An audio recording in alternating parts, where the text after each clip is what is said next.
Good on you for waiting it out, Steez. I saw you in here all alone, bro. God damn, man.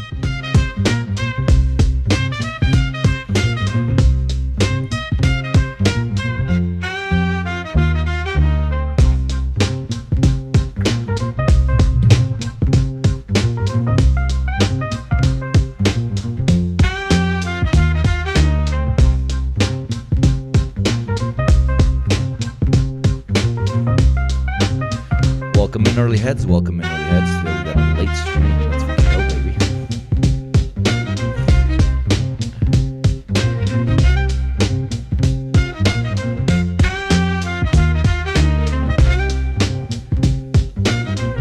Haha, that's a great routine. Fucks with it.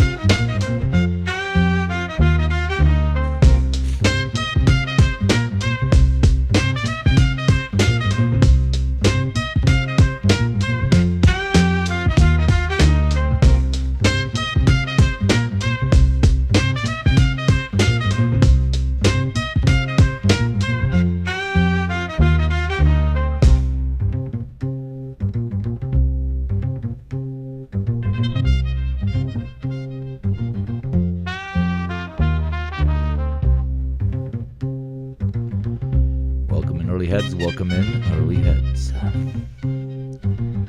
Got show vibes today.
Yeah, the name is not the same as yesterday. I just kept the same first thing as clickbait.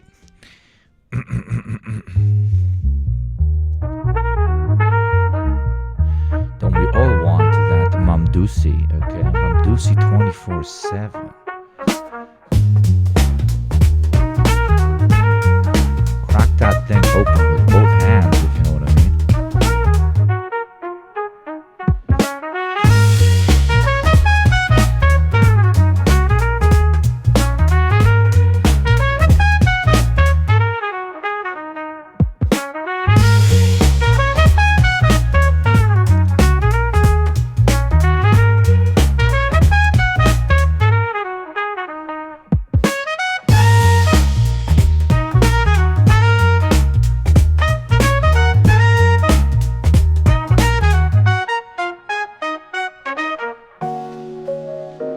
I still don't understand why I have neurodivergent as my tag.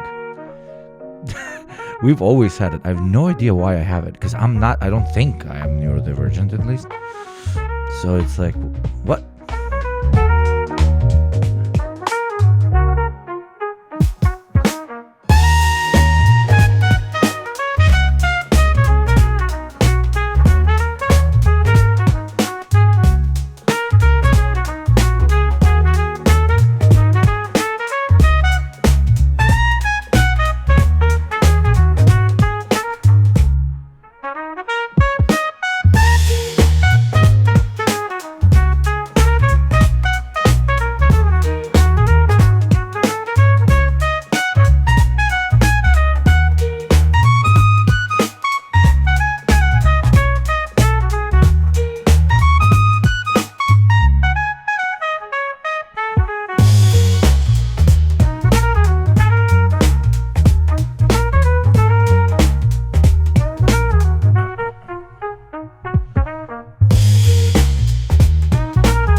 chatters, welcome in. It is a relaxing, chill Sunday over where I'm at. We might be having our first snow days, even though it was almost 20 something degrees the other day. I'm starting to think that maybe I should not have children because those motherfuckers gonna be dying, okay?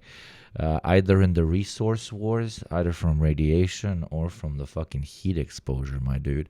It is not normal for a part of the world that has four very, very separate, okay? Separate but equal, as they say, weather periods in a year to no longer have them. We're like, we're becoming like a desert country. Like, this is absurd. It's not supposed to be hot during Christmas time. I'm supposed to trek through the snow. It's so weird. Is it the same in your respective parts of the world? Is that climate change hoax thing turning out to be true? Ay, Lord. Or are we just another generation that's like, oh, back in my day, the weather wasn't like this. But I genuinely don't think the weather was ever like this. We aren't meant to have snow in November in the UK, usually in January, February. We're down here. Okay. Do you have snow now? It snowed today, yeah. Yeah, you could just make children for NBA's sake. That's a good joke. That's a good joke. But okay, now I'm gonna outwoke you. Say that to a black streamer. Say that to a black streamer, dude. Say the same thing. It would not go down the same way. I am pretty sure, unless they have a great sense of humor. I find it to be funny. Yes. The only thing a Balkan man can do is make good meat and do basketball. And we're pretty decent at killing people. That's the three things Slavs are Balkan Slavs are good for. Basketball, good meat, and killing people. I would if he was near 7 feet, lol. That's funny. That's funny. Also rakia. Yeah, rakia is pretty. Diamat made easy. It also has a... Oh my God, you made a whole Substack, you beautiful motherfucker. Welcome in, chat. Today is the 23rd of November. It is Sunday. We are low-key hangover, but we don't care. It is between 6:14 and 8:14. We're starting out today's stream a little bit late because I felt like it, to be honest. It's going to be a very relaxed, very, very, very, very chill stream. I have a bunch of essays ready for us. We're not going to do that much news. If you want my coverage of the recent Zoran meeting with Trump and everything that entails, just watch back yesterday's stream. The entire stream was pretty much dedicated to that. Like at least 3 hours of it were dedicated to that. I don't want to milk that anymore. I'm not a fucking news stream exclusively, so we're going to do some cool shit, okay? We're going to watch some cool shit, have some cool conversations, learn a little bit. We're going to be relaxed. Maybe I'll crack open a cold one. You guys should do that as well. Get ready for Monday. How was yesterday? The birthday was fine. With too many Jaegers. And now everybody's vomiting except me. My partner is very sick right now. The one of the girls that came apparently vomited all over her hotel room. I don't know. Like, who's forcing you to drink this much? I don't get it. I don't get it. Well, my girlfriend, I think my fiance, I don't think she's sick from from too much drinking because she refused the Jägermeisters. She refused the shots. She was only drinking wine. But she took an Advil today, and I think the Advil fucked her stomach lining, which made her, reflux. But it is what it is. Is my hair okay, chat?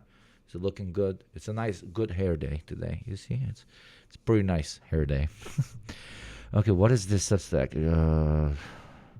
Dialectical materialism made easy, a deeper explanation, and a living lens for understanding the world. That's very cool. Guys, you should check this out. I mean, I haven't read it yet. I'll read it by myself after the stream, but It's a chatter, so all my chatters are quite dialectical and materialist. Who said that joke? So great job. I'll definitely read through this. Thank you for sending it in. This is praxis. Very good shit. Common versus dialectical thinking. Sees things as fixed or eternal. Sees everything as historical and changing. Very good. Explaining them. Yeah. This looks like it's good. It's probably good. Let's start out with Ezra on his Klein. pod. Okay. I hate Ezra Klein. Raise your hand if you hate Ezra Klein. He is the most annoying individual of all time. How he has a platform is living proof that you can LARP your way into anything. And there is no such thing as respectable journalists, okay? It's just dudes with opinions, okay? It's just dudes with opinions. Except for, I guess, journalists in the field. That's a little bit different. Podcast, The Ezra Klein Show. New York Times journalist Ezra Klein spoke with progressive author and activist Ta-Nehisi. Like, who the fuck is Ezra? Why is everybody listening to Ezra Klein? Why is Ezra Klein teaching the Democratic Party about the direction it should go in? What the fuck? It's like, who gave this guy a microphone? It's borderline conspiratorial. Like, is his uncle best friends with the president? It's so fucking dumb, dude. Quotes about how Democrats can gain ground in today's deeply divided political landscape. Money did. I mean, the answer is obviously always, if we implore dialectical materialist thinking, he's saying exactly what the liberal elites want you to fucking hear. And that's why they platform him. That's why they give him jobs. That's why they give him book deals, okay? His argument that neoliberal policies can just continue in perpetuity and that capitalism can save itself by throwing more breadcrumbs than it threw before to the hungry masses is going to upkeep the system as we have it and stop it from moving towards its violent fascistic form. That's the ultimate liberal argument, and he's the ultimate guy that knows how to pitch it. He just pitches it like, abundance or whatever, but it's the ultimate liberal garbage, right? That's why he has platform. That's why he gets book deals. That's why he's so popular. It's a question many Americans are asking. How can the opposition party to the GOP, the Republicans, and Ezra Klein has proved that you can be both wrong on everything and have the charisma of a wet paper tower and still have a massive platform. Yeah, I don't know if you can hear it in my voice. I am jealous, Chad. I am jealous of Ezra Klein, okay? I am tall, I am handsome, I am brilliant, I am so funny. I'm so modest as well. And yet I don't even have 5% of his audience. It's insane. It's a travesty. It's what it is. There should be an abundance for viewers for both of us. the MAGA coalition actually win? So let's listen to what Ezra had to say. I am saying the thing it sounds like I am saying. To be very, very clear. Right. I think in a place like Nebraska, you should try to run some pro-life Democrats. I wish people, instead To defeat the right and gain real power within the Democratic Party, Ezra Klein suggests giving up one of the party base's most strongly held and popular policy positions in order to appeal to conservatives in a state like Nebraska. In other words, shift the party's values further to the right to win over a red state. How do you beat Republicans? Well, by becoming them, of course. This is just one of several examples where Ezra has floated ideas like this while There you go. That's what the guy is for. That's what the guy is for. The guy is there not to do true political analysis. The guy is there to give arguments towards everything staying the same and nothing changing. Please, nothing change. Everybody go back to work. A true connoisseur of the nothing ever happens guy. trying to answer the question, how do Democrats or the left gain more power? By the way, chat, did you see my blast off meme?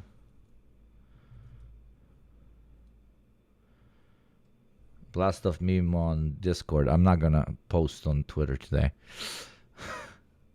It's a pretty funny fucking blast off me. You know where I get most of them? Like, we have really good memes and posts and shit and on the Ugopnik server. They're very, very good. It's in shit posting. I have true shit posters, okay? But there's one server where it's better. But this server really isn't for everybody. There's like a lot of racists there. Like, it's a pretty racist fucking server. It's Wow Mao's server. If you go to Wow Mao's server and you go to memes and you ignore the very fucked up shit that some people post there, because that's literally the edgiest place on the planet, I think. I mean, it's a Discord server that got the CIA involved in shutting it down. But it has some very funny stuff in there.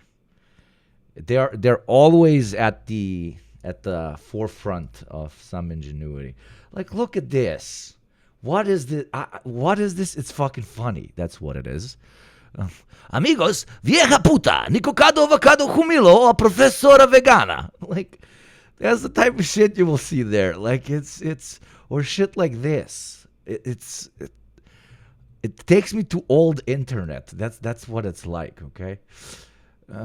Or just like random photos like this. Why does the fucking president of Japan look like a manga horror creature? Look at this. She looks like she's about to terraform into like a bat monster and swallow the Italian. Just post like this. Like, this isn't funny. I'm not saying this is funny. I'm just saying, like, wow, what a photo, right? Or shit like this that's a little bit edgier, but still very funny. Like, okay, like this. Like, this is fucking hilarious, right?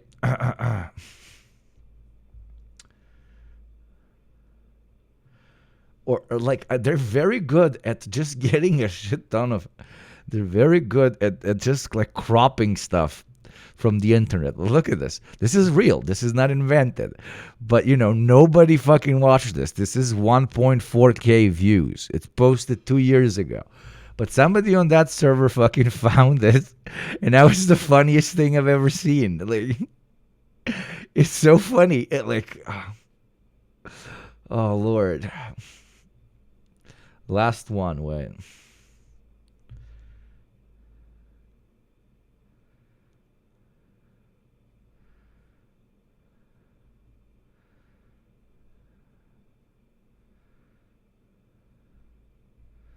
Come on, give me one that isn't racist. Yeah, now I've a lot of them. Oh my God, what is this?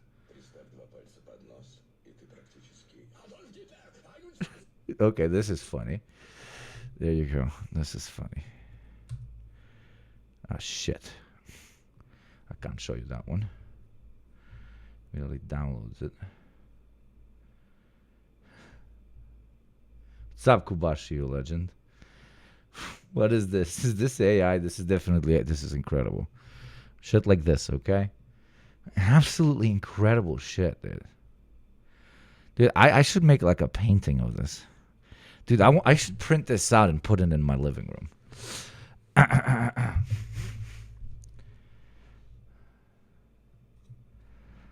Shit like this. Shit like this. Okay? But don't come crying because there's insane fucked up right-wing people there, okay? Because there's insane fucked up right-wing people there. So, like, just go... I only go into the memes section, okay? Because it's fucking peak. It's absolute peak.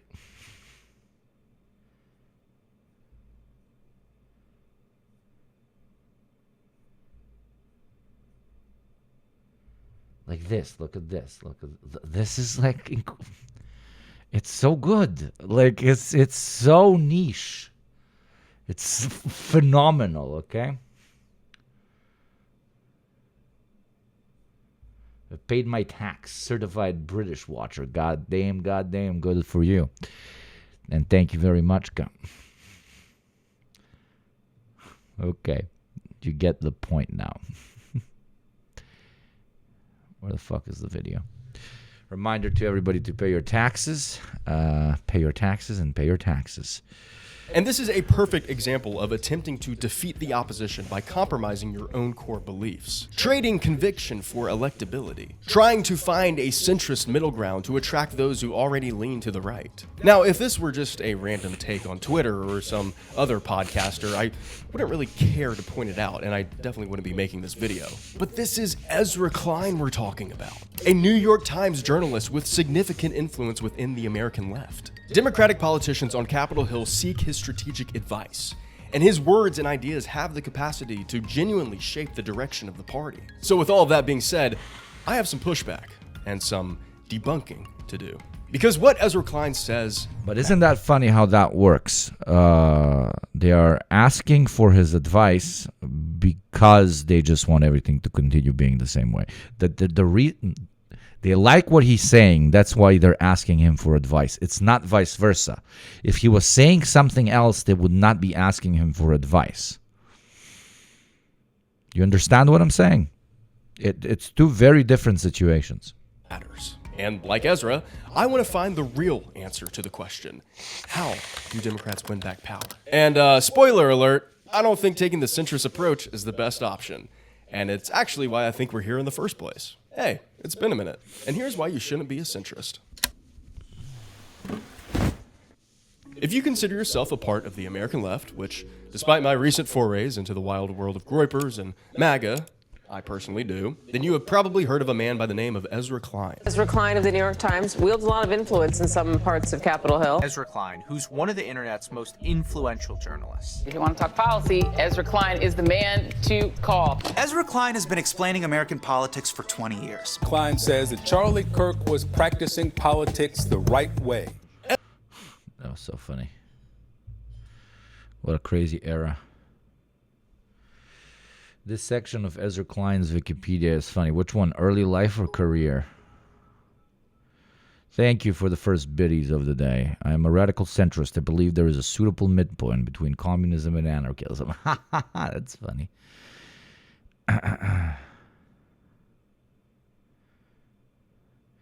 He was from California. Of course, his dad is a fucking professor.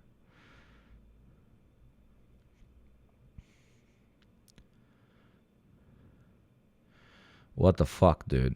2.2 is really fucked. Holy mother of God, you barely graduated.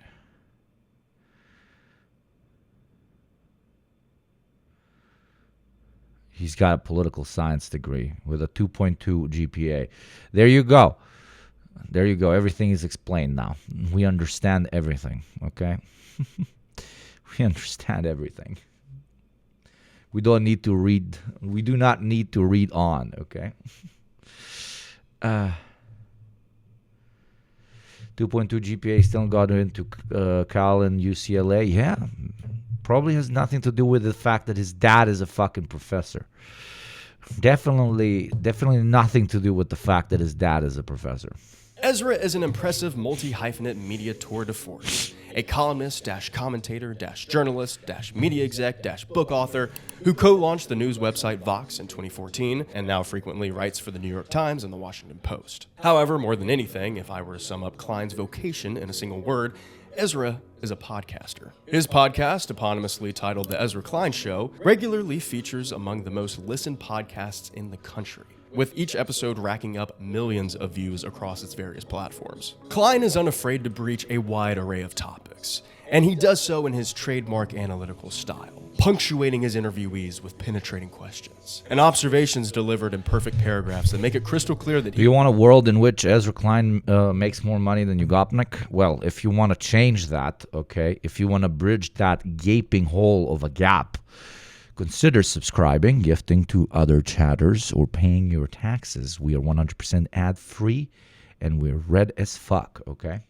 For every subscription that comes in, there will be poop coming out of a bird's asshole, landing on Klein's head. he has done his research, and also demonstrates that he really... We will not be gambling. No, yesterday that was fucked. We will not be gambling. Maybe in 3 hours we'll gamble. We'll see. If there's a lot of subscriptions, I might gamble.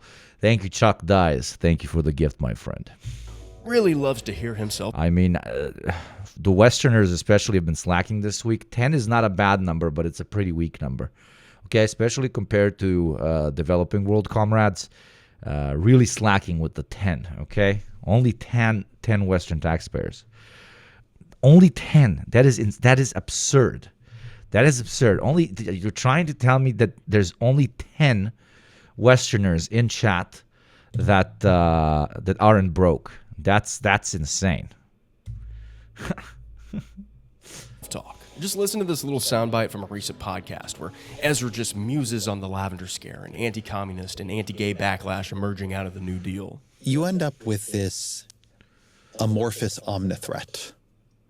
Communism is its heart, but maybe it's gay people in government and the sort of sexual and gender revolution that is speaking about or signaling. Maybe it's racial integration, labor unions, maybe it's the New Deal itself.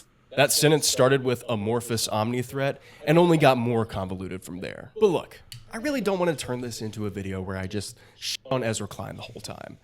I'm going to do that a little bit, but I also want to emphasize that he's a bright, curious thinker who I really do believe is operating in good faith. I would never bash someone for nerding out on energy policy or zoning laws.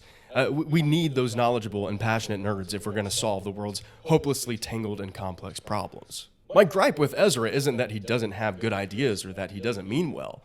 It's that he professes a worldview that fails to confront economic inequality as the #1 issue plaguing our planet. And my whole thing is, if you're going to go on your podcast every week and profess... Yeah, but that's the point, my friend. I don't understand your argument.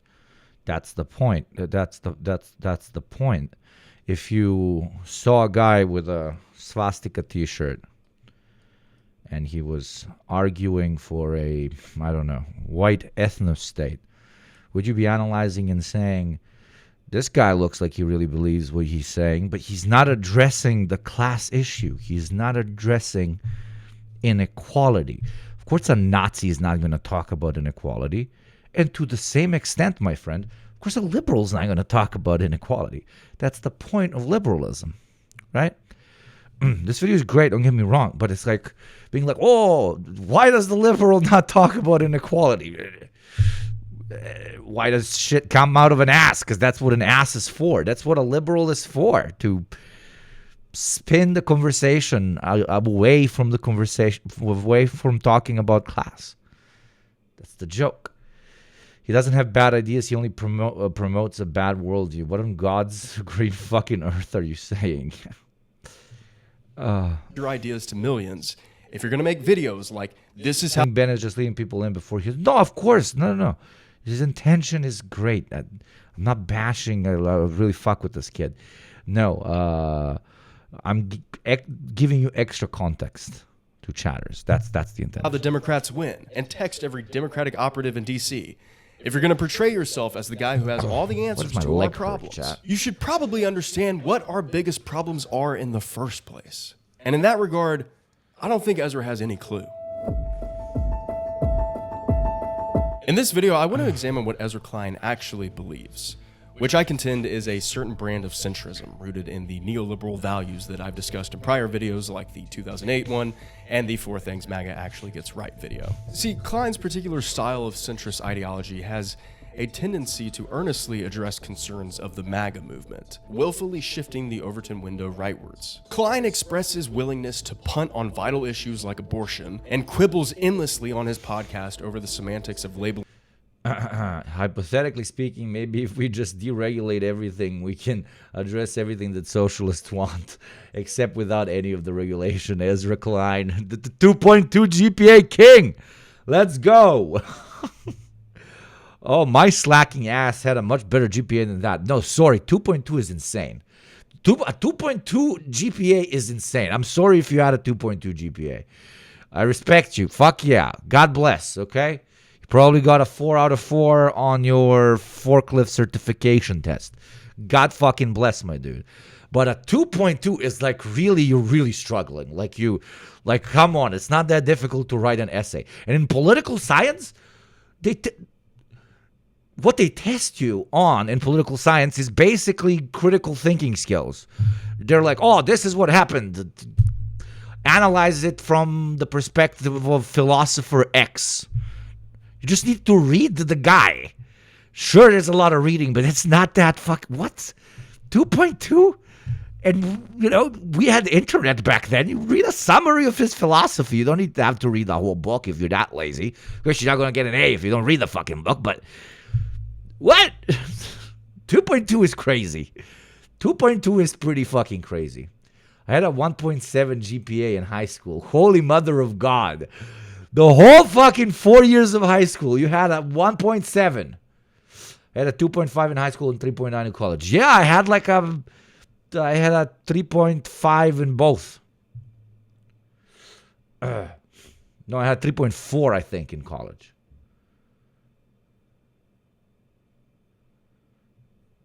But no, a 3 is fine.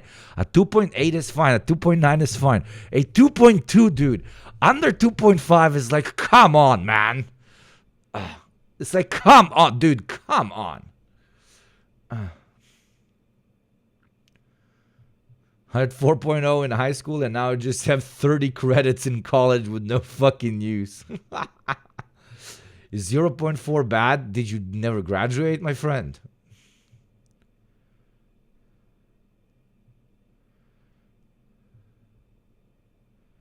It was like a 3.7 because my parents were dicks. Dude, everything changed so much. I love how the people with the high GPAs in chat are apologizing. Oh my God. 2.2 with all his privilege. That's why he got into the masters. Because, dude, 2.2 and your dad's a professor. Holy shit, his dad must have sucked. I mean, he helped him out with getting into master's programs and so on. But goddamn, your dad's a university professor in California. And you can't hit that 2.2. You can't hit a 3. But yeah, how things have switched, dudes. Nerds hella apologetic now. Everybody with high GPAs in chat is like, oh, I had a high one, but it's because of... Well, the motherfuckers like Barry is like, I had a 1.7. I was really, really, really, really bad at doing homework and class assignments. Did really well on tests. God bless Barry. God damn it, dude.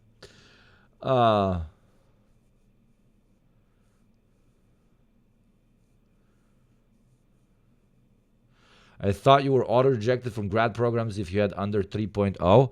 I thought so as well, but that's because me and you, we don't have university professor parents. That meme from yesterday's stream, remember? I am middle class. Your parents teach at a university. You are not middle class.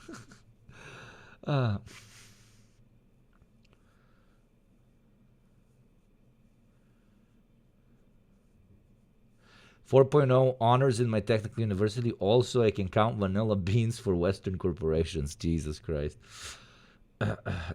That's insane. I like the plot, like in university, if you're not going to go for a graduate program, like GPA literally doesn't matter. It absolutely does not matter. But I just kept fucking failing upwards, like 2.2. I'm going to stop. I don't know. 2.2, were you just smoking crack the entire time? What were you just not going to classes? I'm pretty sure everybody can stumble into a 3.0. I don't know. If I have a kid and it has under 3, I'm not going to bully them or whatever. It's probably low-key my fault. Like, I'm supposed to teach this kid. But I will just make fun of my kid. I'll be like, oh, you stupid motherfucker. How much did you score? Oh, a fucking C-. Jesus Christ. You're a fucking idiot. But not like aggressive. Like, dude, you're so stupid. Holy mother. And I would look at my wife and I'd be like, you sure this isn't the neighbor's kid? Now would be the time to... I'm kidding. I would never do that. But it would be pretty funny.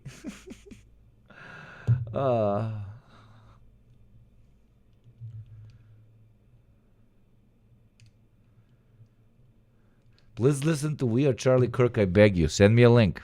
Israel's endless killing a genocide, conspicuously absent from... What is it? Oh my God, what? Oh my God, what?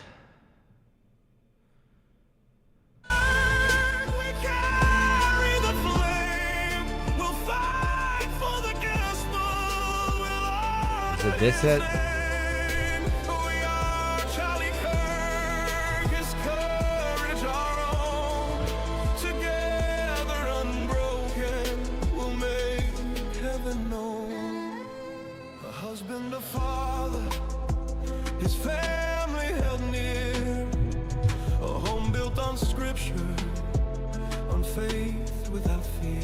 I love this AI bop. It's 10 out of 10. It's AI, right? You can hear the electronic voice.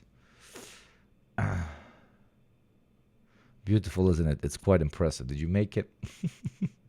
From Klein's discourse is any real discussion of class whatsoever. For a guy who will gleefully spend hours on his podcast discussing how means testing impacts zoning law, getting him to talk for 5 minutes about taxing the ultra-wealthy is like pulling teeth. More often, he spends time decrying economic populism as an oversimplified morality play, equivocating the roles of corporations and unions in American society. A lot is lost when you collapse the complex interests of politics into a simple morality play. This kind of low IQ, marshmallow brain boomer both sidism drives me insane. Well, sometimes the Republicans are right and other times the Democrats are right. And if we all just met in the middle, then everything will be okay. No!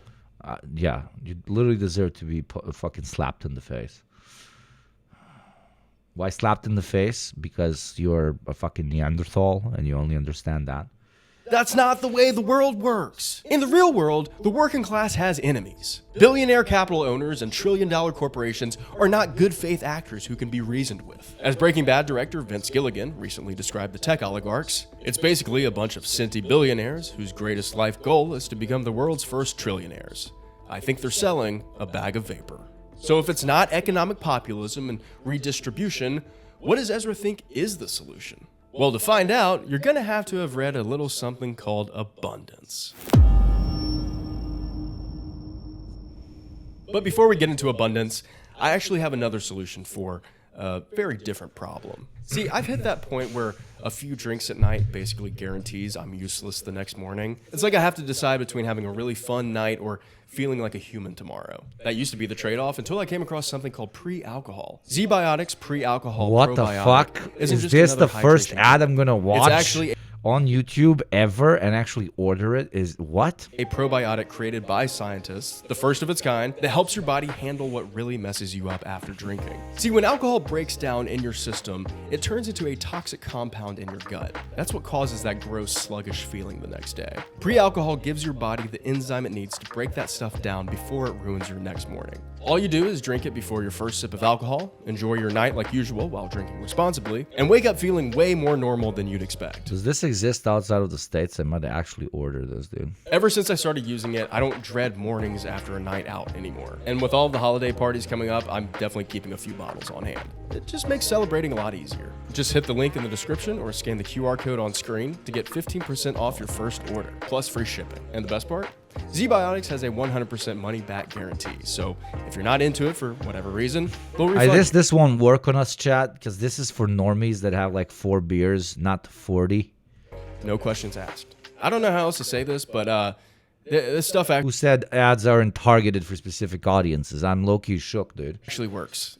It's kind of insane that it does. And a huge thank you to ZBiotics for sponsoring this video. All right, back to it.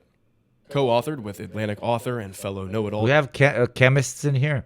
We have chemists or medical personnel. You think this shit is real? Derek Thompson, the rather arrogantly titled Abundance is sold as, quote, a once-in-a-generation paradigm-shifting call to renew a politics of plenty, face up to the failures of liberal governance, and abandon the chosen scarcities that have deformed American life.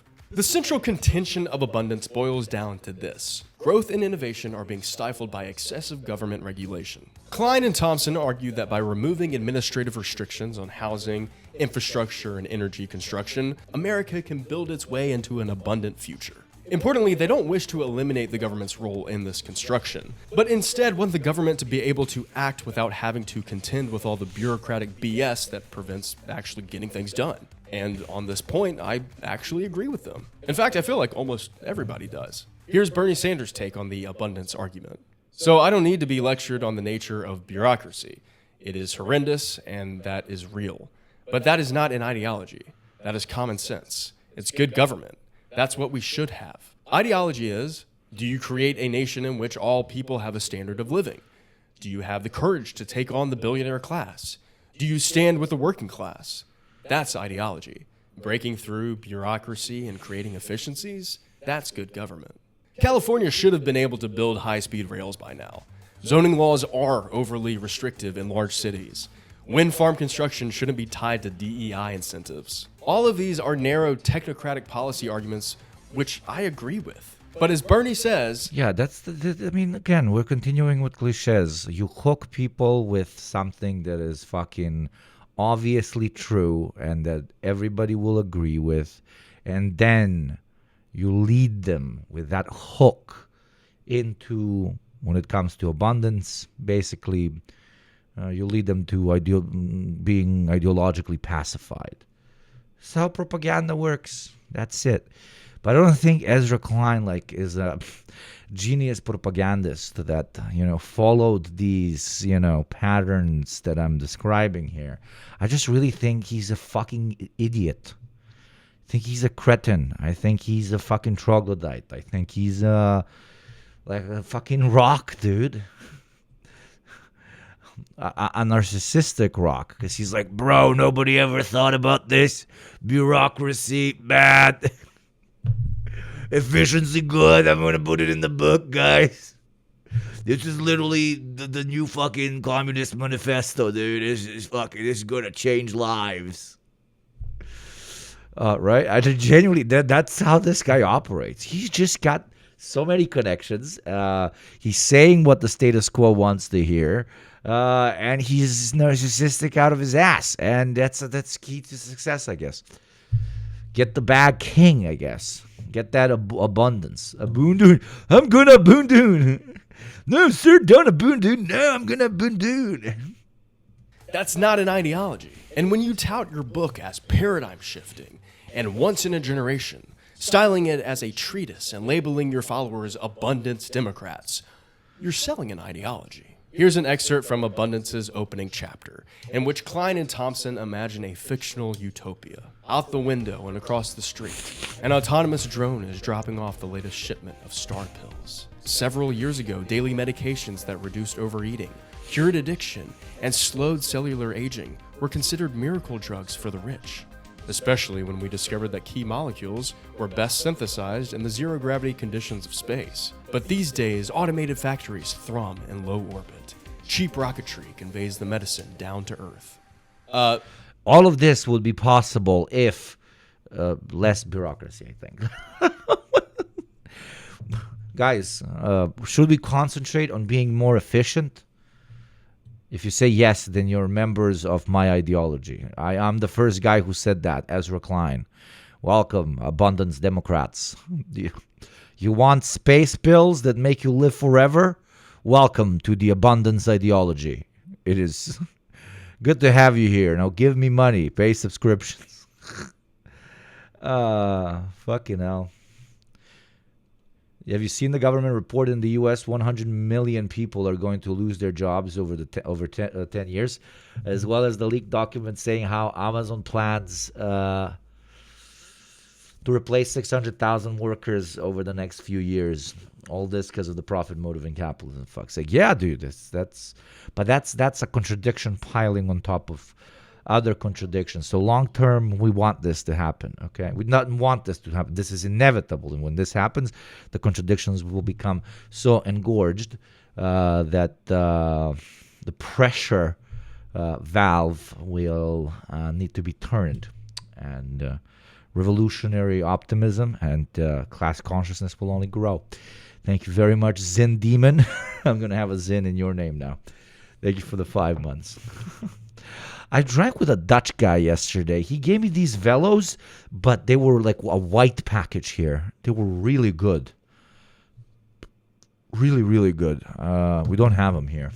First of all, that world sounds scary as shit. If I wake up tomorrow and find myself in the abundance future, I'm going to grab a gun, snipe the nearest drone-delivered package out of the sky, rip open the container, take all of the star pills out, and swallow as many as I can until my heart stops.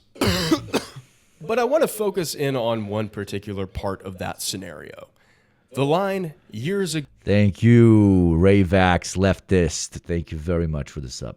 ago, daily medications were considered miracle drugs for the rich. I find that line very telling, because in a way it encapsulates Klein's entire worldview. If we could simply grow the pie, create this abundant new world of plenty, then everybody would have enough. And that, Ezra, is a fantasy. Because no matter how much we grow this economic pie, without establishing an egalitarian economic paradigm, the rich will continue to gorge themselves on it. To be fair to the Abundance Boys, they don't ever explicitly come out against welfare expansion or higher taxation or redistribution, but they definitely didn't take the time to write a book about them either. And when you write lines like, "The world we want requires more than redistribution.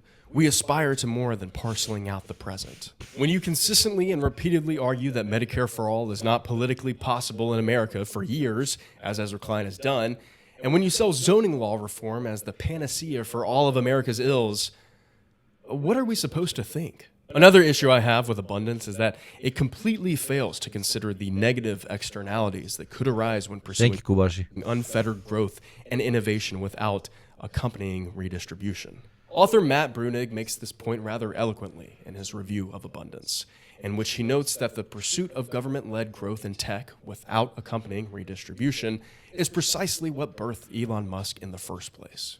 Indeed, we have now seen what it looks like when the government supports and subsidizes technological innovation and implementation without concerning itself with the inegalitarianism of the system. His name is Elon Musk. In its desire to promote electrical vehicles and rocketry innovations, the U.S. government made him the richest man in the world. And then he used his riches to take over a major political communications platform, and then the government. It's almost as if the profit motive spoils absolutely everything, even things that originally come with the best of intentions. Ooh, who would have fucking thunk that outsourcing electrification, if we're talking about specifically this, to the private sector, that it will eventually come to bite us in the ass because we're creating new mega corporate parasites in an industry that is now new compared to 10 years ago when it didn't exist. Who would have fucking thunk? Oh, but China did it. No, the Chinese fucking own almost all the car manufacturing companies. The state has over 51%. The fuck are you talking about? Very different. It's really frustrating to watch a hyper-intelligent person who just doesn't really seem to get empathy. It's like he understands it in the abstract, but the human connection isn't really clocking for him. I mean, Hamas is a complicated organization. I've tried to treat it on the show as a complicated organization. Right. I know you have. It did spend many, many years specifically targeting killing civilians. Mm-hmm. I take that as different. You said you're different than Netanyahu. I take that as different than Netanyahu, yeah. To be fair, Charlie Kirk didn't like empathy either. I can't stand the word empathy, actually. I think empathy is a made-up New Age term that does a lot of damage, but it is very effective when it comes to politics. Sympathy I prefer more than empathy. That's a separate topic for a different time. Early in the most recent interview with Ta-Nehisi Coates, Ezra worries that we are already in a cycle of political violence. Which is kind of like seeing your 6-year-old brother grab a lighter and a can of hairspray, run into the living room screaming, "Flame on!" And as he sets the couch ablaze, the first thing that pops into your head is, I'm worried we're already in a cycle of couch fires. Really, Ezra? What gave it away? The 6-foot flame shooting from the canister? The smoke? The heat? Political violence has been the norm in the United States since our inception. And for that reality to be downplayed and seemingly bypassed by... It's one of the oldest forms of violence, period. Like, oh, you have shinier rock than me. I want all rocks. Hit on head. That is political violence. You have bigger cave than me. I want your cave. I can get it by hitting on head with rock. Ezra Klein is frankly startling. His refusal to understand the past leads to his misunderstanding of the present.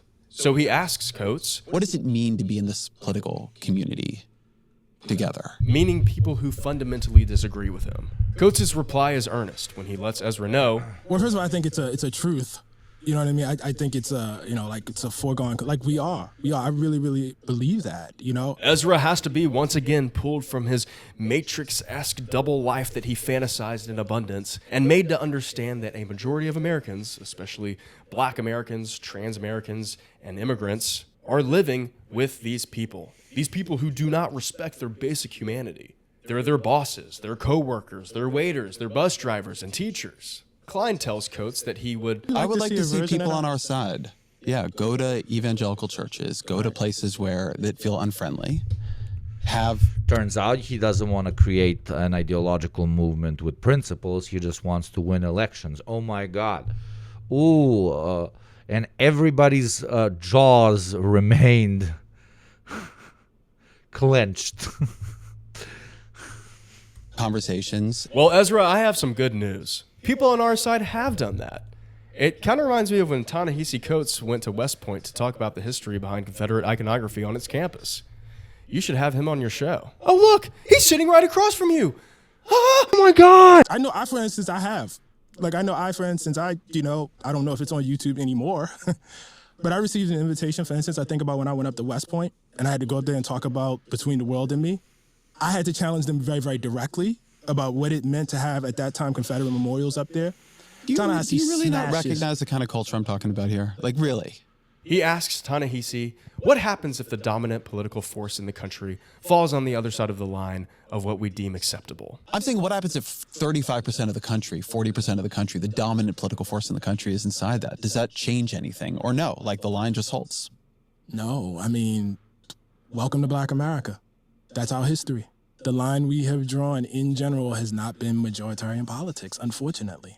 That's just been what it is. Yeah, sorry, Ezra, but being opposed to fascists, racists, billionaires, and Christian zealots is actually not going to be a fun thought experience for you and your nerd buddies. It's going to be uncomfortable. It's going to be uneasy and scary. It's going to require you to stand up for something more radical than what you're advocating for. But that would take an ounce of charisma and an unwavering belief in what he was saying.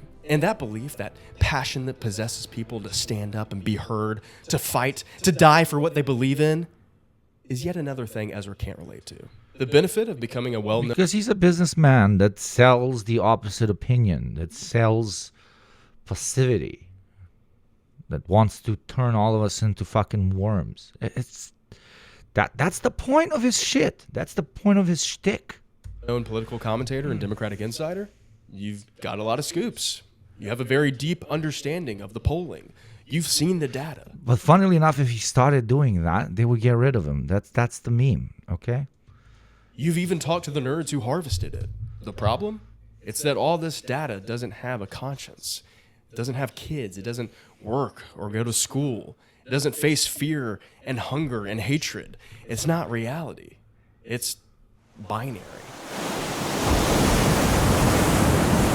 In another recent podcast episode titled The Blue Wave Cometh, Ezra breaks down the huge wins Democrats had across the country after election night on November 4th of this year. His main takeaway was that Democrats need to center their message around one key word. I like Spanberger's politics, her focus on affordability. I like Mikey Sherrill, her focus on affordability. I like Zoran Mamdani, his focus on affordability. It turns out a lot of voters are into this novel concept of being able to buy things like food and pay for stuff like a roof over their head and have enough cash to put gas in their cars so they can actually make it to the job where they get paid $12 an hour. Thank God we were able to gather some insightful intel from that election night. Some more paradigm-shifting thought coming from the Democratic Party's top political strategists. Apparently voters like the idea of not becoming homeless or, dead. However, that's not all Ezra took from the Democrats' massive win on election night. Near the end of the episode, Ezra explains how Democrats could craft their own distinct identity in contrast to the Republicans' spiteful and hateful rhetoric. There's a lot of power, a lot of political power. And as weak as it sounds to people to say, a politics of love, but I remember when Cory Booker ran on a politics of love in 2020, and I did an interview with him right around the time he dropped out. And we were talking about how it was very hard to make clear what a politics of love meant. Love. Those two are not the same. Oh my fucking God, and the politics. Oh Lord. Oh God, fucking damn it, dude. Legalize bullying liberals, please. Anti-cruelty is the politics, and affordability is the policy. Anti-cruelty is the politics, and affordability is a policy. None of this now, means anything. You might be surprised, nothing means. This means nothing. I actually really like these that. are words, and I totally agree with Ezra on this. As cliche and sort of but dumb as it sounds, it means nothing. The Democratic Party, or mean? the opposition party to the current Republican Party, should be based in love and anti-cruelty. It is quite literally the antithesis to the overall. What if we don't call it communism? Oh, we call it love. Okay? My ideology is love. Okay? I want everybody to love and be loved. I don't want this hatred from boss to worker. Spread the love, man.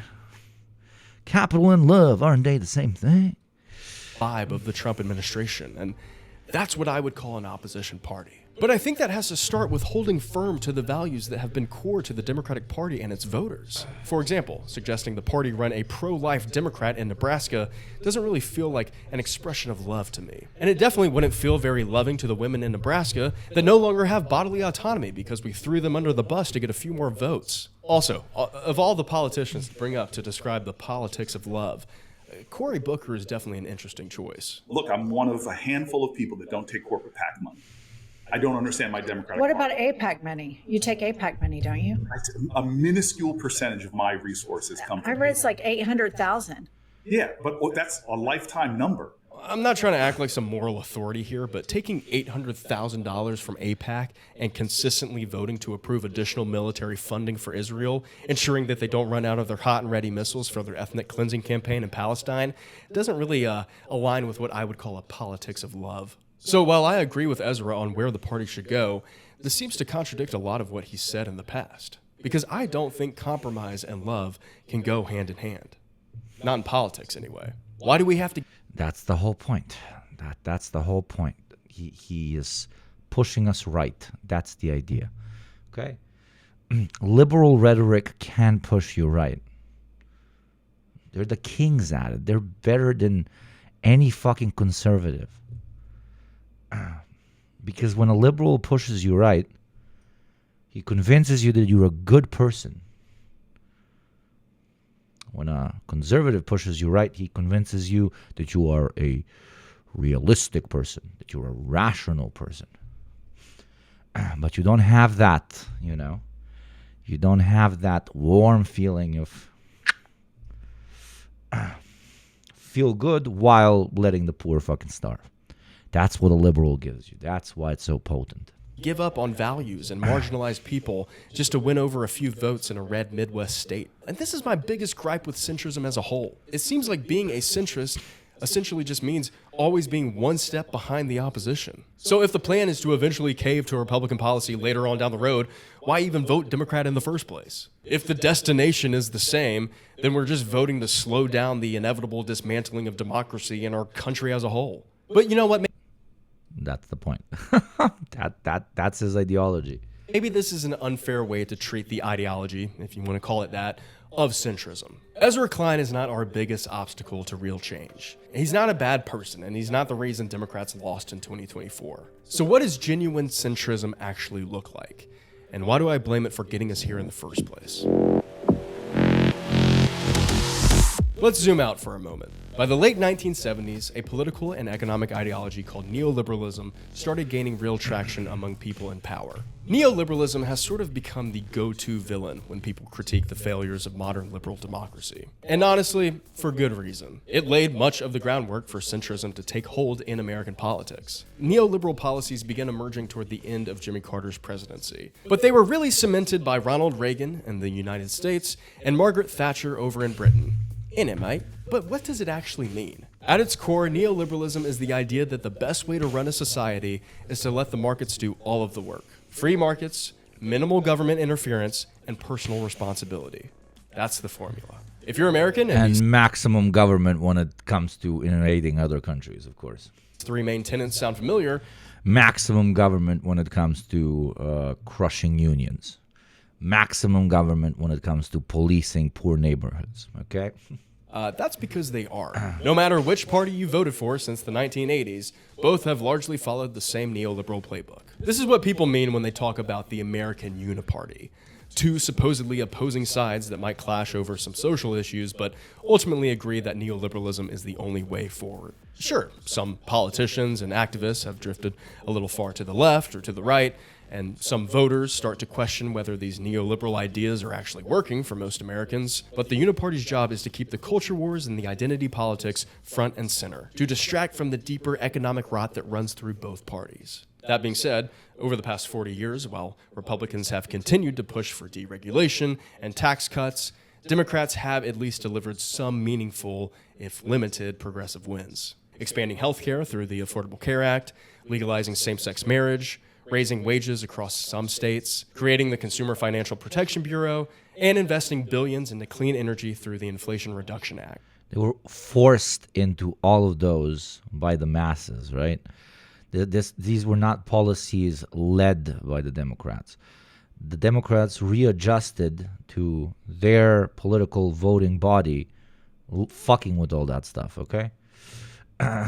Democrats begrudgingly took on environmentalism and, gay rights, etc., as parts of their platform because it became very popular. They weren't they weren't at the helm at any point. So applauding them for applauding somebody for being forced into doing something nice, it makes no sense.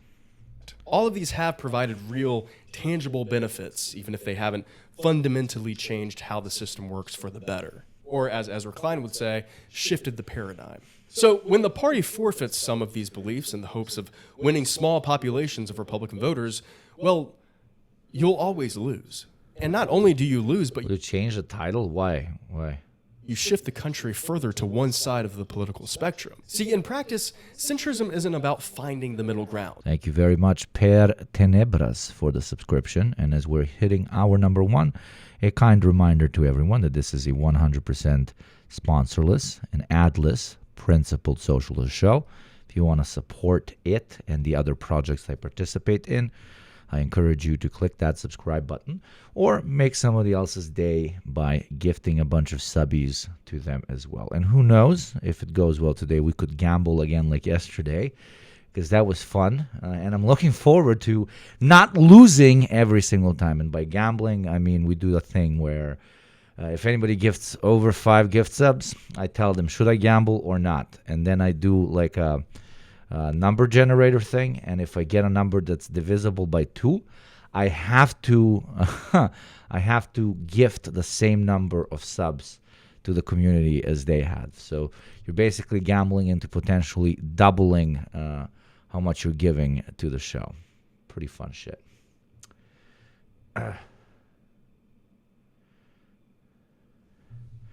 People will mistake Ezra with Ethan Klein and you will be nuked. What does it say? I don't care. Nuked by who? By H3H3 people? These people don't know how to wipe their ass. I'm supposed to be afraid. No, I know your intention is fine, but I'm supposed to be scared of... What? Who the fuck takes them seriously anymore? Nobody's even talking about them. They're completely fucking irrelevant. They're completely fucking irrelevant. What? No. Oh, no, not fucking Ethan Klein. Oh, no. Oh, he's gonna destroy me. Oh, I'm so scared of him shooting his career another time and another time and another time.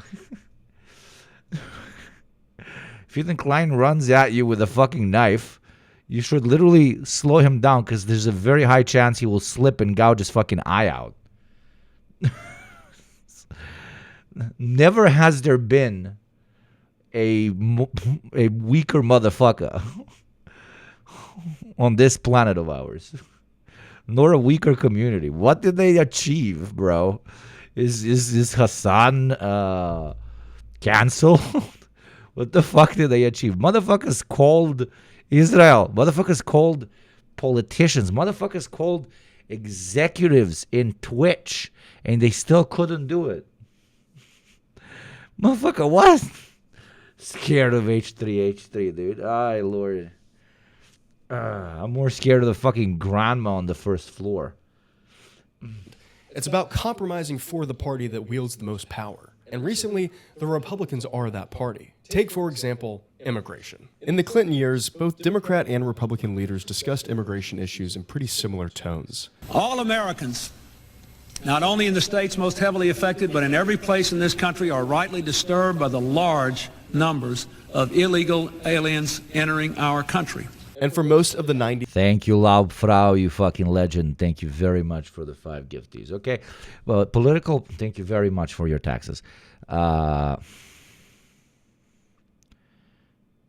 Donald Trump is not changing the country. Donald Trump is the president because the country is the way it is. The Democrats and Republicans are the way they are because they are adjusting to the average beliefs of their voting body. Okay? That is how, quote unquote, in this case, I guess we can call them material conditions work. These are not revolutionary parties. They do not propose things. And whenever there is somebody that proposes something to the wider public that might not be as popular, they sabotage him and destroy his career, or at least slow him down. That's what happened with Bernie Sanders. Love him or hate him, he was proposing an alternative to the pure American status quo. I'm simply talking numbers, okay? And where did that take them? Into the 2000s, voters had an unfavorable view of... That's what electoralism is. Yes, Polaris. It is. I mean, it's just... Democrats and Republicans simply repeat shit that is already in the ether of an average citizen's ideology. They do not change the ideology of the citizenry. Immigration. But we can see that around 2007, the two voter bases began to diverge more sharply on this issue. Democratic voters gradually became much more supportive of immigration. But as the right ramped up its anti-immigrant rhetoric, painting undocumented people as threats to national security, jobs, and culture, Democrats struggled to respond. We are going to build a great border wall to stop illegal immigration, to stop the gangs and the violence, and to stop the drugs from pouring into our communities. Instead of offering a clear moral and economic defense of immigration, the party began adopting softer, more cautious language, emphasizing border security and lawful pathways instead of inclusion or reform. Over time, this rhetorical shift became a kind of defensive crouch. The right's fear-based messaging about illegal aliens and open borders dominated news cycles and shaped public opinion, making Democrats afraid of appearing weak on immigration. Rather than directly confronting the xenophobia at the heart of that rhetoric, they tried to meet voters halfway. On the border, the choice is simple. Kamala Harris supports increasing the number of Border Patrol agents. Donald Trump blocked a bill to increase the number of Border Patrol agents. In doing so, Democrats completely lost their moral footing on this issue, allowing right-wing narratives to define the entire debate and leaving millions of undocumented people caught in that political crossfire. That's how we got to ICE being handed $70 billion to execute mass deportations and build concentration camps. This didn't happen overnight. It was a consistent compromise by Democrats to move closer to the center on an issue in hopes of winning over some conservative votes. But that's the natural progression. You go through the stages of capitalism, you reach the late stage, everything fucking sucks, which leads people to being more and more reactionary, which then leads opportunist parties that to an extent did not flirt with reactionary politics to flirt more with it because that's what gets them elected, okay? The system makes people more reactionary because they're fucking struggling and there's no worker party or movement to properly, systemically explain to them why everything sucks. So yes, of course, the Democrats are going to become more and more and more right-wing as the years and decades pass because the American populace will become more and more right-wing unless there is unless a true alternative forms which tackles the one thing that neither the Democrats or Republicans can tackle. Jesus, my English sucks today. I'm hangover as a motherfucker. What is that? And that is capitalism. Ba-ba-bam. Incredible analysis coming in from the left field. Ooh, touchdown. Obvious shit. What? Over 80% of your base is pro-immigration. There was no reason to capitulate to the right over this. And if any Democratic strategist is watching this right now, I'm going to offer up some free advice for you. If you're trying to win over a voter who already hates immigrants, they're probably going to choose the party that's been talking about how they hate immigrants for the past decade, and not the party that just recently decided they do. For example, look at how Kamala Harris talked about the border on the 2024 campaign trail. As president, I won't only bring back the border security bill that Donald Trump tanked, I will do more to secure our border. To reduce illegal border crossings, I will take further action to keep the border closed between ports of entry. You can never outflank the right by moving towards the center. That's just not what true opposition looks like. While compromise has always been a part of politics, giving up your party's values and conviction has not. Centrism used to be viewed as weak, not a strategic initiative to gain voters. After the New Deal, the Democratic Party was deeply tied to the labor movement. Unions were the backbone of the party, and Democrats saw protecting workers' rights as integral to building a fair economy. This was the era when Democrats proudly called themselves the party of the working class. They fought for strong labor protection. Why did they do this, though, as well? They were also forced into this because there was a little thing known as the fucking Bolshevik Revolution, and then the other 100 revolutions from all over the world. And intimidated by the prospects of a workers' state, they chose to give some breadcrumbs to the workers as a way to pacify potential revolt. Again, not spearheaded by Democrats. Quite to the contrary. Democrats adapting to new political realities. And that is how politics works. Electoral politics, at least.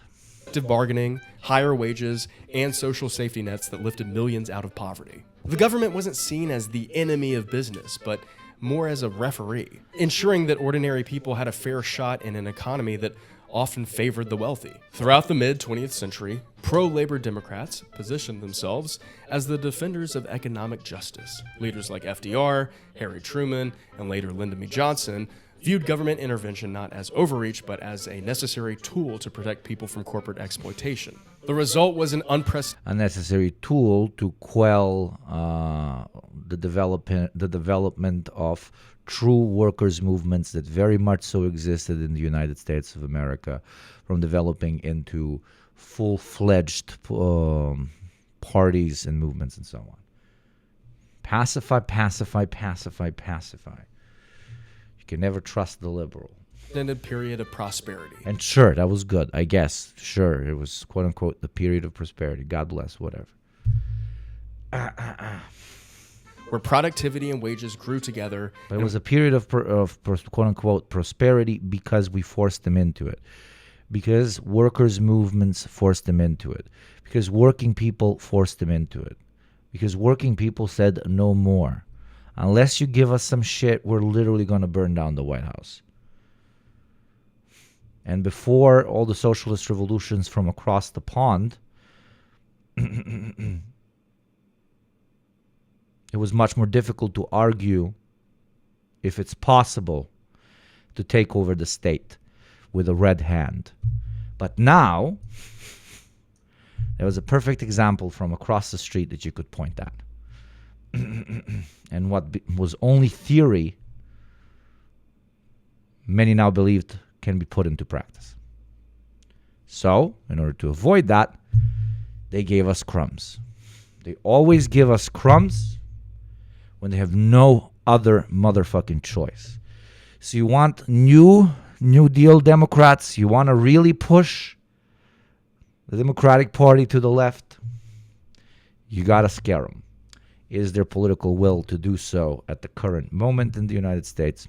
No. But it is growing. That's why people like Mamdani win and so on.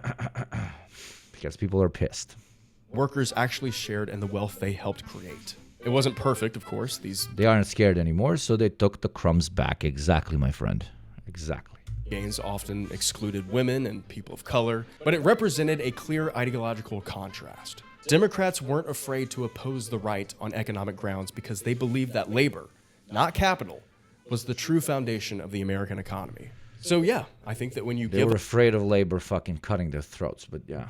up fighting for these positions, not only do you move further to the right, but you also abandon your party and its base. And if we're only looking at this from a strategic point of view, the cost of wavering on your beliefs does not outweigh the benefit of getting a few more votes. It's simply just bad politics. And if we're looking at this from a moral perspective, But they aren't their core beliefs, my friend. Their core beliefs, the core beliefs of the Democratic Party is win election. The core beliefs of the Republican Party is win election. Upkeep neoliberalism with a different coat of paint. That's the ideology, my friend. They are not workers' movements. They're not movements. They're not movements. God damn. it's not loving. It's hateful. And as Ezra has suggested, if the Democrats are to truly become the party of love, then every policy proposal and belief that they push for needs to be rooted in the same type of love. You can't just pick and choose who gets it based off of polling data and voter sentiment. If you want to defeat the right, then there has to be a left. But you know what? At least Ezra also Exactly. Now we agree. thinks that the Democrats move to completely But fold unfortunately, most likely, that will not be the Democrats. on the government shutdown, ensuring millions of Americans' healthcare premiums will simply become unaffordable, was completely spineless and just downright awful politics. So maybe, just maybe, the centrist neoliberal Democrats are f***ing up so bad now that they're even shifting Ezra out of his centrist stupor.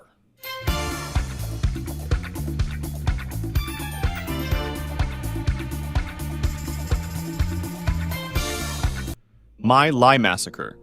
On the 6th... Jesus, that starts intense. Every major U.S. war crime in 20 minutes. Let's watch this. 16th of March 1968, in the Vietnamese village called Sun Mai, U.S. soldiers carried out what became the largest massacre of civilians by American forces in the 20th century. Between 347 and 504 unarmed villagers, most of them women, children, and the elderly, were killed. Many women and girls, some as young as 12, were raped before being murdered. Bodies were mutilated, homes were burned, and livestock was slaughtered. Witnesses described women using their bodies to shield children, only for soldiers to fire into them. Dude, 21st century, bro. 2025. Crazy timeline. There's a YouTube video called Every Major U.S. War Crime in 20 Minutes. And it's basically a tier list of mass murder. Holy mother of God. The internet is an insane place. The internet is an insane place. One ditch alone held more than 70 dead. Then, platoons went hut to hut, killing entire families, bayoneting the wounded, and throwing grenades. Big respect on the creator, of course, for making this. It's very controversial for the American audience, let's just say it that way.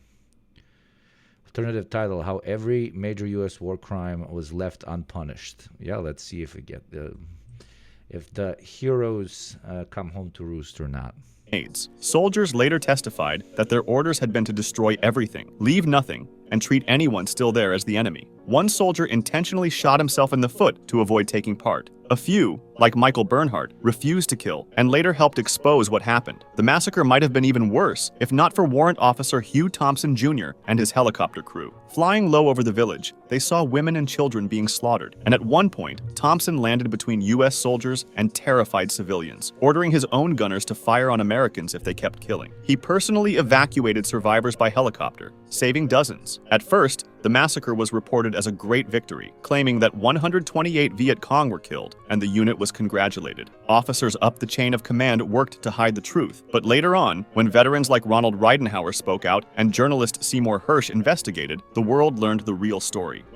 Have you ever heard of Winter Soldier 1972? It's following Vietnam vets talking about the things they saw. No, I should check it out. Thank you. Thank you, struggling. When photographs surfaced showing women, children, and babies piled in ditches, what happened could no longer be denied. In the end, 26 soldiers were charged, but only one, Lieutenant Calley, was convicted. He was found guilty of murdering 22 villagers and sentenced to life in prison, but he served 3.5 years under house arrest after President Nixon intervened. Jesus Christ. Oh my fucking God. Come on, dude. Jesus Christ, dude. Medina, accused of giving the orders, was acquitted. Most others escaped punishment. Survivors, many of them children at the time, carried the trauma for decades. One recalled, "Everyone in my family was killed. They threw me into a ditch full of dead bodies. I was covered with blood and brains." Haditha Massacre. On the morning of November 19, 2005, in the Iraqi town of Haditha, a roadside bomb tore through a U.S. Marine convoy. The explosion killed a Marine instantly and left 2 other Marines badly wounded. Within hours, that turned into one of the darkest chapters of the Iraq War. The Marines shot 5 unarmed men who had been ordered out of their taxi, killing them on the spot. Then, they entered nearby houses. Inside were families with grandparents, parents, and children as young as 1 year old. Nonetheless, 19 civilians were killed in their homes, most shot at close range in the chest or head. By the end of the day, 25 unarmed civilians We was very pissed. They had killed one of our guys. What the fuck you doing in Iraq, motherfucker?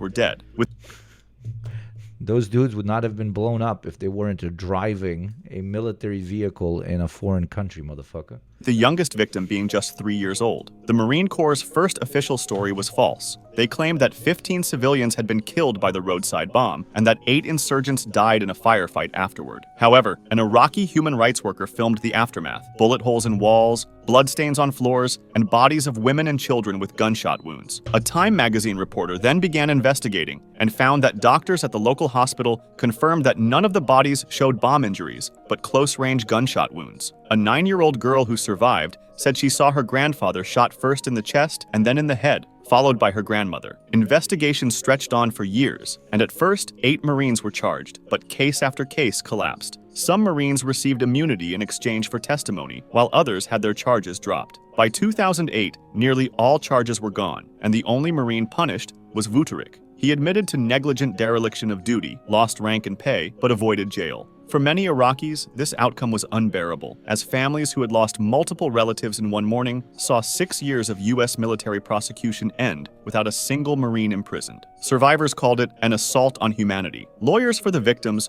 urged international courts to take up the case. Meanwhile, the U.S. military paid $38,000 in compensation to some families. Samar campaign.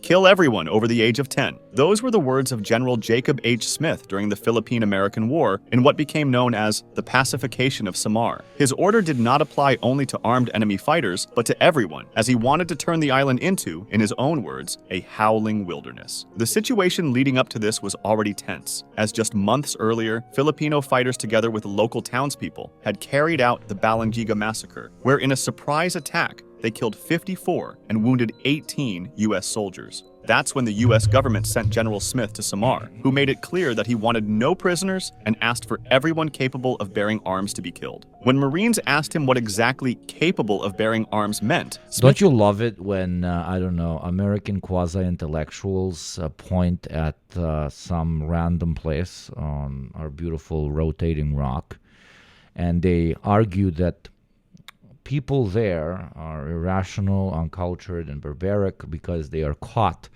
in a constant loop of violence, okay? Chain of violence. Call it whatever the fuck you want. Somebody did something bad, so somebody responded to that by doing something bad, which then motivated people to do more bad stuff and more bad stuff and more bad stuff and more bad stuff. They only do that over there. They don't do that here in the beautiful, civilized North American countryside, right? Well, are you watching the same video I'm watching? The American military does the same fucking thing. Does the absolute same fucking thing. But American exceptionalism brain rots you to such an extent that you think, even though we're doing the same shit the so-called barbarians are doing, we can't be barbarian because we are American. And even if we do a very fucked up thing, the scope of how fucked up it is always going to be smaller than some foreigners over there that are just more unhinged and less civilized than we are.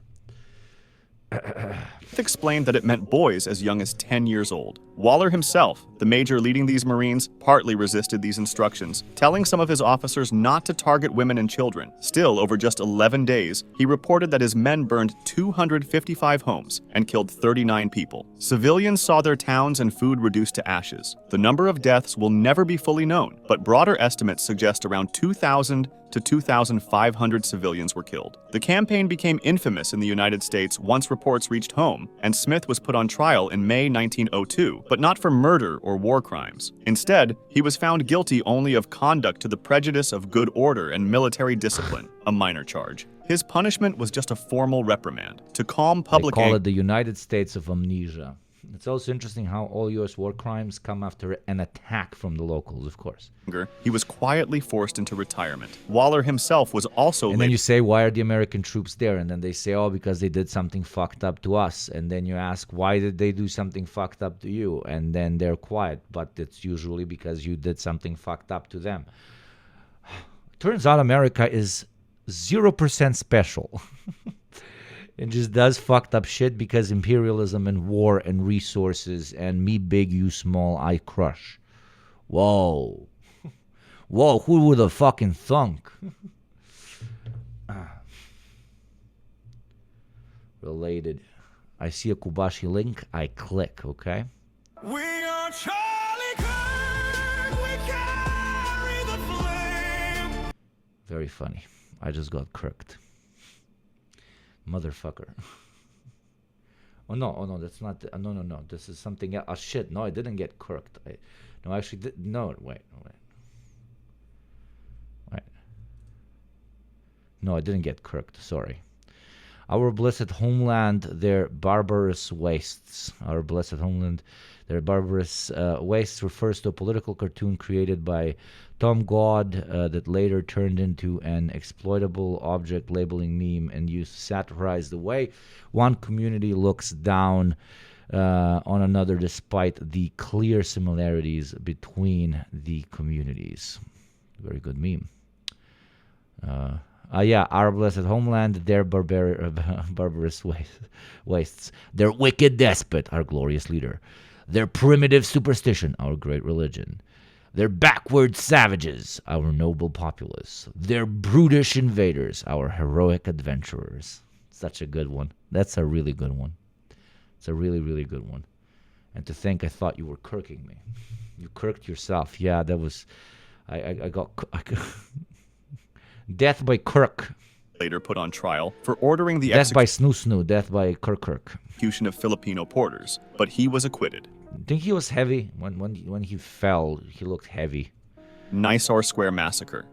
This one was different from the others. It happened without warning, and not by the regular U.S. Army, but by a private contractor known as Blackwater, which made it even more controversial. On a normal morning in September 2007, a Blackwater convoy drove into Nisour Square in Baghdad to clear a route for U.S. officials. Moments later, though... Mods, why you not pinning current video? I'm gonna take out the stick and spank you. Out of nowhere, they opened fire on Iraqi civilians. 17 people were killed and 20 more were wounded. Some were shot while still sitting in their cars. For example, witnesses described one small Kia with a mother and her adult son inside. The son was shot in the head, and the car kept moving forward and was riddled with more bullets before a grenade set it on fire. Blackwater claimed the convoy had been ambushed and that the guards fired in self-defense, but the Iraqi government called it an unprovoked attack. The State Department admitted that innocent people had been killed, and Iraq suspended Blackwater's license to operate in its territory and demanded accountability. Several investigations began. And this is like the puppet government that we're talking about.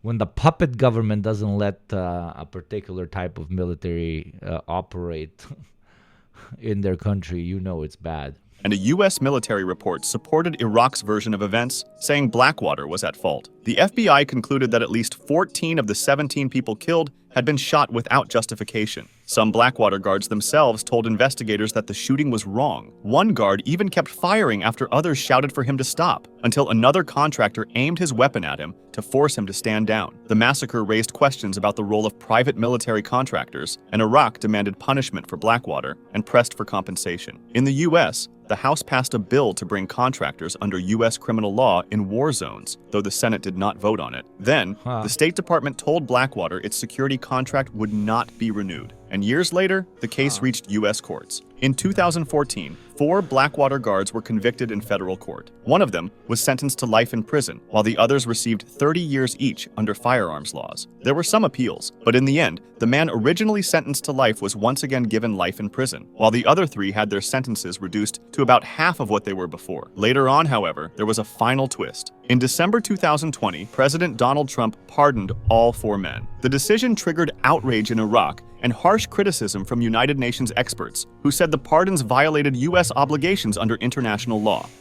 Abu Ghraib.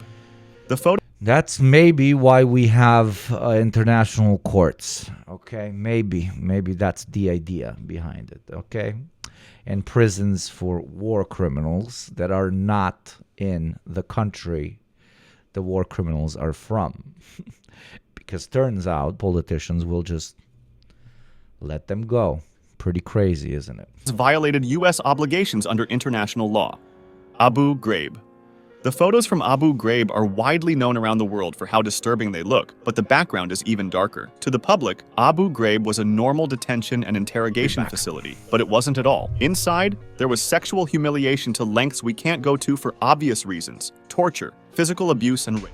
There was even the killing of Manadel al-Jamadi, whose body was packed in ice and later photographed with soldiers posing beside it. The shock was immediate and worldwide, so the Bush administration answered quickly, saying that these were isolated acts by a few rogue soldiers. However, organizations like the Red Cross, Amnesty International, and Human Rights Watch said the opposite, claiming this was part of a larger pattern across U.S. prisons in Iraq, Afghanistan, and Guantanamo. The Red Cross also reported that most Abu Ghraib detainees were civilians with no connection to armed groups. Then, internal documents showed how they were given approval for what were called enhanced interrogation techniques. These documents would be later known as the torture memos, for reasons you can imagine. They argued that the Geneva Conventions didn't apply overseas and didn't classify the detainees as prisoners of war, which allowed them to hold people longer without charges and deny them the rights normally given to prisoners of war. Other orders showed Lieutenant General Ricardo Sanchez authorizing the use of dogs, extreme heat and cold, reversed sleep cycles, and sensory deprivation. Inside the cells, prisoners were stripped naked and forced into humiliating poses, threatened with dogs, beaten, shackled in painful positions, deprived of sleep and warmth, and forced into sexual acts. Taguba recorded one prisoner sodomized with a chemical light. Detainees spoke of acid poured on their skin, being dragged by ropes tied to their genitals, and being mocked. Manadel al-Jamadi, whose death was ruled a homicide, never led to any criminal charges. At the same time, 36 detainees died in insurgent mortar attacks on the prison, which critics said violated the Geneva rule that prisoners should not be kept in active combat zones. In 2006, the Supreme Court ruled that the Geneva Conventions did apply, and 17 soldiers and officers were removed, while 11 were court-martialed. The punishments varied. One guy got 10 years, some 3, and others shorter sentences, or even just reprimands or demotions. External contractors, such as the company CACI Premier Technology, also came under scrutiny. Pretty recently, in 2024, a jury found them liable for conspiring with military police to soften up prisoners through abuse, awarding 3 former detainees $42 million in damages. Jurors concluded that CACI interrogators facilitated mistreatment even if they did not personally carry it out. Literal private torture companies. That's fucking wild. Operation Speedy Express. This was one of the most brutal and Guess who worked there? Guess who worked there? Fucking no comment, dude.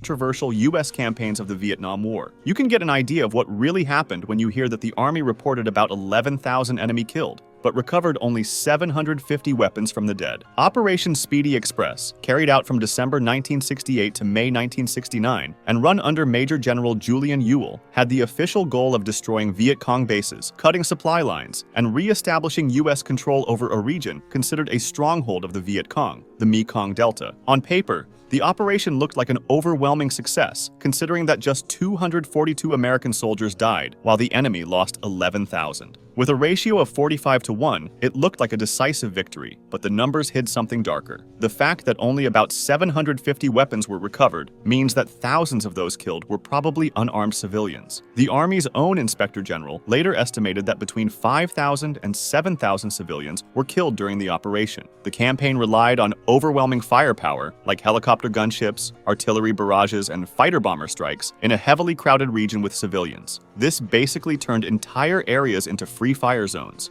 David Hackworth, a highly decorated battalion commander, admitted openly, "A lot of innocent Vietnamese civilians got slaughtered because of the Yule Hunt drive to have the highest body count in the land." Survivors and witnesses described whole villages wiped out, with civilians getting shot from the air as they tried to run. A Viet Cong commander later explained, "Most of the people killed were civilians, because civilians would run. We soldiers held our positions." Reports of atrocities began to surface in 1969, but they were overshadowed by the My Lai massacre, which we've just talked about. In 1972, Newsweek published an investigation by Kevin Buckley and Alexander Shimkin called Pacification's Deadly Price. They had interviewed villagers and studied hospital records. In one provincial hospital, they found that 3/4 of the civilian wounds treated came from U.S. firepower, not Viet Cong attacks. Their conclusion was that thousands of civilians had been killed during Speedy Express.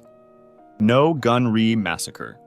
In the summer of 1950, during the Korean War, one of its darkest tragedies took place at a railway bridge near the village of No Gun Ri. U.S. commanders were afraid that North Korean soldiers were disguising themselves as civilians, so they ordered refugee movements to be blocked. Declassified documents later showed that some commands actually went even further, authorizing troops to fire on groups of civilians who approached. Then, disaster struck. As waves of refugees fled south from the advancing North Korean army, they reached U.S. lines. There, they were stopped, searched, and grouped near the railway tracks by No Gun Ri. American planes then shot at them. Survivors say ground troops soon opened fire too, driving them into the culverts and pinning them down in the bridge underpasses. Hundreds of South Korean refugees, mostly women, children, and the elderly, were caught under fire, and for 3 days, families screamed as they piled bodies on top of one another for cover, drank from a stream turned red with blood, and watched children die beside them. The death toll has long been debated, with survivors speaking of about 400 people killed, and U.S. veterans giving numbers ranging from dozens to several hundred. A South Korean government inquiry was able to confirm 163 people dead or missing by name, along with 55 wounded, and concluded that the real toll was likely much higher, around 250 to 300. Nearly half of the confirmed victims were children. For decades, the story was silenced, as survivors lived in fear under South Korea's authoritarian governments. It was not until 1999 that the Associated Press exposed the story worldwide, interviewing survivors and U.S. veterans. The reporting won a Pulitzer Prize and forced both the U.S. and South Korean governments to investigate. The U.S. Army's 2001 report admitted that civilians had been killed by American air and ground fire, but claimed there had been no orders to deliberately massacre them. It described the killings as a tragic accident of war. President Bill Clinton expressed deep regret and admitted things happened which were wrong. Instead of compensation, the U.S. funded a memorial and scholarships, which survivors rejected. South Korean investigators, however, concluded that there had almost certainly been orders to fire, pointing to missing records, consistent testimony, and orders from the time to treat refugees as enemy agents. Later, more declassified documents strengthened the case. One was a letter dated July 26, 1950, from the U.S. ambassador in Seoul, reporting that the U.S. military had adopted a policy of shooting refugee groups approaching its lines. This and other incriminating records had been deliberately left out of the Army's official report. No Gun Ri also set off wider investigations in South Korea, uncovering more than 200 other cases of alleged U.S. killings of civilians in the early years of the war, including refugee bombings and mass executions. Sand Creek Massacre. On November 29, 1864, troops under Colonel John Chivington rode toward a Native American camp of the Cheyenne and Arapaho people. Chief Black Kettle had moved. I'm not commenting much on this video because what is there for me to add? Nothing. Moved his people there after being told it was safe, and he raised a U.S. flag with a white flag underneath it to show peace. Many of the warriors were away, and most of the people in camp were too old or too young to fight. Despite this, Chivington's soldiers attacked. Witnesses later described women and children being shot at close range, people cut apart with knives, babies killed, and bodies mutilated for trophies. One account told of a child wandering in. It's almost as if they didn't consider them to be human. Wow. The sand, while soldiers took turns trying to shoot him. Another described fingers and ears cut off for jewelry and the body of Chief White Antelope butchered. By the time the killing ended, most of the dead were women and children. You know they were killing the savages, right? They themselves were not savages, as they put fingers and ears on their jewelry.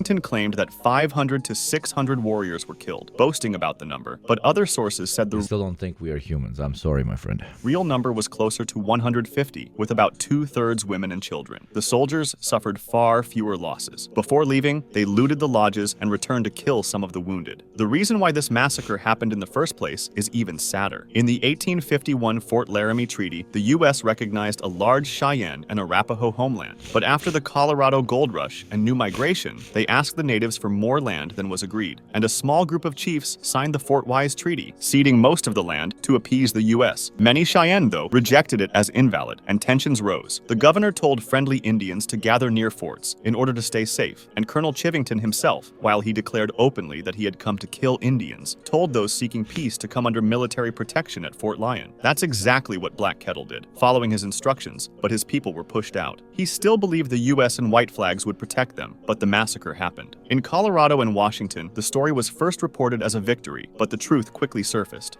Manifest destiny. God promised us this land, and those that were here are but mere game staying on our land. Very fucked up, but that's exactly what manifest destiny is. We are humans, and humans are fucking terrible. Yeah. Investigations followed. They're arguing about Graham Plattner in chat. Are they? Let them argue. Let them fight. Let them fight. Including a congressional inquiry. My opinion is that you should not give a flying fuck about Plattner. Who the fuck is that guy? Who the fuck cares? What? Fuck that guy. I don't give a shit about that guy. Why is that guy relevant? Why aren't we talking about the elections in I don't know, one of the regions of Nigeria? That's probably 10 times more important than Graham fucking Plattner. What? Who gives a fuck? Both the guys that are spending too much of their time hating on the dude and the people constantly covering him. What the fuck are you doing? Who gives a shit? What the fuck? I don't give a shit. That called it a foul and dastardly massacre. Officers and scouts testified about the killings and mutilations. Captain Soule, who had refused to fire, gave evidence and was murdered shortly after in Denver. Despite the findings, no one was court. 1 2-minute part of a video has caused a 30-minute tirade in chat. I'm tempted to time these guys out. Let them speak. It's okay. Marshaled. Chivington had already resigned, and while his career ended in disgrace, he avoided legal punishment. A later treaty at the Little Arkansas promised survivors land access and reparations. President Andrew Jackson made leather from the skin of indigenous people he murdered, then gave souvenirs, body parts to the women of Nashville. I only spammed this because it's the most insane and violent thing a president has ever done, to my knowledge. Like, personally did it himself. That's fucking crazy. I know about it, but every time I'm reminded. It's fucking crazy, and thank you, Cuphead. Plattner is a busy box for some of the dumbest and most annoying online leftists. Yes, very much so. It's... But those promises were soon broken and replaced with much smaller reservations. Philippines concentration camps. Instead of talking about Plattner, how about you Western motherfuckers make this number go up, okay? Taxation. I want to see all you Western motherfuckers paying your taxes in this motherfucker. Only 10 Westerners have paid. Okay, motherfucker? Only 10 Westerners have paid.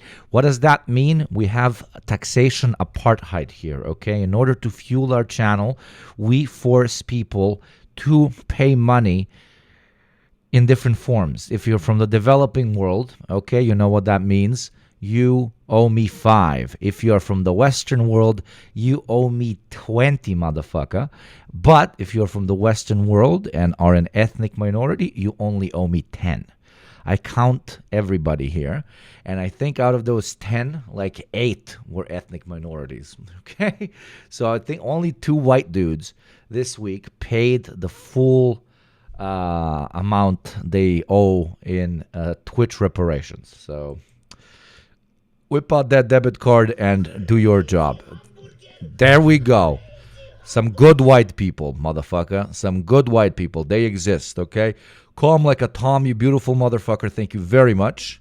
Thank you very much. Everybody say thank you. Thank you. Thank you, Tom. Okay. And if anybody ever tells you there's no good white people, be like, no, there was one good white dude or lady or NB in chat, calm like a Tom, okay? Only good white person. Thank you, BDM Matt, for the 5. Developing World Tax, that's what I fuck with. You guys literally are the main fuel because, as you can see, the Westerners ain't paying their taxes except calm like a Tom, okay? Thank you very much, calm like a Tom.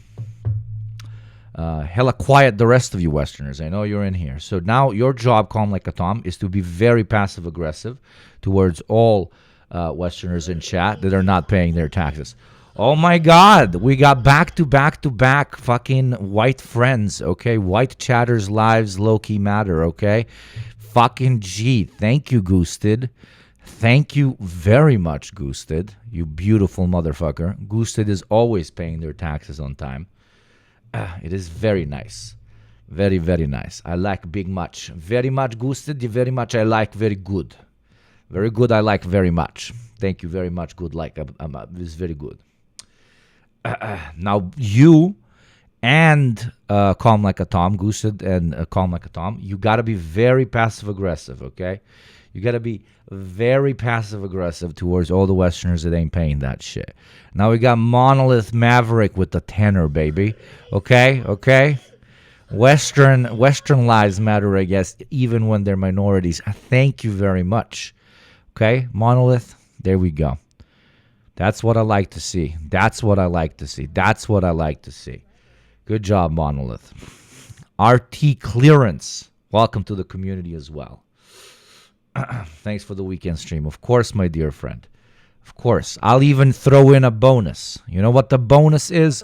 The OGs in chat know what the bonus is. The bonus is because we have a hype train. Depending on the size of the train, okay, size does matter here. You get, what do you get? You get the same number of pictures of cats from a big book that I have that is just filled with cats. So you are level 9 now.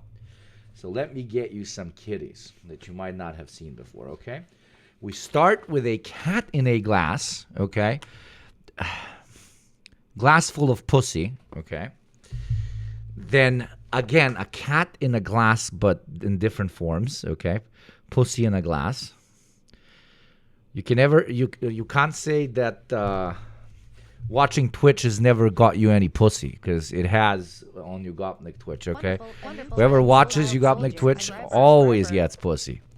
Now we got a theory cat, okay? Okay. Head in the books, literally. It's number 3. Then we have a news cat, okay? Okay. Literally popping through the newspaper. That is cat number 4. Then we have twinsies, okay? This is me and you, chat. We're literally twinsies. Oh my God, I love orange cats. Is there scientific proof that orange cats are actually dumber than the rest of the cats? That is 5. Some that you haven't seen. Maybe I need to buy a new cat book. There we go. This is for you gearheads. Okay. Next to a car. She's so elegant, or he. And finally, this is staring down the neighbors. He said, what? He wore what? What are those, boy? Okay, that's 9 cats. That is 9 cats. If the hype train goes higher, you get more cats. Next is level 10, so you're probably going to get 10 cats. Pretty crazy. Pretty crazy. And very fucked up that now we're talking about concentration camps. I apologize. I do not want to destigmatize that. What's up, Doof?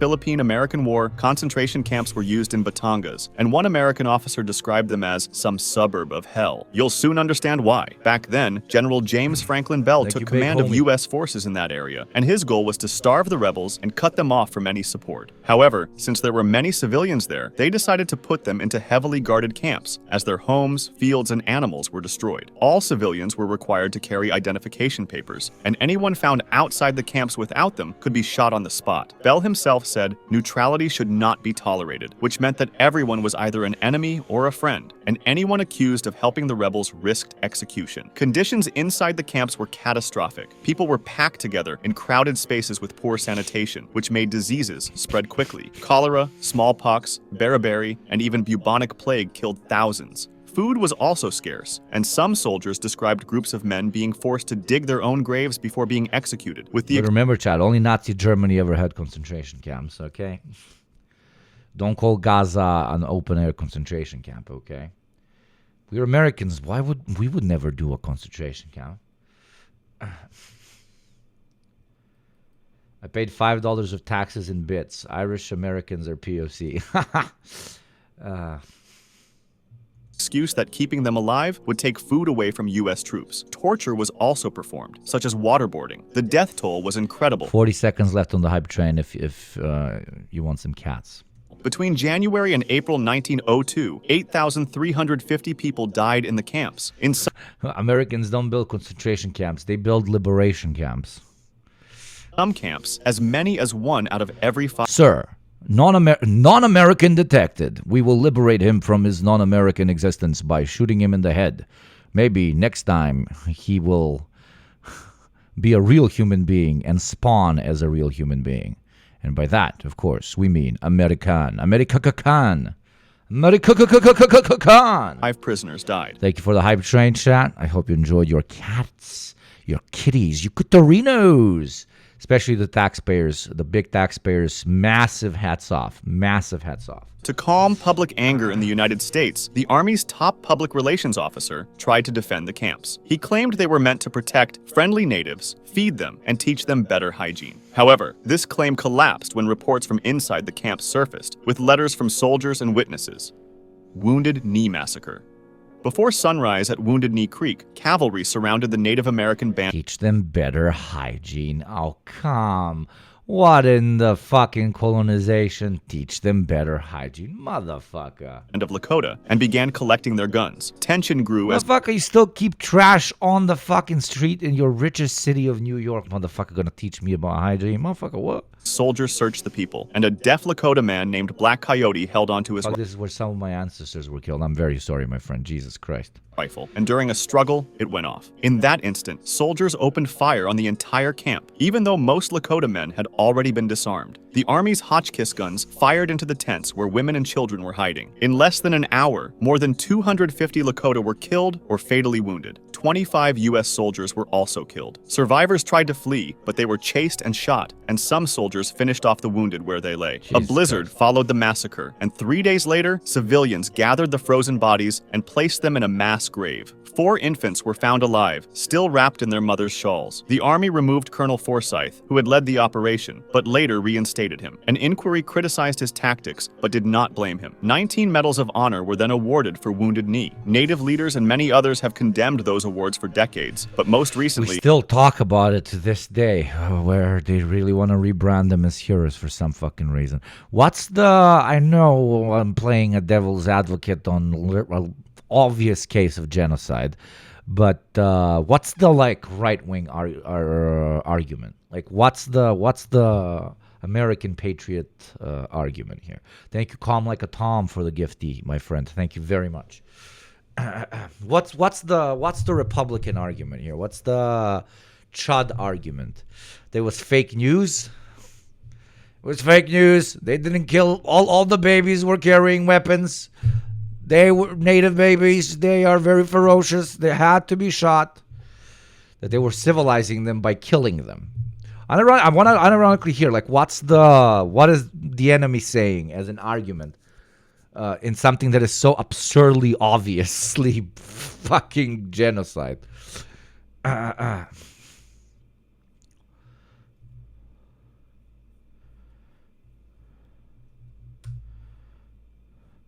Higgs's decision on Wounded Knee medal spark outrage in Native American communities. But okay, what's the argument? Pete Hegseth, in his effort to root out what he calls woke culture in the armed forces. It's woke to correctly say that something was mass murder. Gender neutral, blah, blah, blah, all the classic shit, blah, blah, blah.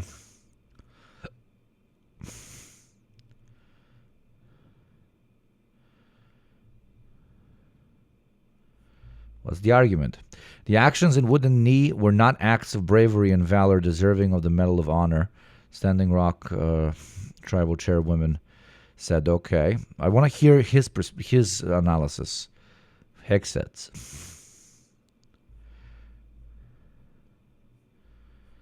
What's Hegseth's analysis? That it just woke? Like, what the fuck? It's just woke. They were asking for it. They were fighting savages who would do the same or worse to the white settlers, usually the argument. Yeah, I know, but they're really hyper-focusing on this one.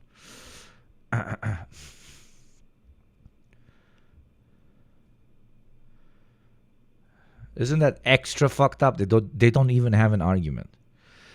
The propaganda goes like that. Natives are barbaric and the land never belongs to them. And do you believe Americans to use their brains when it comes to government? Of course not. Yeah, no, I completely get it. But specifically with this instance, what could be the argument? Literally, what could be the argument? Because it's so obviously a massacre. Like, it's... Under the previous administration, a review panel was convened to determine whether soldiers awarded the Medal of Honor for their actions at the Battle of Wounded Knee should keep their medals. Now, upon deliberation, that panel concluded that these brave soldiers should, in fact, rightfully keep their medals from actions in 1890. The report was concluded in October of 2024.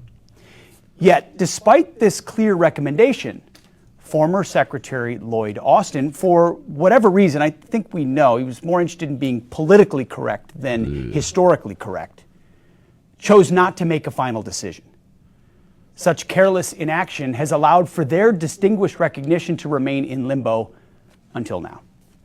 Under my direction, we're making it clear without hesitation that the soldiers who fought in the Battle of Wounded Knee in 1890 will keep their medals. And we're making it clear that they deserve. Even Republicans in chat are like, what the fuck? I'm a combat veteran and a Republican. Wounded Knee was a massacre, not a battle. They killed around 300 Lakota, also women and children. To add that you think the soldiers deserved medals is a weak statement, obviously coming from someone who has not seen combat close up.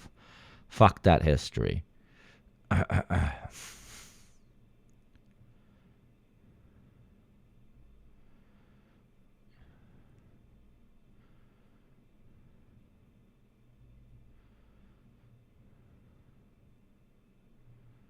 Yeah, the argument is just, they were heroes. And now they're saying they're not heroes because woke. This is so repetitive. It is so absurdly fucking repetitive. God damn it. I can't even eat from the slop. I want to eat from the slop. I want to hear their argument and just piss all over. But there's no argument. They're just like, calling a massacre massacre is woke. So we're not going to do it. God damn it, dude. In 2025, the Defense Secretary announced the medals would not be revoked. If you want to discuss this video or suggest an idea for the next... Thank you for the bravery of doing this video to the Paint Explainer, who literally basically invented the whole genre at this point. Whoa, what the fuck? The worst serial killers in every period. Damn, this fucked up photos.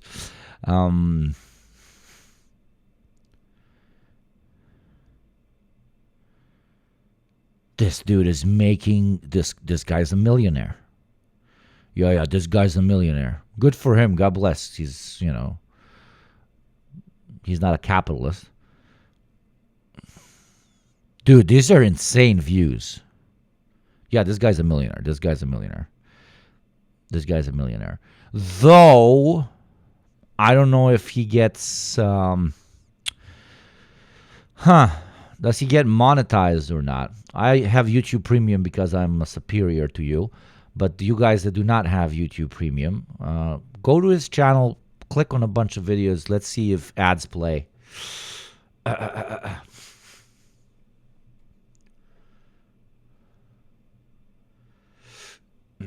he didn't do like a plugged ad. He didn't do like a sponsor ad. So go check the no premium havers. The most forbidden places on earth that are... This is the type of shit you watch when you're just tired.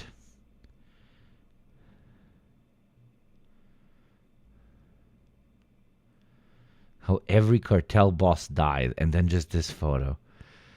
How every cult leader died. This is so disturbing. I fucks with it.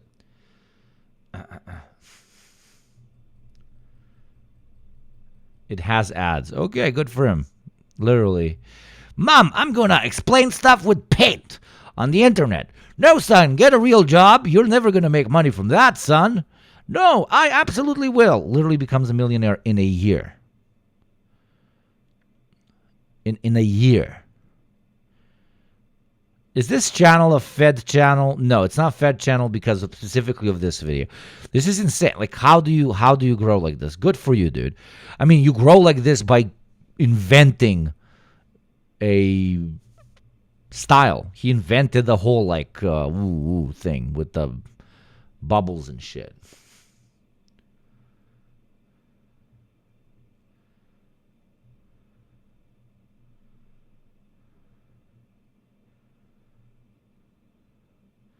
The video like his that explains how every Nazi leader died. Yeah. I think it's on the list. How every major Nazi leader died. There you go. It's literally on the list. Okay. But it's the German guy. There's a German guy that copies his style. Or maybe, okay, this is so off topic, but I don't care. Let's have some fun. Okay. Because it's Nazis that died, oh fuck you. Professor Stein does a similar thing. But when did he start doing it? Holy shit. Okay, wait. Okay, let's see. Odin, the Allfather and chief of the Norse gods, commands well. From his throne atop Hlidskjalf in Asgard, Odin surveys the 9 realms, seeking This is knowledge AI. but counted among the Aesir. Loki is a shapeshifter and master of deception. His pranks range from harmless jokes to catastrophic schemes, often... Yeah, that's an AI narrator. Reinhard Heydrich was one of the most... In 1926... Okay, so he started with an AI narrator because he was like, they will not like my Deutsch accent. Okay, but okay, he didn't do this style there, neither did he do it there. Wait, no, here he kind of does it. Denial. Yeah, okay, he kind of does it. So, March 14th.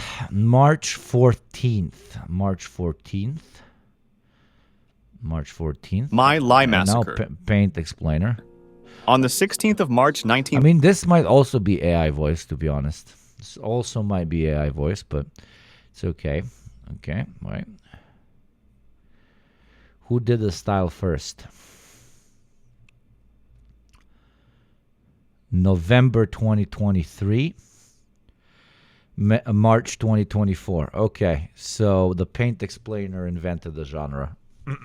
I just wanted to see who stole whose game. It's all computer. It's all computer. It's all computer. Is it all computer chat? Very compute. I'm gonna compute. Okay, today we're talking about American war crimes, so let's continue.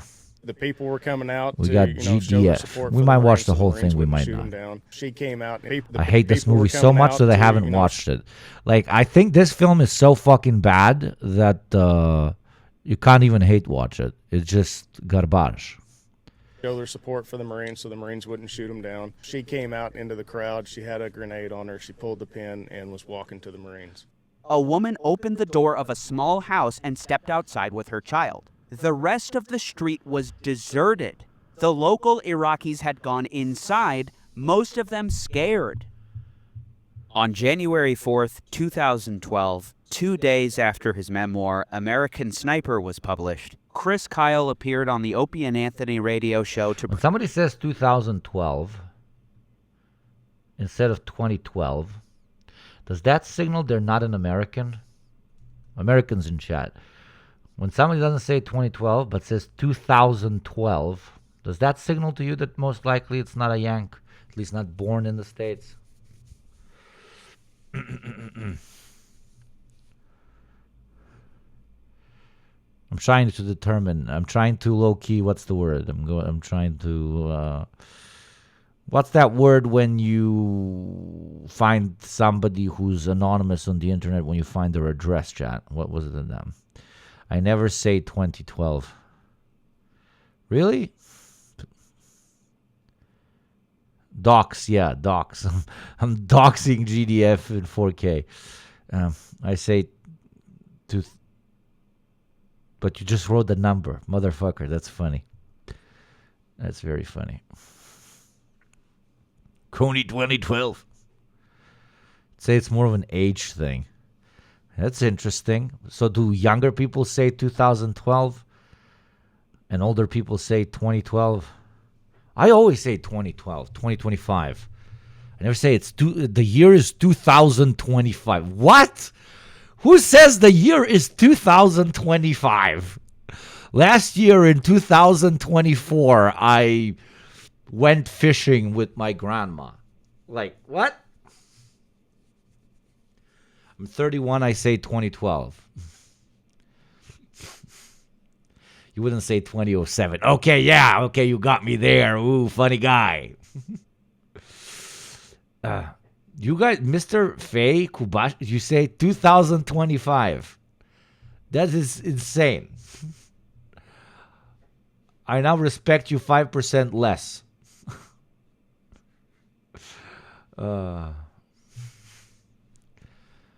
And I don't have an argument on why it's weird. It's just weird to me. I don't have a reason why. I say 2012. 2012.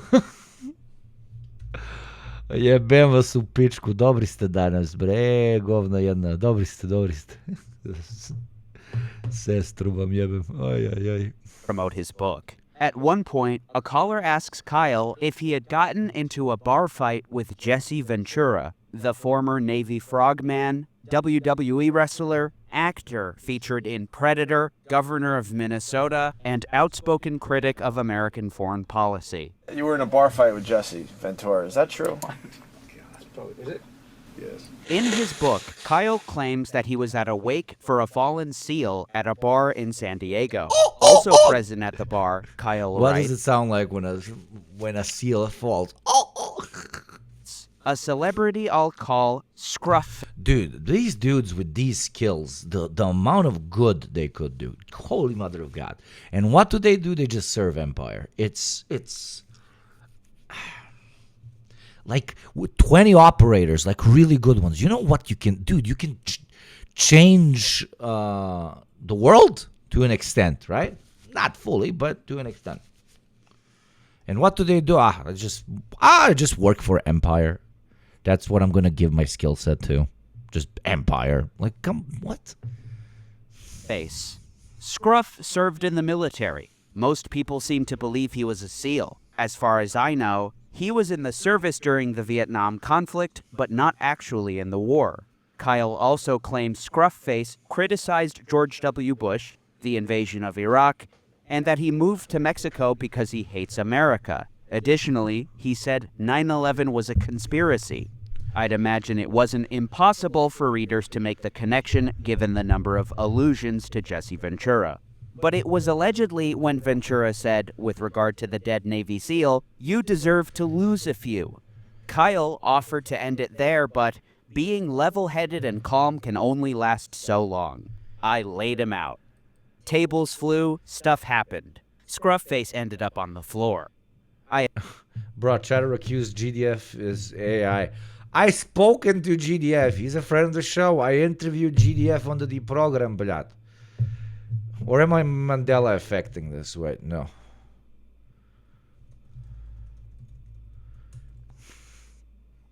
No, there you go. We interviewed him. So long ago. Holy shit, a year ago? I should get him on again. This is crazy. A year ago, bruv? If you aren't subscribed to the YouTube channel, go subscribe now. I want to get a second plaque. We're going to have a second plaque here, okay? Because I run this motherfucker. I ain't letting my boys get my plaque. I am getting a plaque here. They took the first thought plaque. I'm taking the deprogram plaque. Even though like 5% of our podcast listeners listen on YouTube, still we post for the fucking YouTube pilled motherfuckers. So Yeah. We should get GDF on again. That's a good idea.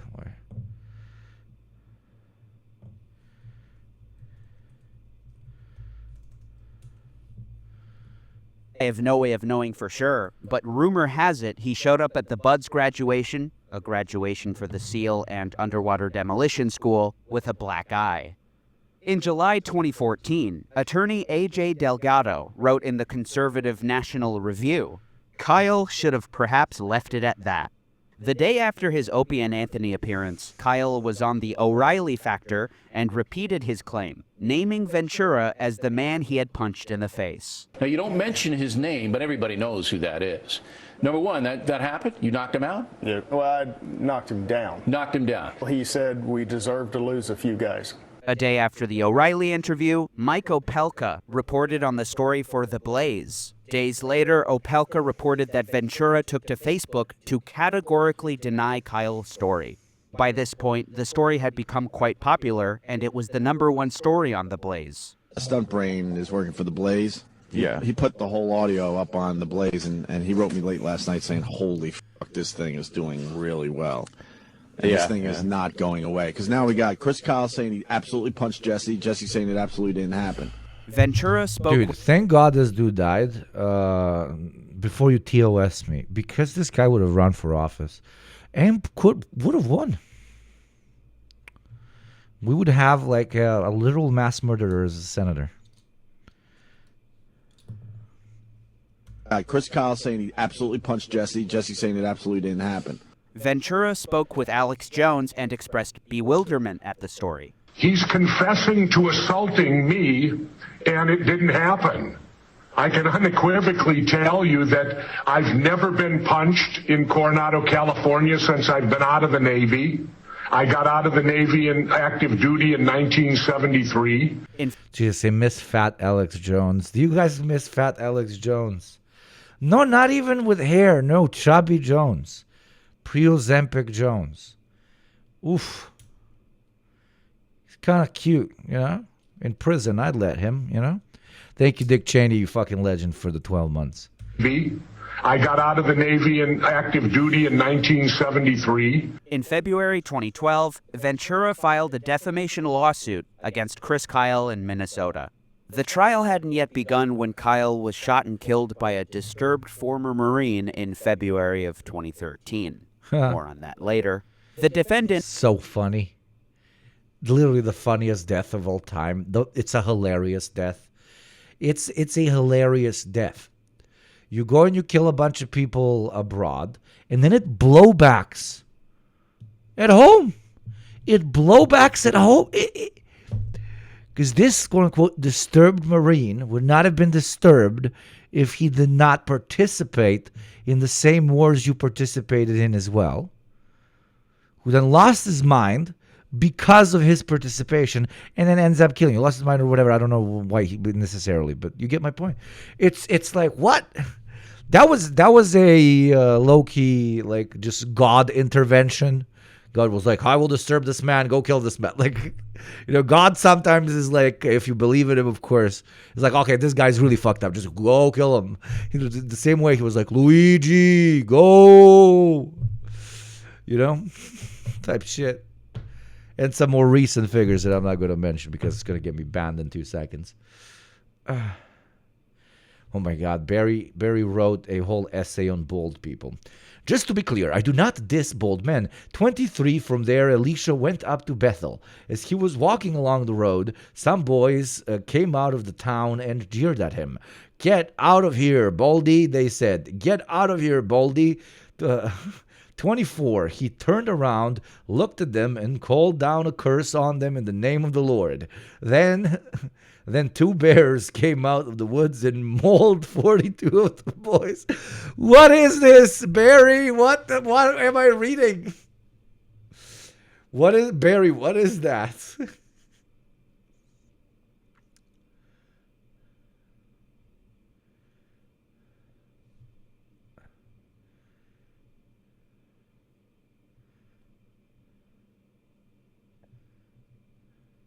To be fair, snipers, some of them motherfucking freak out there, especially people who confirm killing tens of... Yeah, absolutely. Reminder, I forgot 2 hour mark. Pay your taxes. We have 3 proud Western patriots, okay? As we're watching Western crimes, I want Western patriots paying their reparation. ! Tax. Let's fucking go. And if you're not one of those taxpayers and you can subscribe individually, that is always encouraged because, and I think it's doable. Oh my God, I'm so excited. I'm genuinely very fucking excited. We're probably going to hit the target. Please, please, please, please, please, please, please. There's a chance because there's going to be a massive dip on the 29th and 30th because last month we did really well on those days. There's going to be a massive dip then. But please let us hit it. I'm going to get the nicest camera, guys. It's going to look so fucking cool. It's going to look so fucking cool. That's what I wanted to know before you read it. That's a Bible reference? 2 Kings. There's no way that is in the Bible. There's no way that is in the Bible. That is in the Bible. 42 kids died because a few of them made fun of a bald guy in the Bible. God sent 2 bears to maul the children to death.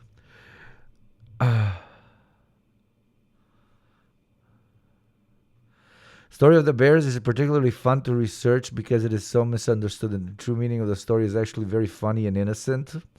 The first time I read a story, I was appalled. I thought Elisha got teased by a nursery rhyme, blah, blah, blah. After doing more research on this passage, I must say the King James Version makes this passage more difficult to understand. Okay, I don't care, okay. God is on bald people's side. That's all I need to know, okay? God is on bald people's side. Don't fuck with bald people. Was now the executor of Kyle's estate, his widow, Taya.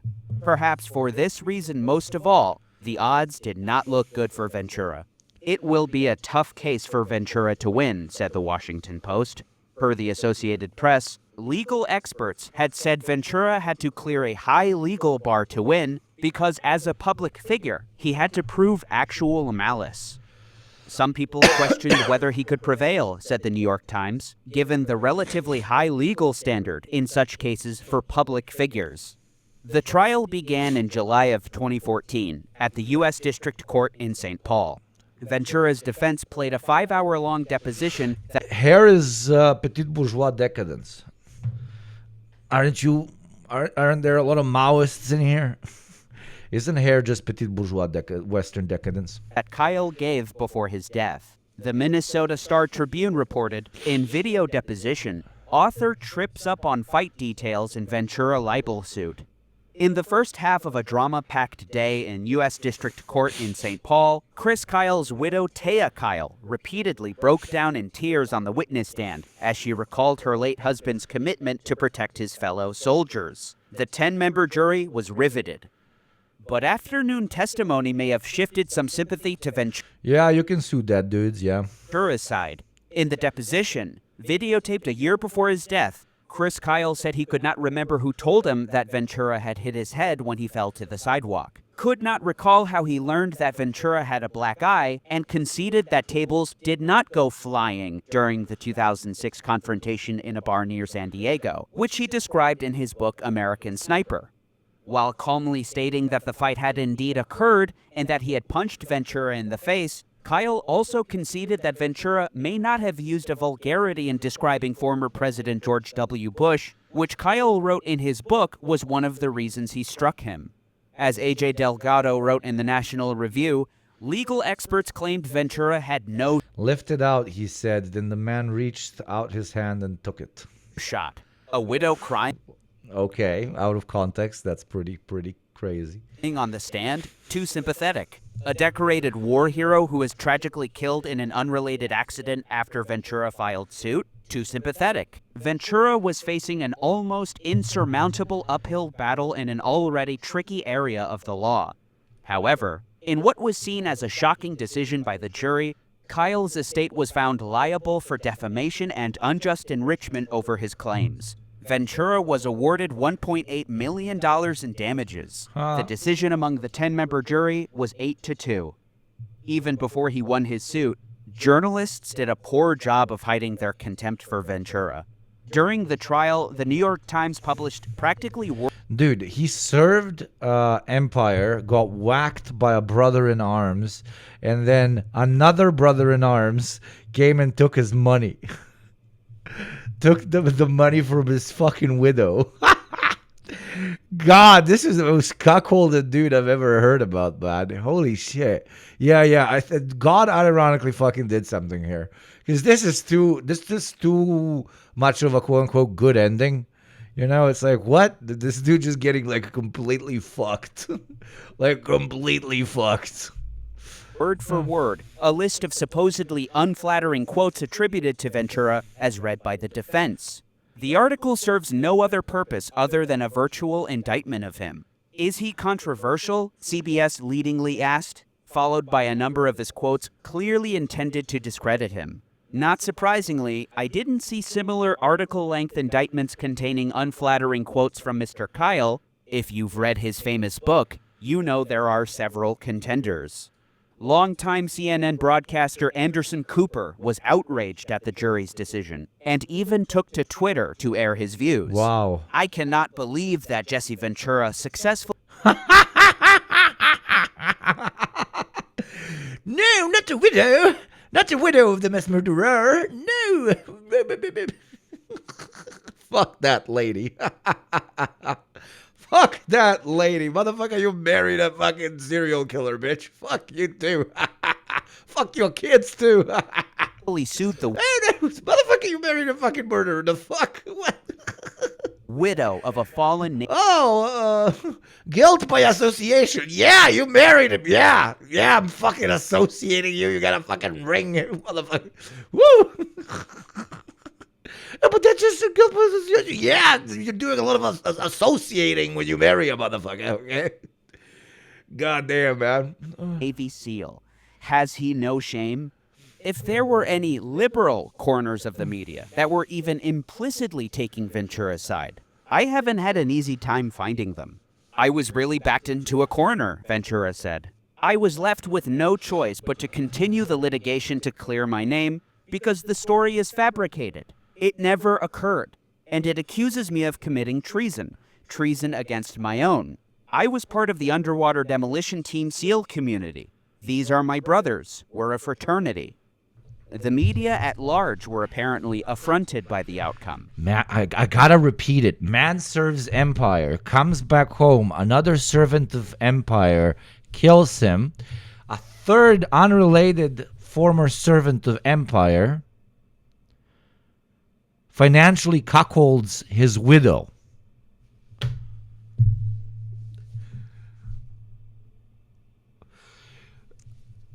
Very good writing, okay?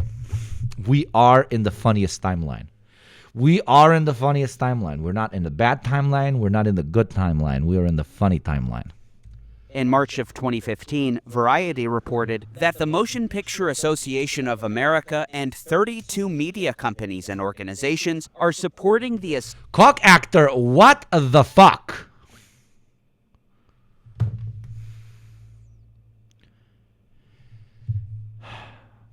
I want to bring something to attention here, Chad, okay?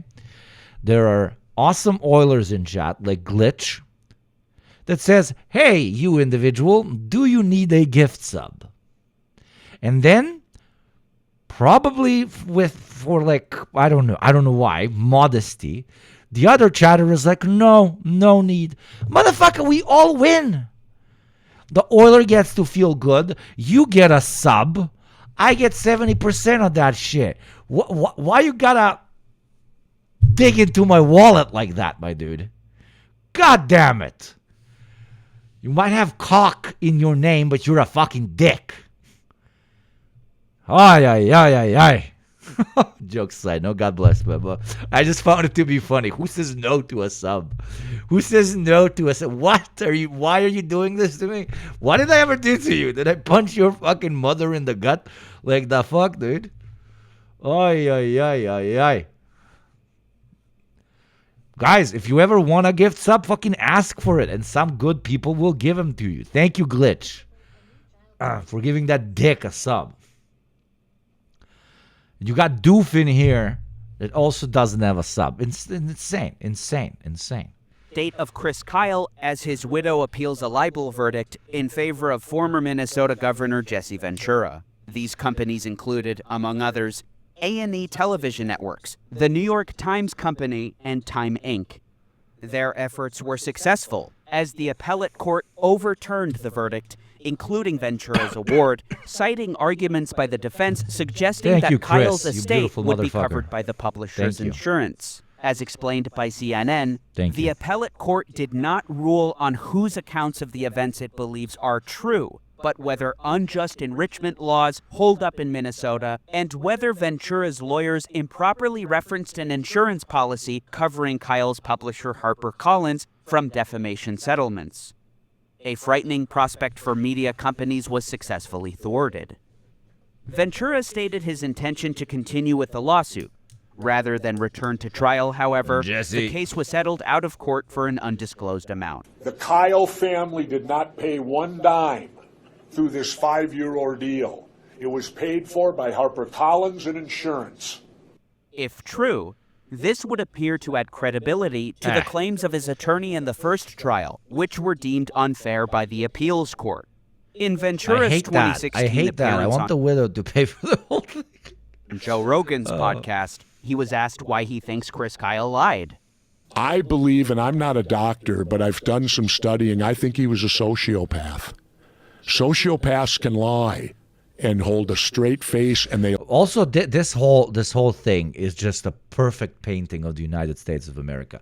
A man goes abroad, shoots a bunch of people with a high caliber sniper rifle, writes a book about how he killed them and how he enjoyed that. A whole movie is made about it. Everybody applauds it. The only controversial thing about, again, a mass killer is whether he punched a guy while in the States.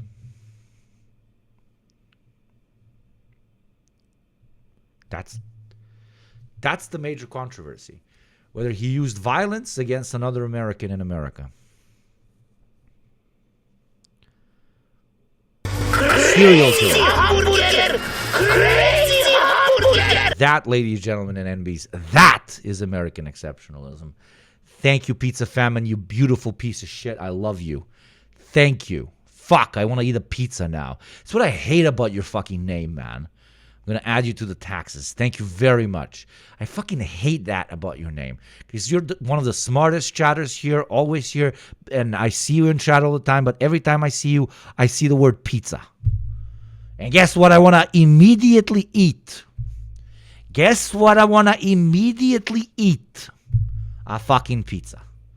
God damn it. You now bought me a pizza. I'm going to order a pizza later. And it's from your subs. So thank you.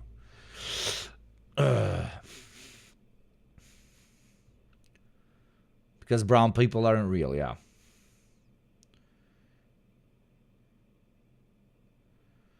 You'll get to it. No, I'm not talking about GDF. No, GDF is covering everything. I'm talking about America in general. That was my argument. Not against GDF. What the fuck? GDF is doing the hook with the drama in the beginning, and then he's going to talk about the murder. It's fucking great. I fucking love his channel. It's for very specific type of people, but it's very good. What if pizza but burger? Crazy hamburger. As an American, there's this weird, unrelenting draw. Scoop these up. So check this out. Pizza Boyka. If I had to choose my favorite, I'm actually probably gonna have to go with the pepperoni burger, and that's a me thing, because yes, Jordan. I should ban you for sending me this. They lie to the point where they believe their own lie. If Kyle were a sociopath, it stands to reason that this would have aided him significantly in his military career. His job, after all, was to kill people, as he put it. Perhaps it would help explain his descriptions of killing people. I'll quote Kyle at length from his memoir to give a fair amount of context. Hey everyone, thank you so much for watching, and if you'd like to support me, consider becoming a patron where I have exclusive videos that can't be shown on YouTube. I recently dropped a video there that I don't even know if I can discuss here on YouTube, so definitely check that out. Thank you so much to all of my patrons. I wouldn't be able to do this without you all. Also, thank you so much to everyone that has donated. I rely on my patrons and donations, as I'm not advertiser friendly. There's another question people ask a lot. Did it bother you killing so many people in Iraq? I tell them no.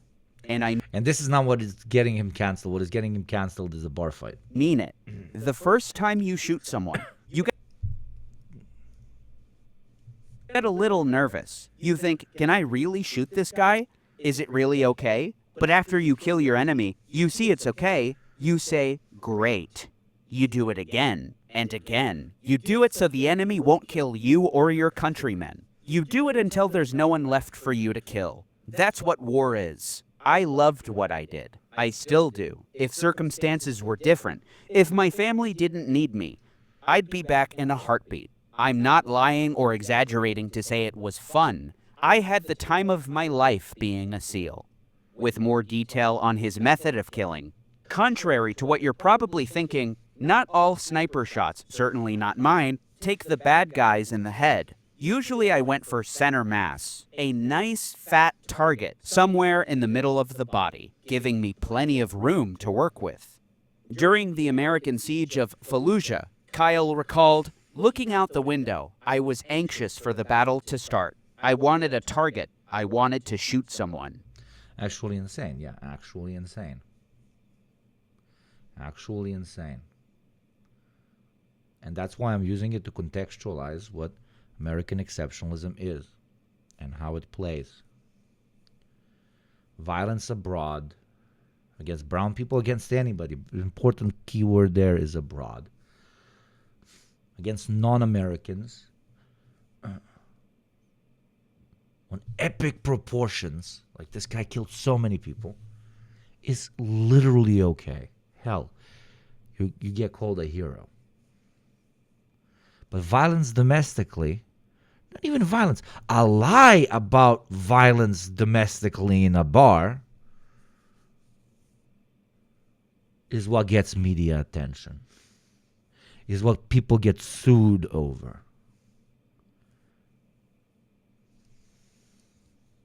It's like living in this weird bubble in an ocean of corpses. And you're just fine with it.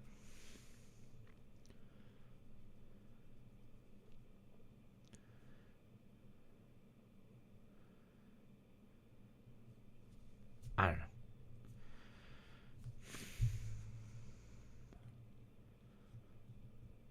Isn't that insane to you? I don't even know how to follow that. Isn't that insane? That is a sick society.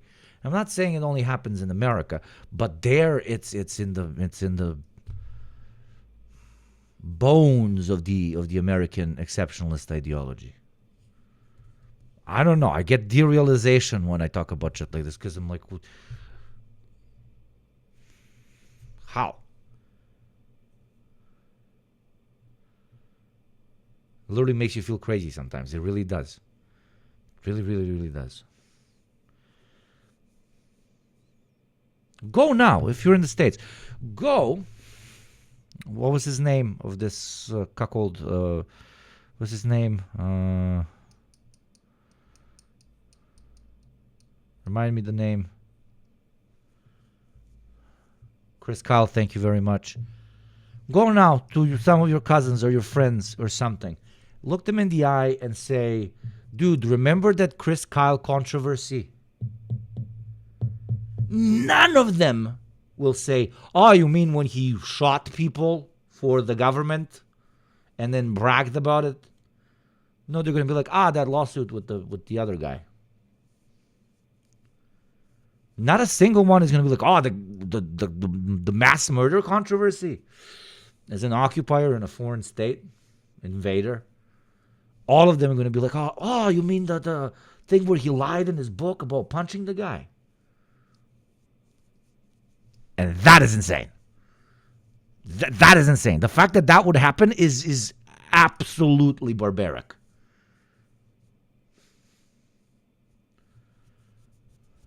Or the part with Katrina. Yeah, I think maybe he's going to get to this. Describing his tattoos. On the front of my arm, I had a Crusader cross inked in. I wanted everyone to know I was a Christian. I had it put in red for blood. I hated the damn savages I'd been fighting. I always will. They've taken so much from me. Like what? In the book's opening pages, he describes they the take? enemy he was supposedly fighting. What did they Savage, take? despicable evil. That's what we were fighting in Iraq. That's why a lot of people, myself included, called the enemy savages. There really was no other way to describe what we encountered there. With regard to how many he'd killed, the number is not important to me. I only wish I had killed more. Not for bragging rights, but because I believe the world is a better place without savages out there taking American lives. Everyone I shot in Iraq was trying to harm Americans or Iraqis loyal to the new government. The first person he kills in the book was a woman he claims was holding a grenade. It was clear that not only did she want to kill them, but she didn't care about anyone else nearby who would have been blown up by the grenade or killed in the firefight. Children on the street, people in the houses, maybe her child. She was too blinded by evil to consider them. She just wanted Americans dead no matter what. My shot saved several Americans whose lives were clearly worth more than that woman's twisted soul. I can stand before God with a clear conscience about doing my job, but I truly, deeply hated the evil that woman possessed. I hate it to this day. The woman was evil, Kyle alleges, too blinded by evil to consider the civilians and children that could die from the grenade blast and ensuing firefight. Kyle, however, doesn't appear to consider the civilians that could die as a result of the massive firepower that was called in to assist him and the other troops during the campaign in Al-Faw, or for that matter in Fallujah or Ramadi. All sorts of aircraft were overhead. FA-18s. Even having to address this is insane. But, you know, I'll let GDF do his fucking job. But it's F-16s, A-10A. To point out the hypocrisy in it's cliche. Even an AC-130 gunship. The Air Force A-10s, better known as Warthogs, were awesome. Just the dumbest Nazi logic. It's also like classic military brainwashing. There's a lot of military, ex-military personnel in chat. You guys can confirm. But what they do to you is they redesign you to almost exclusively identify with being a soldier and redefine everybody in your platoon or whatever as your family. And your job is to continuously, quote unquote, protect your family, protect your comrades, protect the people in your platoon whenever you're out there doing shit, right? And when they do that, they basically rewire you in the following way. You are no longer attacking. You are now killing to protect your comrades that are there because you're attacking. But you're no longer thinking about that fact. Now you got to protect your bro, people that you really care about, people whose dick you've seen, you washed your ass together, you fucking joke around. You're very, very close. But the conversation is no longer about why we are there. The conversation is how to protect my guy. Cop shit as well. Absolutely. So now you don't feel that bad because you're doing it to protect somebody you actually, unironically, yeah, you do care for. But maybe if you cared for them, and that's fine to care about your comrade, especially if you've seen fucked up shit like that. If you really care about them, you should both fucking leave the army and go back home or some shit. Fucking desert. Fucking, I don't know. Shoot yourself in the foot. Shoot him in the foot first and then yourself in the foot.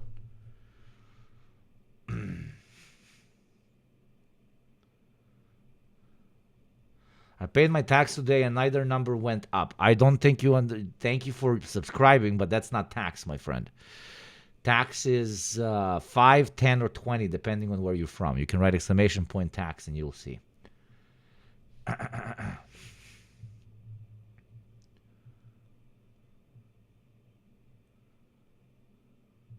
Even military non-combat MOSs go through that. Yeah, yeah.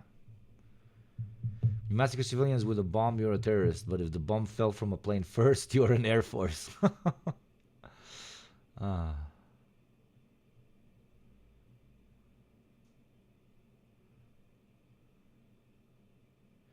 you still have chat sub-census? If so, we continue chat fights.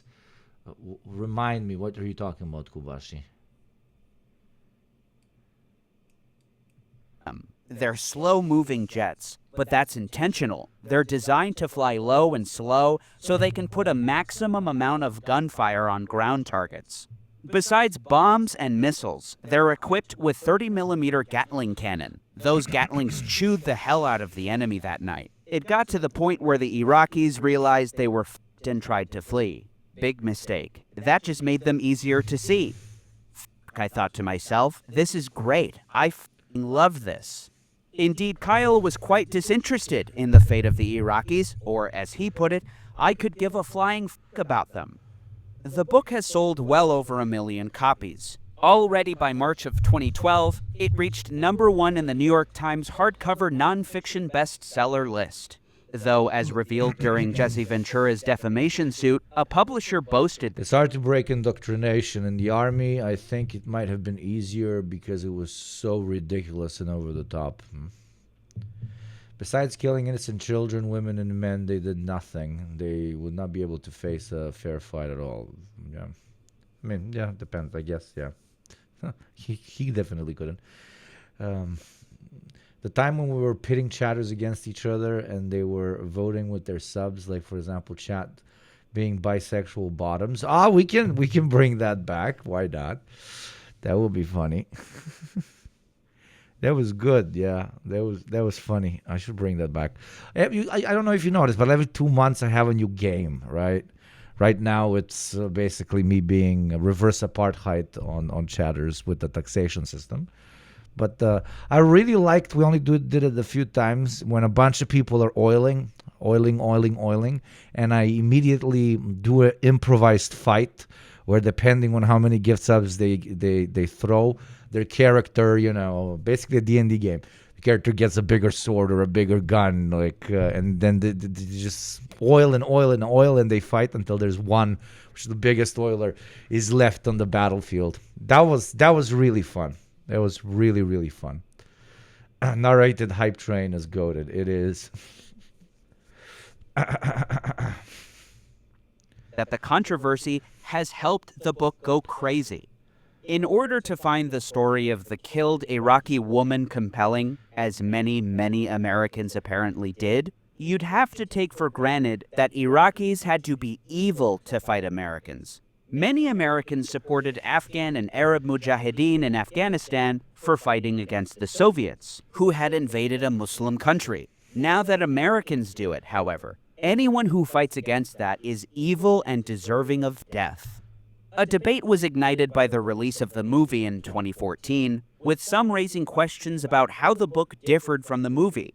In retrospect, it's surprising to see who criticizes and defends Kyle in this exchange on Real Time with Bill Maher. If you're a Christian, I know this is a Christian country, I hate the damn savages, I don't give a fuck what happens. That doesn't seem like a Christian thing to say. You can't sum up a man by one quote taken out of context. You don't know how he said that. And I think if you're fighting a war, I bet you say a lot of f***ed up shit in the middle of it. Well, that was after the war when he wrote a book. All right, but you've been through a war. Eisenhower once said, I hate war. What the fuck? What the fuck? What the fuck? Why? What? Is this an alternate reality? Holy fucking shit. Why am I getting a big W from Big Cock Idiot here and a big L from Ginger Funny Guy? What the hell is going on? War is only a soldier who has lived. This is Bill before he married a black woman, okay? Okay, I need you to contextualize that, okay? The typical white guy before marrying a black woman. He married a black woman and she was like, yo, let me explain some shit to you. And that's when he became low-key based. 2014. Unironically, let's see. When did Bill Burr get married? 2013. He had just gotten married. Fuck. Okay, my theory. Shit. Fuck. That was such a good theory. Motherfucker. Shit. Oof. Fuck. Son of a bitch. It can. Brett Stevens, then of the Wall Street Journal, is quite offended by Maher's criticism. The savages he's talking about, okay, aren't ordinary Iraqis. The savages are al-Qaeda killers. The fact that a columnist from one of the largest American newspapers would use such disqualifying language to refer to a resistance comprising tens of thousands of people is telling, to say the least. He's since joined the New York... You know what's telling, motherfucker? You know what's telling? That they go on national television and discuss a mass murderer, and when they're discussing the mass murderer, they're tone policing instead of talking about heads exploding from sniper rifle bullets. Their big thing is, he called them a slur. Not he killed them. America is not a real place. America is not a real place, and I'm never going to be convinced that it is a real place. It's just a fucking loony bin with crazy people that we just send to that fucking island for some reason. It's like a secret government program, and somehow they took over the asylum and they have nukes. That's the United States. What the fuck? That is so insane. Brate, koji kurac, mislim, stvarno, pa mi nismo ljudi za njih. Mi nismo ljudi za njih. York Times as an opinion columnist. Even Chris Kyle distinguished between the range of political and religious affiliations among the resistance fighters. Some were former members of Saddam's army and members of the Ba'athist party that Saddam had headed. There were Fedayeen, members of a paramilitary resistance group the dictator had organized before the war. There were small, poorly organized groups of Iraqi guerrillas who were also called Fedayeen, though technically they weren't connected with Saddam's organization. Though nearly all were Muslim, nationalism rather than religion tended to be their primary motive and organizing principle. Then there were the groups organized primarily around religious beliefs. These identified themselves as Mujahideen, which basically means people on jihad, or as Kyle calls them, murderers in the name of God. There was also Al-Qaeda in Iraq. All of them, according to Kyle, deserved to die for fighting the Americans. A foreign invader imposing its will on the people of Iraq through extraordinary violence. Military occupation, and all the worst qualities of counterinsurgency, such as mass internment and torture, along with aerial bombardment and siege warfare. Despite the distinctions he made while promoting his book between savages and ordinary Iraqis, Kyle writes early on in the book, "I started killing a lot of Iraqis. We all were. But for everyone we shot, 4 or 5 seemed to materialize to take their place." He doesn't distinguish so carefully here about Iraqi savages and Iraqis. He just says he killed lots of Iraqis. Unsurprising given the rules of engagement at the outset of the invasion, which were, as Kyle recalled, if you see anyone from about 16 to 65 and they're male, shoot them. Kill every male you see. That wasn't the official language, but that was the idea. Indeed, Kyle was but one especially enthusiastic killer among scores of troops commanded by officers who told them to murder males indiscriminately, and who called in airstrikes with enormous firepower that killed indiscriminately. Shortly after Kyle's death in 2013, there was renewed interest in stories that Kyle told that raised doubts. For starters, Kyle claimed to have shot and killed 2 would-be carjackers in Cleburne, Texas in January of 2009. He told a Dallas journalist that police arrived afterward and they ran his driver's license. But instead of his name, address, and date of birth, what came up was a phone number at the Department of Defense. At the other end of the line was someone who explained that the police were in the presence of one of the most skilled fighters in U.S. military.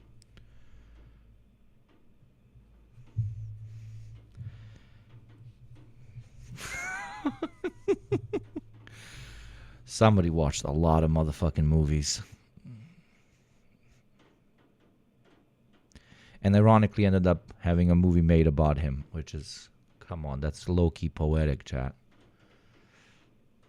I was stopped by police after I discharged my firearm at 2 ethnic, probably, carjackers.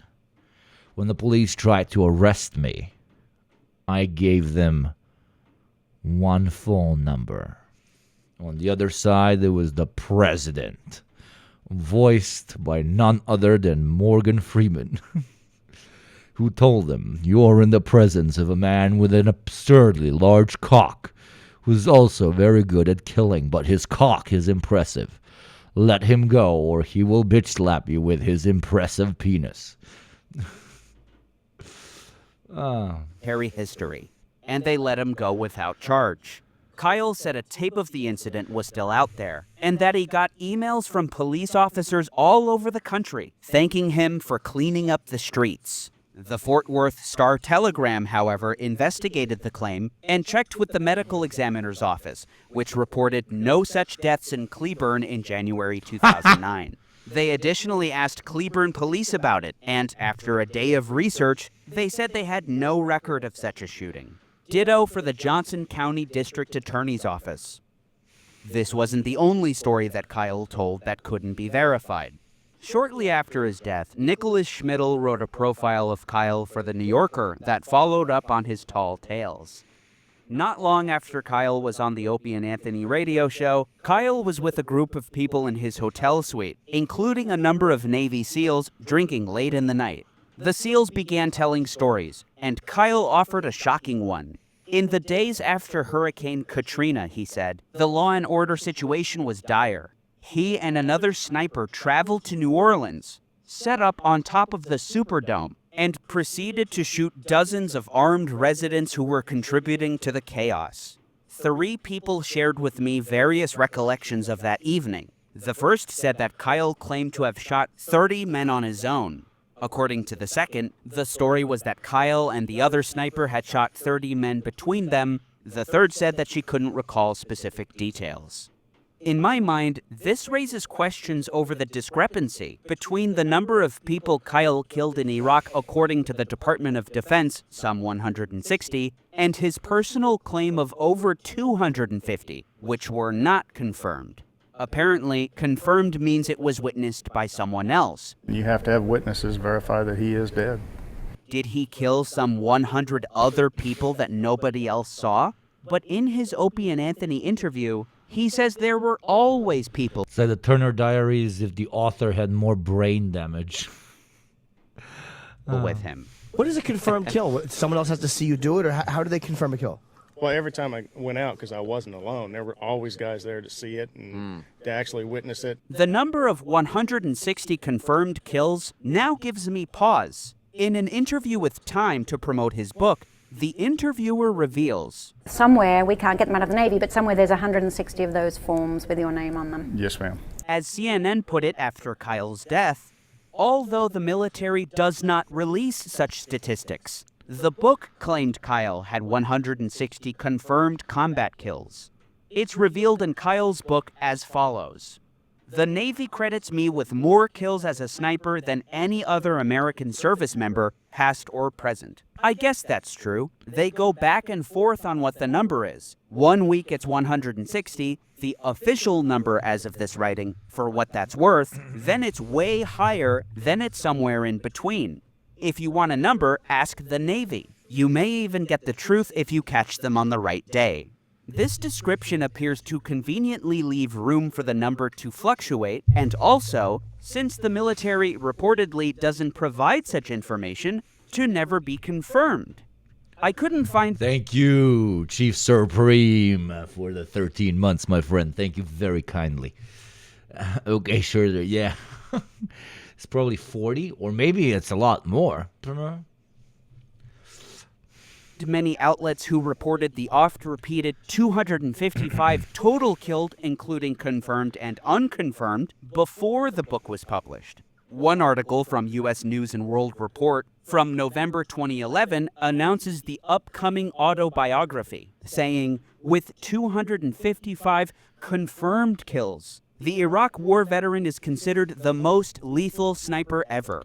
Following the book's release, HarperCollins included in a book description for their website, the Pentagon has officially confirmed more than 150 of Kyle's kills. But it... Dude, it's like Pokemon cards. Oh, God. Oh, this is so insane, dude. has declined to verify the astonishing total number for this book. The 255 number was repeated ad nauseum by news outlets afterward, however, as the number Kyle claimed. against the 160 supposedly confirmed by the Pentagon, according to Kyle, the book's authors and publishers. Kyle's What if it was crazy low? That would be better because he's killed less people. But that would be the ultimate thing that puts him to shame in the eyes of all Americans. That's what I continuously want to put a spotlight on. If he killed less people, people would start hating him because he lied that he killed more people. But if he killed more people than what he's claiming, then Americans would love him more. You see what's wrong with that picture? Everything. Establishments should raise questions about the other claims he made, to put it lightly. A particular story he described in his book comes to mind. One time in Iraq, according to Kyle, a man came out of a building and began maneuvering in the direction of a convoy. He had an AK. I shot him, he went down. But the army wanted to investigate this particular killing. A tank commander came out and interviewed the dead man's wife. She told them her husband was on his way to the mosque and carrying a Quran. Kyle said her story was ridiculous. But the officer, whom I'm guessing hadn't been in Iraq very long, didn't believe me. The soldiers began to look around for the rifle, but by that time, so many people had been in the area that it was long gone. Afterward, he was recalled to base, where he was interviewed by a colonel. Kyle was angry. I had trouble holding my tongue. At one point, I told the army colonel, I don't shoot people with Qurans. I'd like to, but I don't. Jesus Christ. The colonel ended up dropping the matter 3 days later. Did they find the AK? He doesn't say. This is the book that Warner Brothers, Steven Spielberg, and Bradley Cooper wanted to turn into a movie. Spielberg left the project. His vision was too big budget. And Clint Eastwood took over, who happened to be reading the book when he got the call. There's some irony. Oh my fucking chud god, dude. In Kyle's stated desire to shoot people with... How do you read this book and you're like, this is a hero? Even if I was an American patriot, I would be like, this guy is a fucking psychopath that loves murdering. He went there like on a safari. That loves fucking killing motherfuckers. Like, also, if I was a real American patriot, I would be like, let's not make a movie about this. Why would we want to put a spotlight on how many people we were killing over there? I don't want anybody to know how many people we're killing. A smart empire is a quiet one. So if every angle of this is absurd. It's absurd. Qurans. Early on in the book, he admonishes Muslims, saying, we don't kill people because they're a different religion. The people we were fighting in Iraq after Saddam's army fled or was defeated were fanatics. They hated us because we weren't Muslim. They wanted to kill us even though we just booted out their dictator because we practiced a different religion than they did. Isn't religion supposed to teach tolerance? Revealing the true nature of his prejudice against Muslims generally. Kyle's tirade against Islam is all the more confused when remembering how he described the various factions among the resistance, which included members of Saddam's army and Fedayeen, whose motivations were primarily nationalism rather than religion, in his words. Even Islamic groups such as the Islamic Army of Iraq did not want to kill Americans because they're Christians, but because they were violently overthrowing and occupying their sovereign Muslim country. Not everyone who fought in Iraq joined immediately either. Ahmed Mansour of Al Jazeera, one of the only foreign journalists present during the siege of Fallujah, spoke to a local resident who said, they have gone too far in degrading us and humiliating us. I am to the point where I am ready to kill an American soldier if I get the chance. Saddam's men were awful, but we're a proud Bedouin people with a common code of honor that stood strong even with Saddam's men. His men never dared enter a home to search it until we made sure everyone was decent and our girls had a chance to properly veil themselves. Only then would we let them in to do their search. But those Americans are low-life rogues.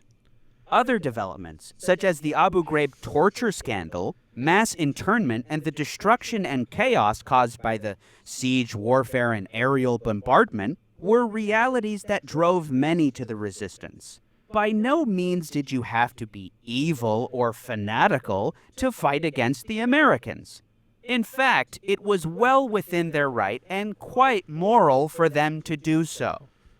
The screenplay for the film American Sniper was based on Kyle's memoir. Hugo, what do the Ukrainians think of these soldiers in the current conflict? Losers or ultimate warriors? I never really talked too much about that with any of my Ukrainian mates, but they really made fun of the first wave of like a bunch of dudes that never fired a gun or that were, that never saw combat that went. Remember in the beginning, there was a lot of dudes that just would lose their mind because they would have to go through basic military training before being deployed, and who thought it was going to be very easy, but then immediately ran away. And the Ukrainian army was like, "No, you can't leave now. That would be desertion. You're on the front. What the fuck are you doing?" We can't, that was a big meme thing that everybody was talking about back then. But now I think probably they're going to look at them as heroes or something. This movie was nominated for Best Picture, by the way. Yeah, pretty insane. Pretty fucking crazy. Pretty crazy. I think what annoys Ukrainians the most is when a lot of mercenaries go and they fight because they're mercenaries. They get like a lot of fucking money. But then those mercenaries say, "Oh, we're here to defend the honor of the Ukrainians, protect their way of life and democracy," and stuff like that. No, motherfucker, you're here for money. Still, great that you're coming. I'm speaking from a Ukrainian perspective that you came to kill the Russian invaders, blah, blah, blah, all the classics. But don't call yourself like, "Ooh, I came here because I love you." You came here because somebody paid you $100,000 to shoot people. Like, you're a mercenary. Act like a mercenary. According to screenwriter Jason Hall. Own up to it. The opening scene is based on the opening of Kyle's book, The Story of the Evil Woman with the Grenade. In the film, she becomes even more evil as she passes the grenade to a child. Otherwise, she'd just be a woman fighting. That is so funny. I didn't know that. Oh my God, yeah. I didn't watch the movie. I'm never going to watch the movie. Yeah, even pirated, I'm not going to watch it. So in the book, he never mentions a child, but in the movie, they have her pass. Oh Lord! Oh my God! That's so funny. That's so fun. That's so cliche, blood. Like, they were shooting, they were recording, and they said, "Okay, this doesn't look bad enough. Can we hire a child and have her pass the grenade to the child?" A legitimate war of resistance. But no, us in the developing world, we have propaganda on television. We are the ones that are propagandized. The grenade to a child. Otherwise, she'd just be a woman fighting a legitimate war of resistance against a foreign military occupation. Now she selfishly and cruelly has a kid do it on her behalf. Her own child, even. As the story is told in the book, her child, curiously, seems to disappear. First, she steps outside with her child. Afterward, I looked through the scope. The only people who were moving were the woman and maybe a child or two nearby. Then she sets the grenade, he shoots her, and the grenade explodes. Her child is apparently no longer there when this happens, as he ponders the hypothetical scenario that would have occurred had the grenade went off, which it did, or the ensuing firefight if the grenade had killed Marines, maybe even her own child. CNN mischaracterized the story in 2013 and has never issued a correction, saying his first kill was a woman who cradled a toddler with one hand and held a grenade in the other. On Opie and Anthony, Kyle doesn't mention that a child was present when he shot the woman, or when the grenade exploded, which surely would have at least injured a toddler being cradled in her hand or arm. Actually, he said on Opie and Anthony that she was in a crowd of people, which differs from the book. She was out in the town greeting the Marines during the invasion. As the Marines were coming into the city there, the people were coming out to, show their support for the Marines so the Marines wouldn't shoot them down. Let them know that, hey, we're not fighting you. You just go ahead and come right on in. Well, she came out into the crowd. She had a grenade on her. She pulled the pin and was walking to the Marines. Whoa. Now, how did you know to keep focus on her, or were you watching from a distance, or were you close? I was close. I was in the city already. Okay. I was up in top of a building watching, trying to keep track of the crowd. Kyle wrote in American Sniper, I looked through the scope of the sniper rifle, scanning down the road of the tiny Iraqi town. 50 yards away, a woman opened the door of a small house and stepped outside with her child. The rest of the street was deserted. The local Iraqis had gone inside, most of them scared. The film presents in its opening scene the enemy that Chris is fighting. The first images of the Iraqi resistance, a woman sending her own child to die.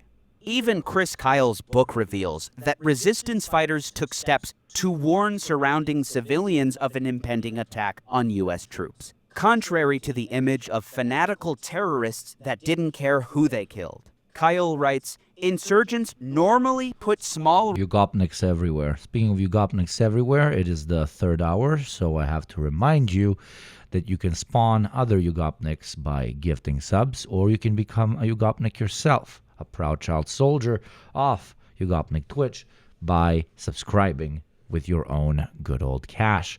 If you don't like the words oil or gifting, you can call it tax, and we have a very rigorous system of taxation, which should tell you how much you owe this glorious state of Yugopnik, depending on where you're from. If you're from the West, you owe us 20. If you're from the West and an ethnic minority, you owe us 10. Or if you're from the developing world, as you've always proven, you owe us 5. Contribute to changing the statistic. What is the statistic? It's 1442, okay? It's our dog whistle here in chat, which means that specifically in the United States of America, only 14% of all of the wealth is owned by non-whites. Yet, my dear friends, over 42% of subscriptions and gifted subscriptions in chat come from people that are not Western whites. This inconsistency in data shows that they are carrying a far bigger load than they are supposed to. So if you're a Western white person, balance that shit out. Of course, if you can afford to. If you cannot, please do not. Thank you, Socialism or Barbarism, another developing world tax paid yet again. Thank you very kindly. Now let's go back to this. I encourage you all to support the show, and we can get a camera, which would be sick as fuck. Thank you. Rocks in the middle of the road to warn others where we were. Civilians usually saw the rocks and quickly realized what was going on. They always stayed far away. Hours might pass before we saw any people again. In the movie, Kyle shoots the child and his mother. The man beside him calls her an evil bitch. The movie portrays Kyle as being haunted by killing people. This anguish is something he not once expressed in the book. He writes, the first time you shoot someone, you get a little nervous. It's just fake. It's the movie's completely fake. It's completely fake. It doesn't even follow the fucking book, which in and of itself is partially fake. It's so cringe. You think, can I really shoot this guy? Is it really okay? But after you kill your enemy, you see it's okay. You say, great. On second thought, God. Second thought. I suggests a man. With regard to the woman, the book says it was the first time he'd killed anyone while on the sniper rifle. It was the first time I'd killed anyone while I was on the sniper rifle, and the first time in Iraq, and the only time I killed anyone other than a male combatant. This clearly suggests that this was not the first time he killed someone. On Opie and Anthony, he's asked what it's like to kill for the first time. Is it hard for you the first time you do it, or? It definitely was, especially my first shot was on a woman. Greg Opie Hughes follows up with Kyle, asking, We're all assuming, was that the first time you killed somebody? It was. Yeah. It was. What is this conversation? I'm going to throw myself out of the window. These are not normal people. Oh. It's established from the very beginning of the film that the enemy is shockingly and wickedly evil. Responding to criticism of the film, Bradley Cooper told journalists, "It's not a political movie at all." Saying it's not a political movie is, of course, absurd. The film venerates a Navy SEAL sniper who killed Iraqis during an American military campaign and occupation of... The death of non-Americans is not political, okay? Don't you understand, Americans? GDF, Gaddafi. a foreign country. It demonizes seemingly ordinary Iraqis, a mother and her young child, by inventing stories of wicked cruelty that never happened. The movie was a smash hit, becoming America's highest-grossing war movie. It also earned 6 Academy Award nominations, including for Best Picture. It lost to Birdman. As described by Schmidl in his New Yorker profile, the man that shot Chris Kyle, Mr. Eddie Ray Routh, was a disturbed individual. He'd apparently killed a child in Iraq, after which his personality began to change. His father Raymond said that, while on a vacation in Texas, he was talking all kinds of goddamn bullshit. I mean this off-the-wall shit, how he's Dracula, how he's a werewolf, and all this shit. Twice, Routh walked over to his father's car, retrieved a .357 Magnum, and Raymond took the pistol away both times. After the second instance, he emptied the cylinder and threw the bullets into the lake. He was admitted to the VA hospital in Dallas. Raymond recalled, "The doctor was writing all the stuff down, and I said, Eddie, why don't you tell her what you've been telling me all day about wanting to and how you're Dracula and all this bullshit." This time, Routh stayed for 3 weeks. After he was discharged, his family had a fish fry. At the fish fry, he got into a fist fight with his dad and threatened to kill his family. He again landed at the VA and was discharged a few days later. He was sent back once again to the VA after he was pacing around with a knife awaiting government agents. The Dallas VA, reportedly the worst in the nation at the time, released him after a week. His mother, Jody, was desperate, but she happened to work at the school where Chris Kyle's kids went. One day she stopped him in the parking lot and pleaded with him to help her son. Kyle and a friend of his named Chad Littlefield took him to a rifle range. On the way there, Kyle texted Littlefield, "This dude is straight up nuts," with Littlefield replying, "Watch my 6."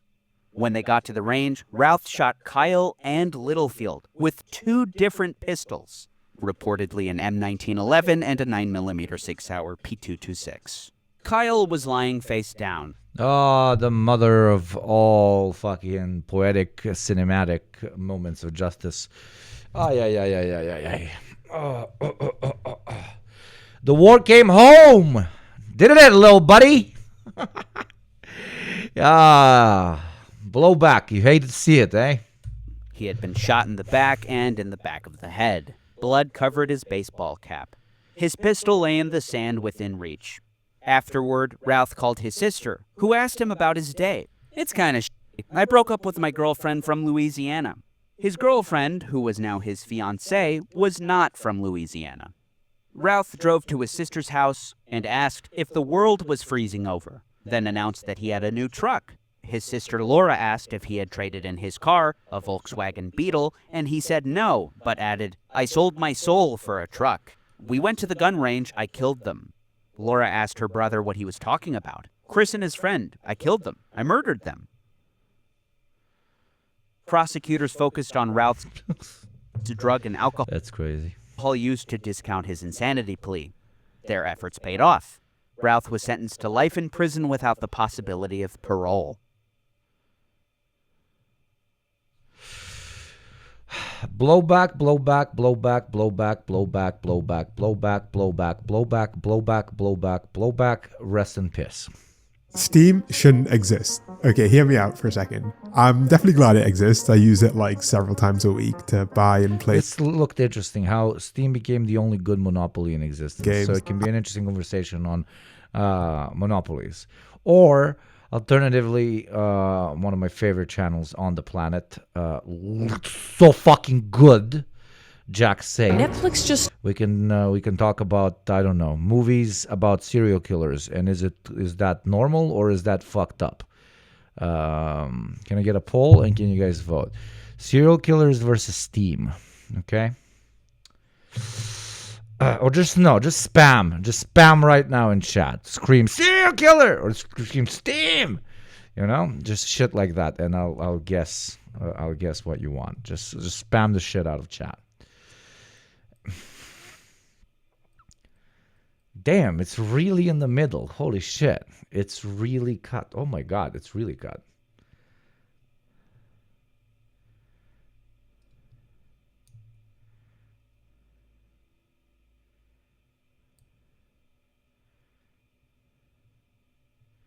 Okay, Steam wins. Steam shouldn't exist. Okay.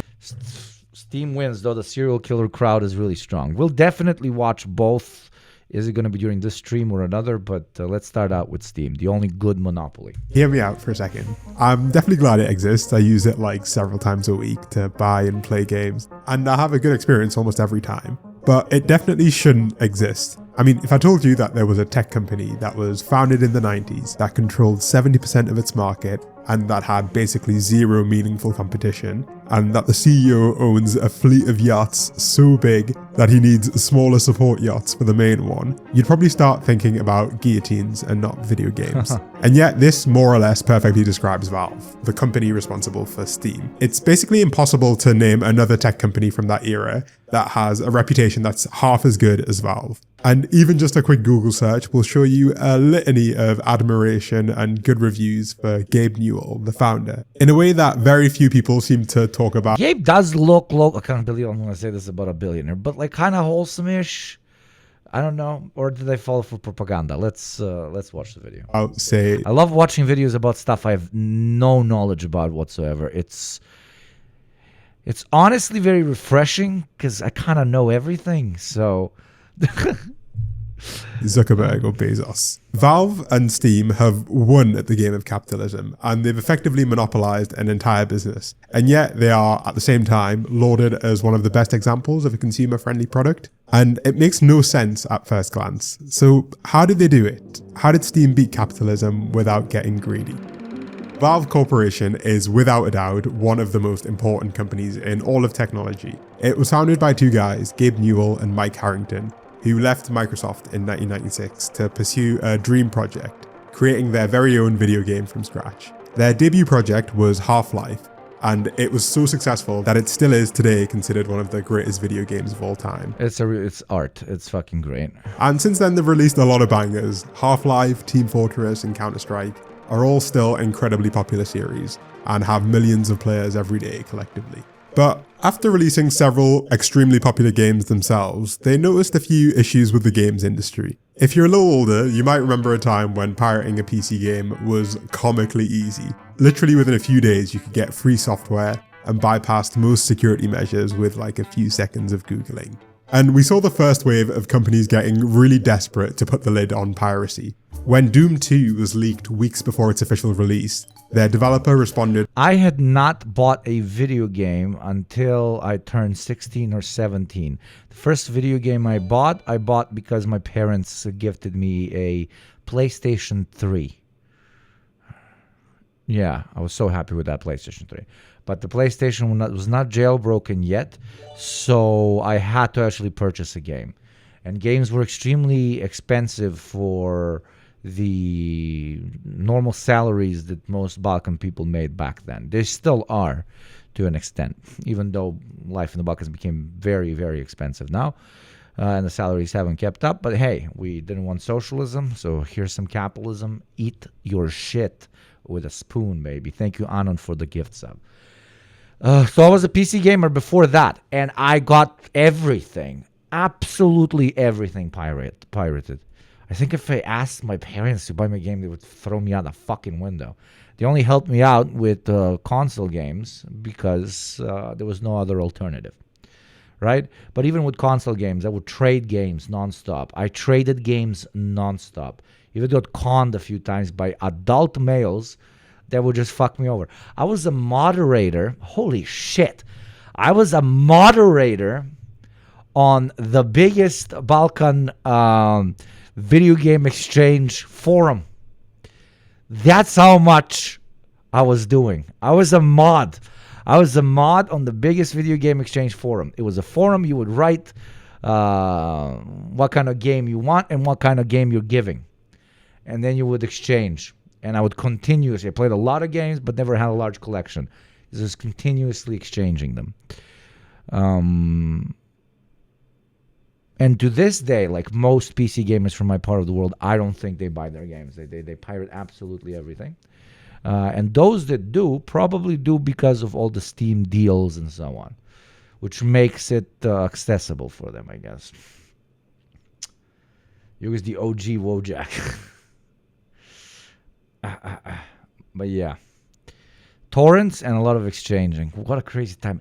You unlocked a core memory for me, chat, right now. I was a mod on, what was it called? Does it still exist?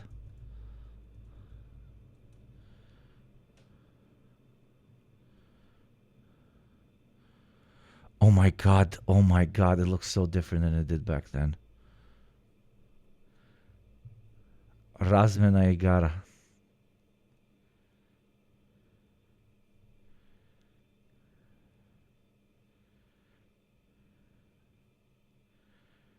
Oh my god. Wait, I'm gonna search. I can't. Wait.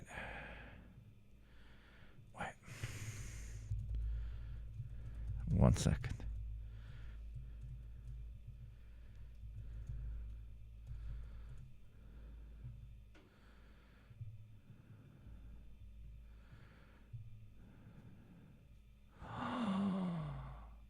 Dude, the nostalgia.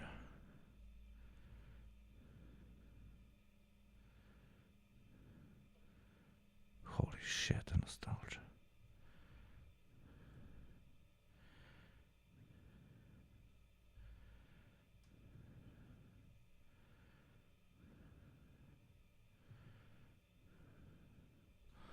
Oh my god.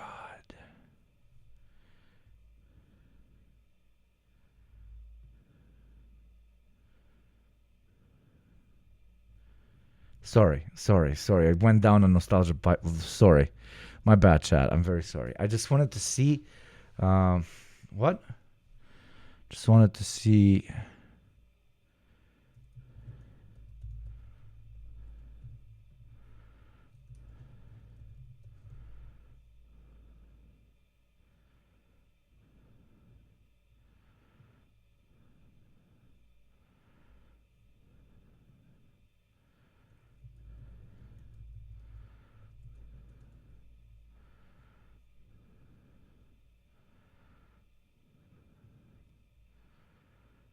Oh my god.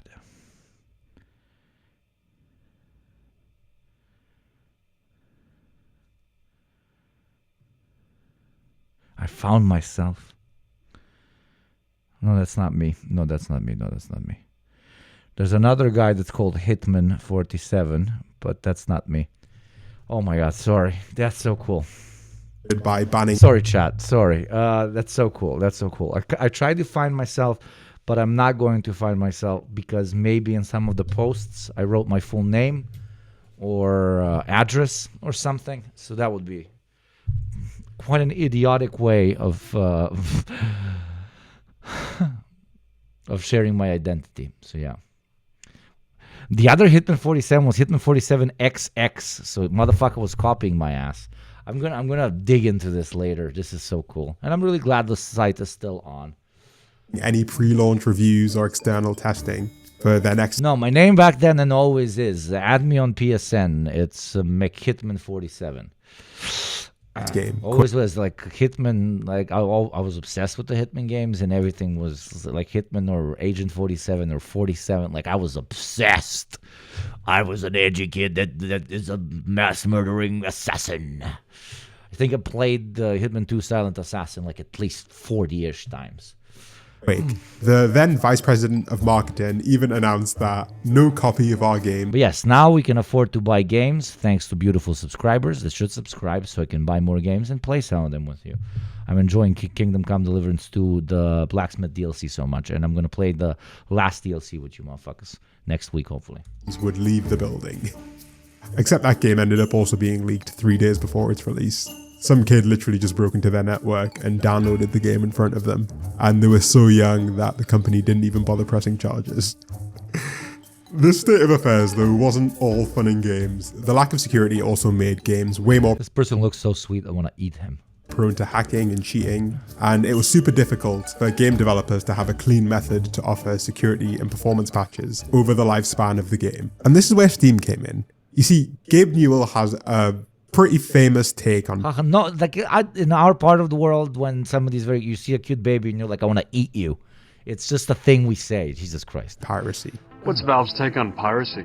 So we don't really worry about piracy. There's misconceptions in the industry about what piracy is, that they don't want to pay any money and they want to get your content. But when you look at the fact that these people have, $2,000 PCs, clearly they're willing to spend money. Everybody in the United States knows that Russians are pirates. When the reality is that the pirates in Russia were actually doing a much better job than the games companies themselves. And as soon as the product became available at the same time that it was available in Australia or the UK or the United States, and it was localized in Russia, all of a sudden our piracy problems in Russia disappeared. Piracy is a result of bad service. The whole idea behind Steam was to fix part of this service problem, to combine piracy protection, software updates, and anti-cheat technology all into one platform that was at least as easy to use as the pirate methods. The scope of the project expanded over time to not just include Valve's games, but other people's games and social and community features as well. And, well, they kind of nailed it. Since launching in late 2003, Steam has accumulated over 100,000 games and now has over 40 million daily concurrent... That's insane! That's so much money. ...users. I think it'd be a stretch to call Valve a game developer like you might have in the 90s. Today, they're a retail business that occasionally develops games on the side. But still, even despite that, the world has changed a lot since 2003, and Valve has followed such a drastically different path than the rest of the tech world. We can compare it with, say, Microsoft, which recently announced that it was increasing prices of its Xbox Game Pass subscription service by 50 to 100% depending on where you are in the world. Or even Nintendo, which is selling $80 to $90 games. Meanwhile, Steam, on the other hand, has no subscription services, it has a weirdly generous return policy, and several extremely generous sales every year, when that's clearly not the established meta in gaming today. You won't find any reviews like this if you look up their competitors. Man, I should really buy a gaming PC, shouldn't I? Ah, fuck. Now I'm getting convinced. Son of a bitch. Because I really, really, really like indie games, dude, and I can't do it with console and Mac. Don't wax poetic about the Epic Games Store or about EA Origin. And there are a few really good reasons why Valve behaves the way they do, and seemingly nobody else does. Honestly, we can't talk about this story without... There's the camera, of course, if we hit the target. Acknowledging fucking taxpayers, only 4 Western taxpayers today. Come on, buy me a camera, motherfucker. The elephant in the room. Every time we go online, there are companies that are tracking what we buy, where we live, and literally everything that we click on. Oftentimes, this data ends up in the hands of data brokers, companies that build massive profiles about you and sell them online to advertisers, scammers, and even background check websites. And you've likely never heard of a single one of these brokers before. That's where Incogni comes in. You know what Incogni is? If you want Incogni, go buy Incogni, okay? And also go like the video if you enjoy. Always, it's pinned. Support everybody we watch. That is an absolute given. Thank you. Oh my God, Roy Quertz, you beautiful fucking Western white. Oh God damn it, baby. Oh, oil me up in every nook and cranny. Holy shit, Roy. Damn, Roy. Damn, you got that big oil. Thank you very much, Roy. Everybody say thank you, Roy. Roy, you beautiful motherfucker. Thank you. Thank you, thank you, thank you, thank you. Doof, please tell them you're from the same part of the world I am from. Tell them that it's normal when we see somebody that's very cute that we're like, I'm gonna eat you. Поешь чудо, че te поедем, че te изям. Right? Because they think I'm an insane person. Please, Doof, please tell them that that is a normal thing that people say all the time.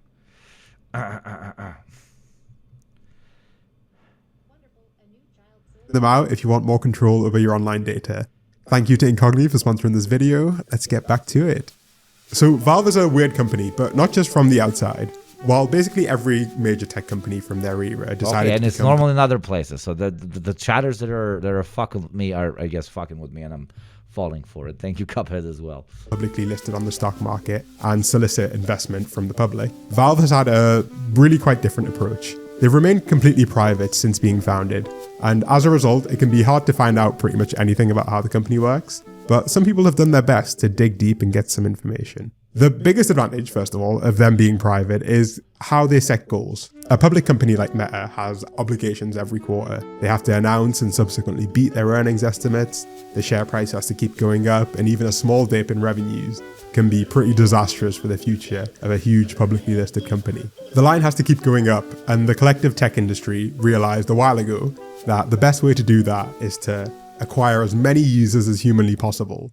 And then you start squeezing them for everything. Basically, when it's publicly owned, even if you have a benevolent dictator, because every corporation is a hyper-authoritarian structure with absolutely no democracy, even if you have a benevolent CEO, quote-unquote benevolent, he can't do shit because number has to go up. It's publicly traded. He's going to get sacked in 2 seconds if number is not going up, which causes all the millions of problems that you're right now thinking of when an enterprise is led exclusively by capitalist interests. When it's a private company, though, and you have a quote-unquote benevolent dictator, to an extent, sure, he can go out of his way or her way to not completely fuck off over their employees or their clients, to an extent, right? I'm just contextualizing for you guys. You add in a subscription plan and you can get consistent monthly recurring revenue, which makes it easier to create these earnings estimates. You can at least have the chance of a benevolent dictator. Great phrasing, Ufigi. Thank you. On in blockchain, cloud, or AI, depending on what year it is, and you got another couple $100 billion of investment, easy peasy. And the strategy has worked so effectively for them. Microsoft, Apple, and Amazon are all literally trillion-dollar companies. Zuckerberg's platform has decided the results of elections, and Amazon brought in $640 billion in revenue in 2024. Even the most generous estimates put Valve's revenue at like 1 to 2% of a platform like Amazon. And that's a pretty big downside if your goal is to make the biggest company on the planet, or to become the most powerful person on the planet. But that's not the case at Valve. Being private offers a hell of a lot of benefits. You're only bound to the will of a handful of owners who can think on a much longer time frame, who can do stuff because they think it's a good idea. And they don't have to cater to whatever's trendy in the market just to keep their business solvent day to day. You'll actually notice that the Steam interface has barely changed since the original launch. There's no AI chatbot in there, and their changes operate under a whole different calculus, a whole different set of decision-making principles, since being relevant to Wall Street is just not a core part of their business model. They can focus their energy on changes that are actually worth doing, not ones that look like what the market wants to hear. And that philosophy has kind of permeated the entire company from top to bottom. A few years ago, a copy of their internal employee handbook leaked and revealed a lot of weird stuff happening inside Valve. Valve is a company where no one has a formal manager, projects are completely self-organized, and employees decide how they allocate 100% of their work time throughout the week. The handbook literally tells employees that they should only work on a project that they believe is important enough for them to work on. They have a section all about work-life balance, which directs newcomers towards a specific employee that they can speak to if they need more encouragement to take time off. There's so much stuff in here that would never in a million years pass the approval structures of your average public company, where having power over people is kind of the point a lot of the time. Stuff like nobody has ever been fired at Valve for making a mistake, and working overtime for extended periods indicates a fundamental failure in planning at Valve. These things are pretty wild to see in a corporate handbook, and clearly Valve has put a lot of thought into creating a company that actually does seem to get quite a lot. Because they make $2.5 million per employee. What? The average annual salary of a Valve employee is $2.5 million. And how many are there? Number of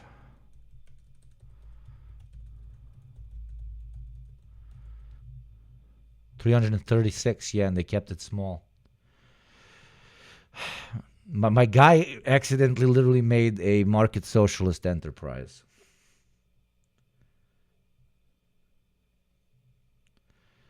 This info is probably outdated and was from the time Yanis Varoufakis led finances at Valve. What Yanis Varoufakis led finances at Valve?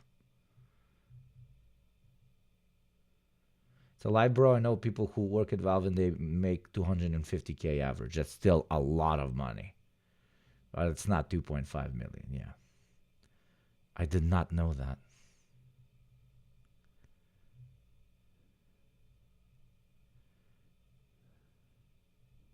That's crazy.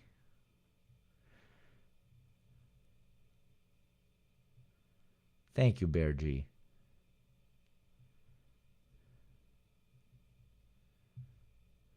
The company makes 2.5 per head, not the employee. Ah, okay. He's why we got Counter-Strike loot boxes? What?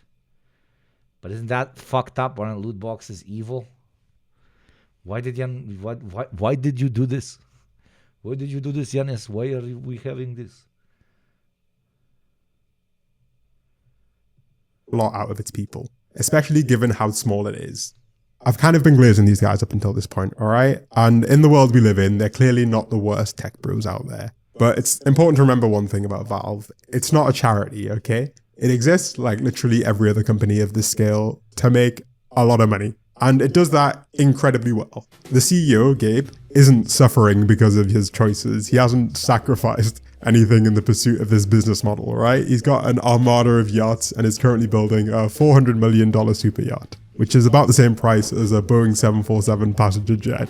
And I don't know how many times you might need to hear this, but you don't get quite to this level without doing at least some degree of shady business. And Valve has not been immune from that. Honestly, the most important reason why Valve continues to operate the way it does is because it works incredibly well at making money. Their revenue per employee is higher than basically every other major tech company, and they just like print money with Steam, which is likely the reason why we've seen so few actual game releases from a company that was created to release games. It makes a lot more sense to just sell other people's games and benefit from the upside of a successful hit and take little to no risk if a huge project flops on their platform. Even once you're aware of the main factors behind Valve's success, their unique corporate structure, their good leadership, focus on consumer experience, and strong Valve Economics and Spontaneous Order, Valve the Future of Corporations, Hume Smith, Marx and Hayek, a 1-hour chat with Russ Roberts.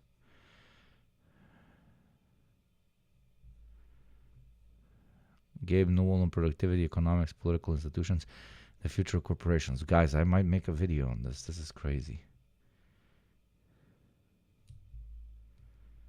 This is very interesting. I did not know any of this.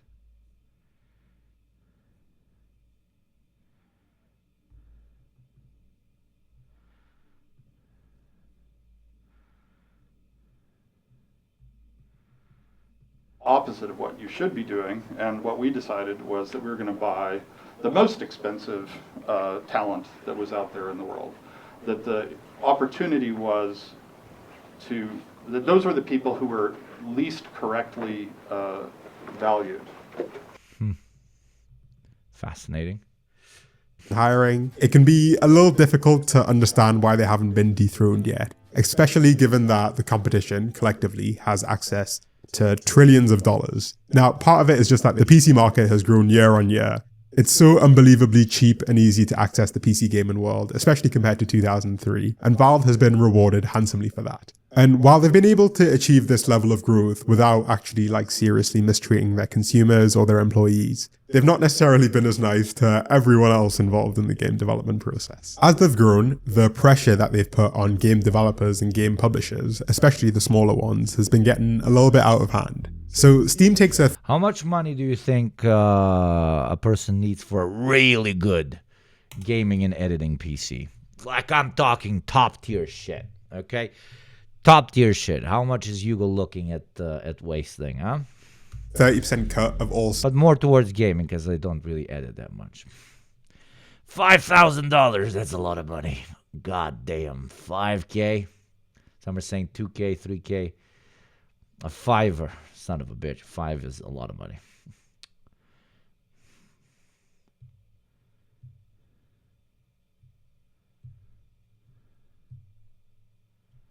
Some are saying 7K. I ain't giving 7K for that shit.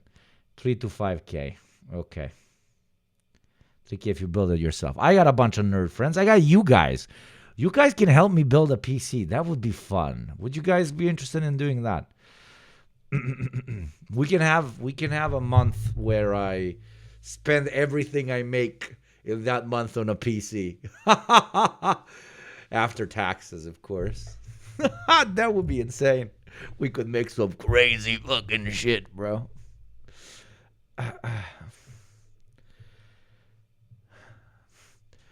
Give me 1K and I can use G-word magic to create you one, motherfucker. Oh.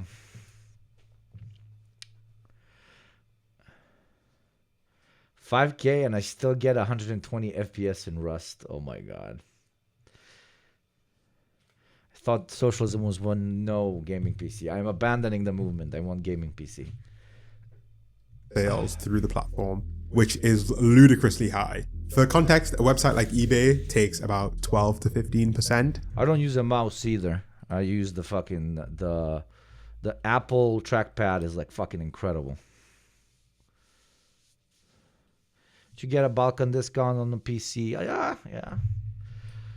The Balkan, yeah. There's ways.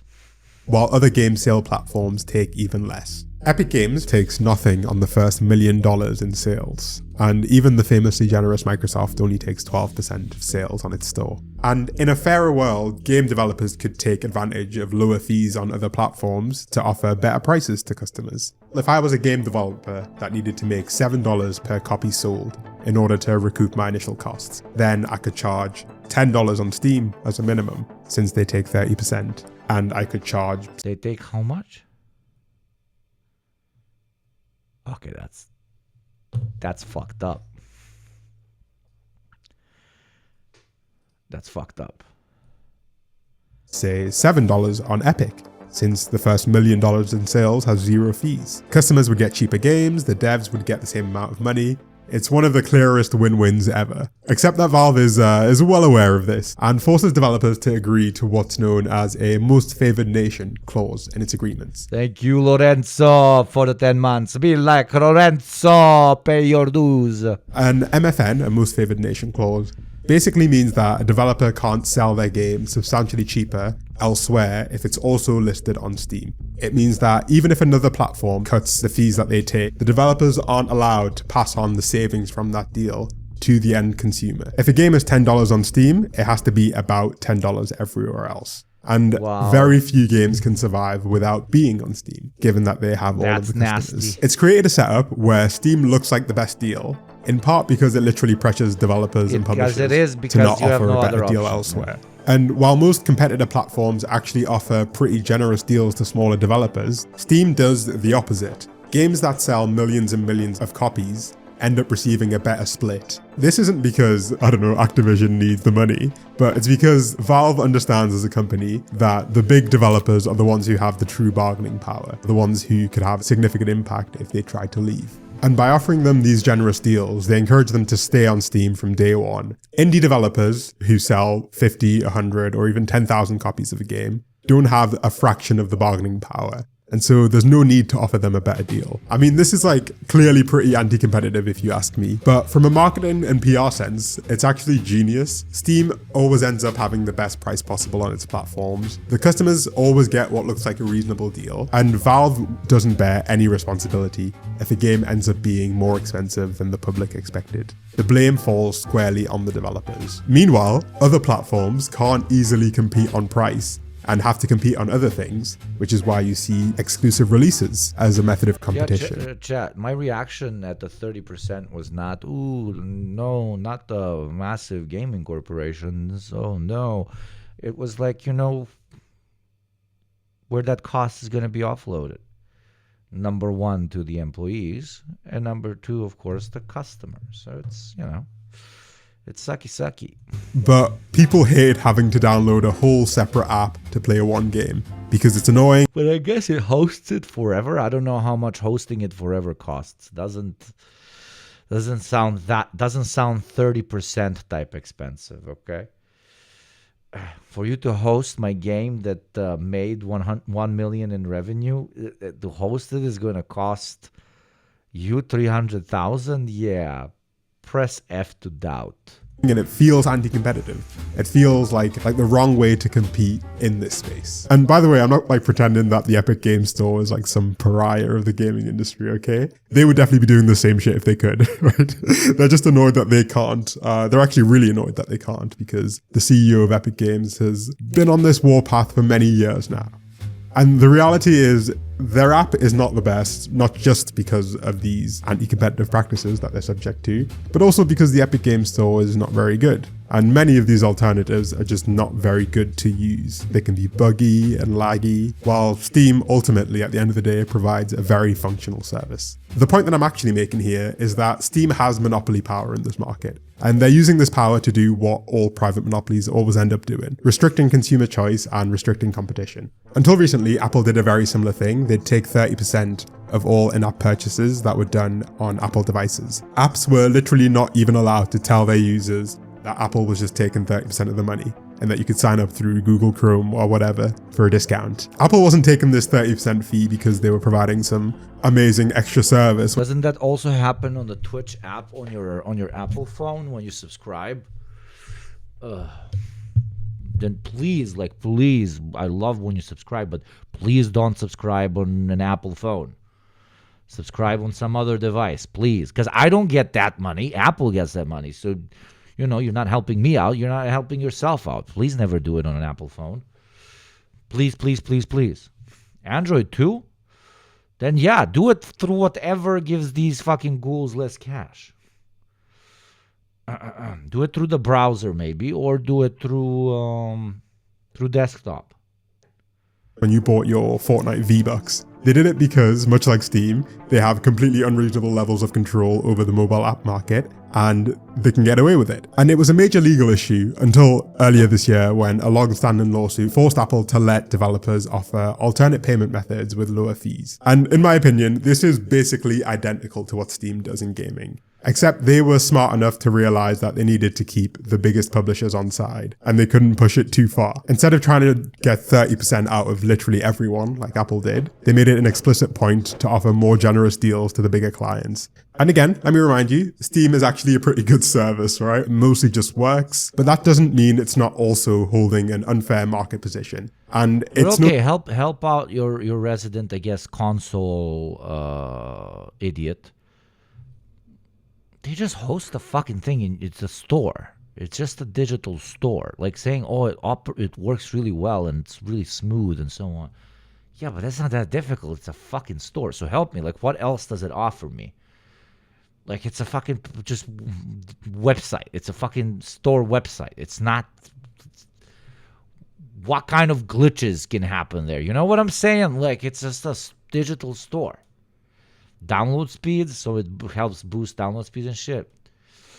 And it's the main platform for multiplayer. Okay, so it doesn't just host the, downloadable game file.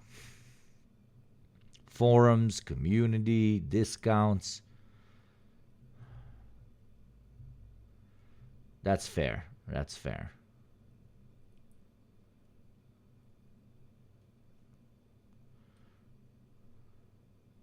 Steam offers patch management, update tracking, game cache, cloud saves, all that fancy stuff. It's work like 15% max, not 30% at all. But okay, so it does a lot.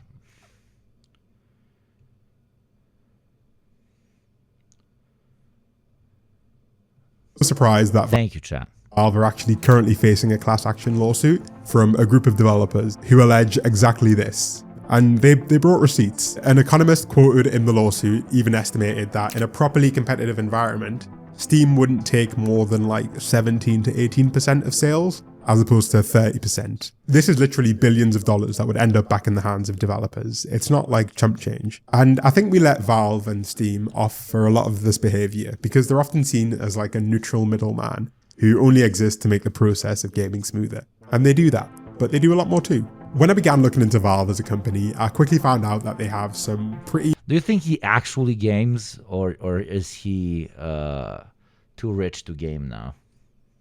Do you think he actually games? He looks like he actually games, just on a super yacht.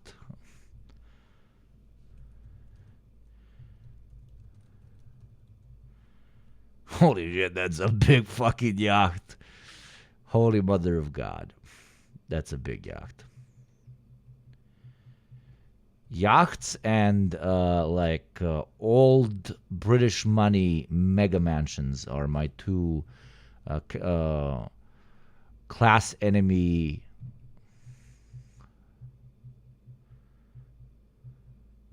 guilty pleasures.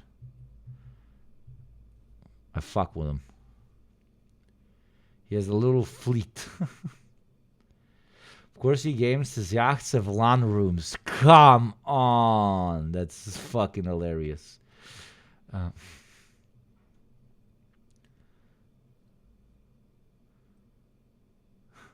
Important issues that they're yet to solve, despite the fact that they I give do enjoy a casual yacht, yeah. employees tons. I've been on yachts, small rent, like normal sized rented ones for birthday parties and shit. I do not know anybody who has a yacht though. Of freedom to decide what they work on. And really enjoy myself. I'm not going to lie to you if I say I didn't. You drink, you eat, they drive you out to a nice spot, you jump in the water. Fucking rich people got to figure it out. Like, I got to figure it out. But even renting that shit is insanely expensive.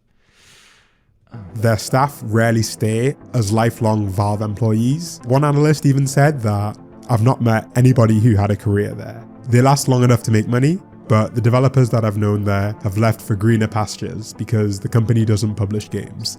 But you'll notice that Valve has not just the fuel costs a lot, and parking, it costs an insane amount of money.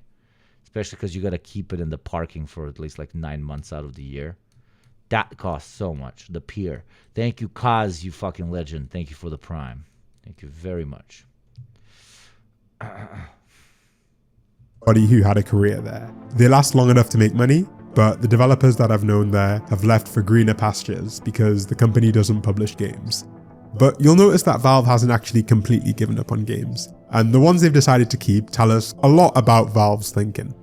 Once upon a time, they were really best known for single-player experiences, games where you pay once and you had all of the content. However, ever since the release of Team Fortress 2 and online... I'm sorry, okay, let's buy a yacht, chat.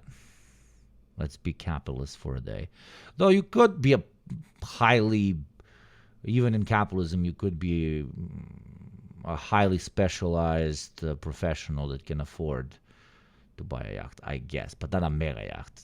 And no employee is buying a mega yacht, okay? You need employees for that shit.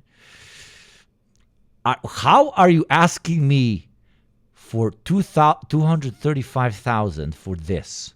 Are you insane? Yeah, we ain't never, and then this is the same. How are these two the same price? How? What? Are you on drugs? Look at this thing. Okay. No. Oh, yeah. This is tiny. Well, I like this one. This one is very futuristic. How much? 10 million? Buying it right now. I gotta contact the broker. You know it's expensive when you gotta contact the broker. Who the fuck buys a yacht off a website? These rich people have connects, and this is very old. This is very Tony Soprano-esque. It's very Tony Soprano-esque. $500,000 for this ancient thing. This is so old. This looks like the type of place where Donald Trump would suck Bill Clinton's dick in 2005. This doesn't look cool at all. This looks cool. It's called a Predator. And probably Predators bring people on them. It's 2009. How are you asking for almost $2 million for something from 2009? I've been on a yacht of this size. That type of shit. The fuck? I'm very scared of deep water as well, my friend. I'm terrified of deep water.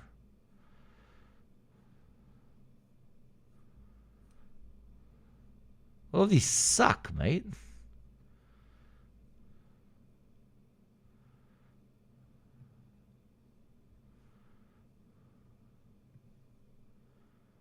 Boat types. I want one with a fly bridge We're buying a Flybridge yacht. Okay, let's see.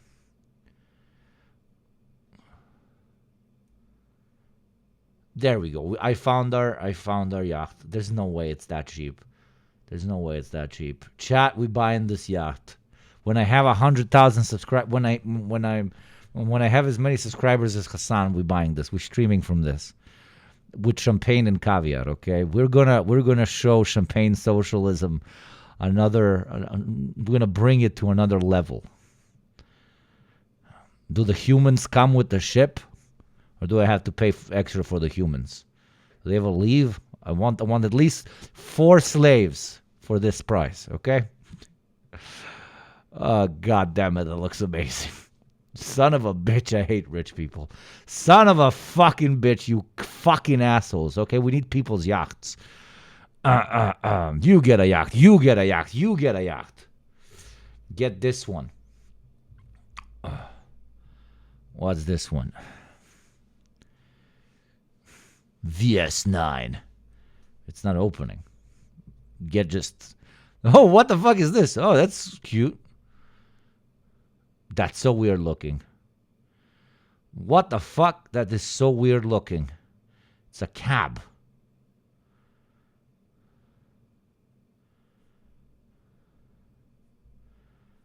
That is the strangest looking thing I've ever seen in my life.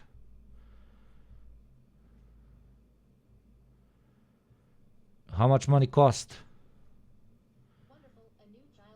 Built to last my ass. Yeah, don't look like it. Thank you, Bomer. Thank you very much for the 2 months. Is there any way we can get this instead? Look at the year it was built.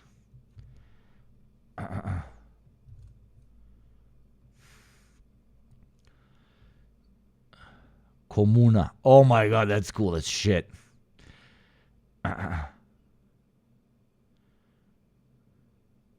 Launched 17th of November 1913. Sick as hell. Dude, we could throw crazy parties on the Comuna, bro. Dude, we can cut off all of this like now useless shit on top of it. Right? Cut off all of that stuff. And then just make this entire thing a big bar till here, and then a shooting range right here. And a massive red flag, like just flying right here. Cuphead really wants me to see this one. You will lose your shit at this price, dude. Belarus. That is, oh my God, 160 million. But it's built in 2003. How can you ask me for such money? Something from 2003. Of course it has a living room. Why wouldn't it? This looks like the one from Succession, when Tom eats Logan's chicken. God damn, it's even got art. Oh my God, it's got floors. Oh Lord, I hate this wall. It's very ugly. Motherfuckers. Motherfucking rich oh Lord. I haven't felt this remotivated to fight for the cause in a long time. This is a house on the water, bro. Can you imagine how much... Oh my God, this is awful. Can you imagine how... Oh my... Of course they have a fucking indoor yacht cinema. How much does it cost to fuel this thing up? 115 meters.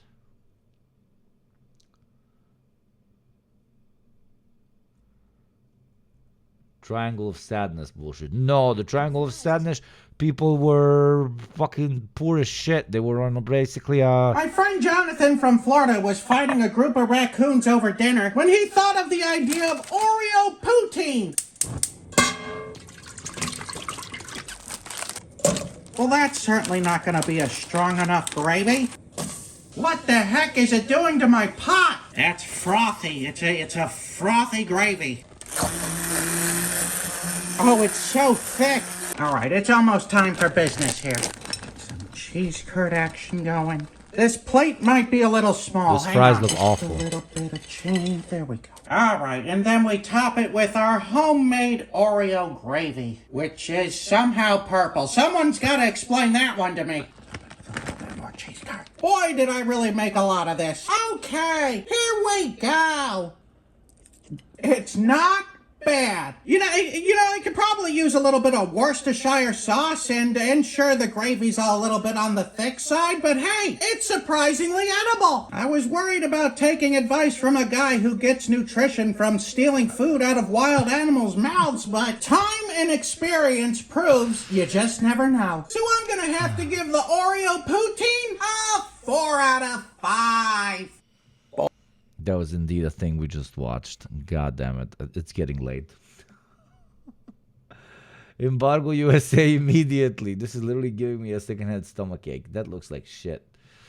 Or we can buy the Soviet destroyer Karl Marx. Does it still fly? Where do you work? I work on the Karl Marx.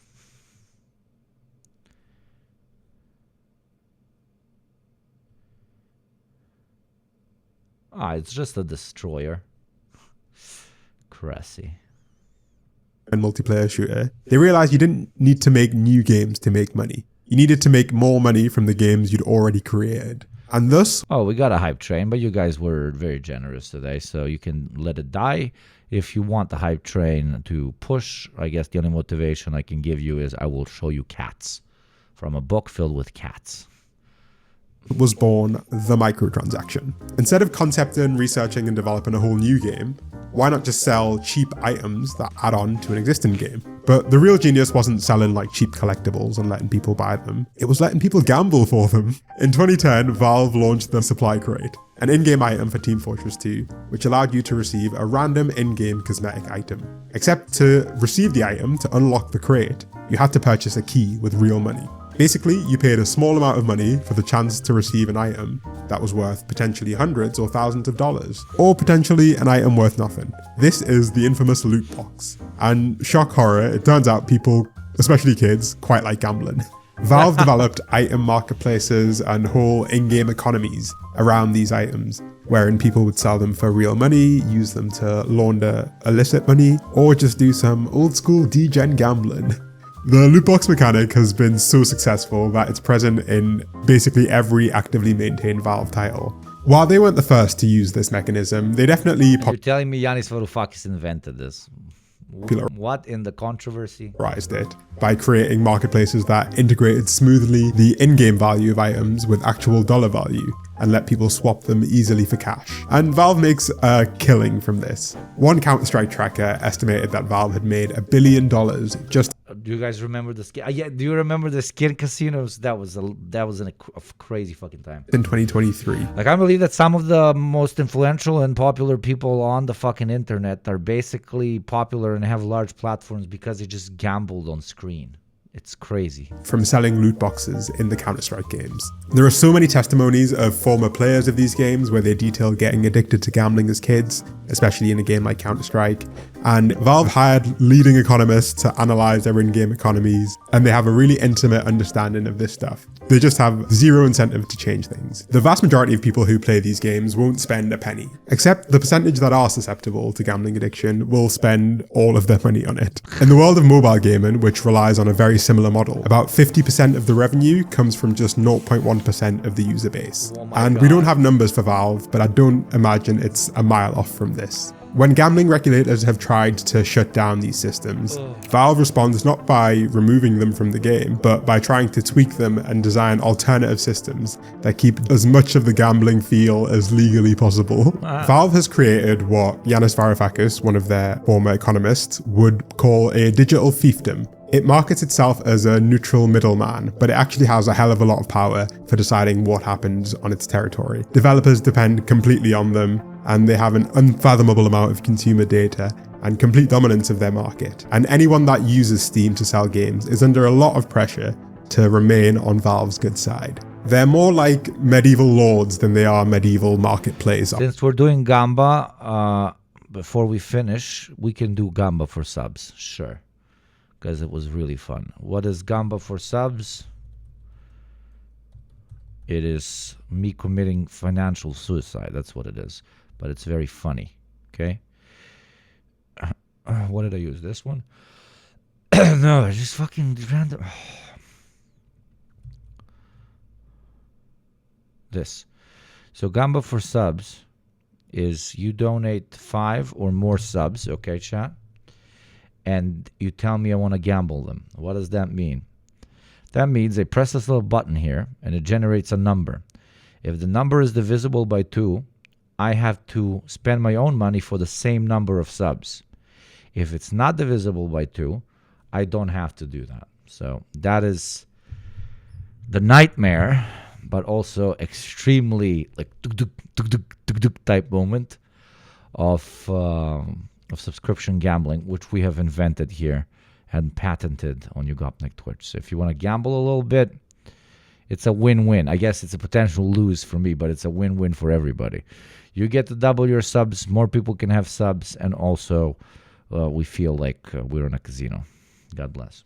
Operators. And currently they've been pretty nice with that power, especially to the people at the end of the chain, the consumers. But they're under no obligation to keep that up. And I struggle to believe that Valve will keep being quite as nice if their margins ever get hit or if they have a change of leadership. We need to create a more robust system by making sure there's actual competition in this space. And if it's still not clear why competition is so important, you can just replace Steam with any other company that has this much control over a digital marketplace, whether it's Apple or Amazon, and it might become a bit more obvious as to where the problems could emerge in time. All in all, things could be a lot worse, and my experience, and most people's experience with Steam, has been pretty good. But good enough is not good enough, okay? The standard that Steam has set for users should be the norm. It shouldn't be an exception. Yeah. And in fact, it's very much the exception that proves the rule. Steam's level of quality should be the bare minimum that we tolerate, and I don't think that's too much to ask.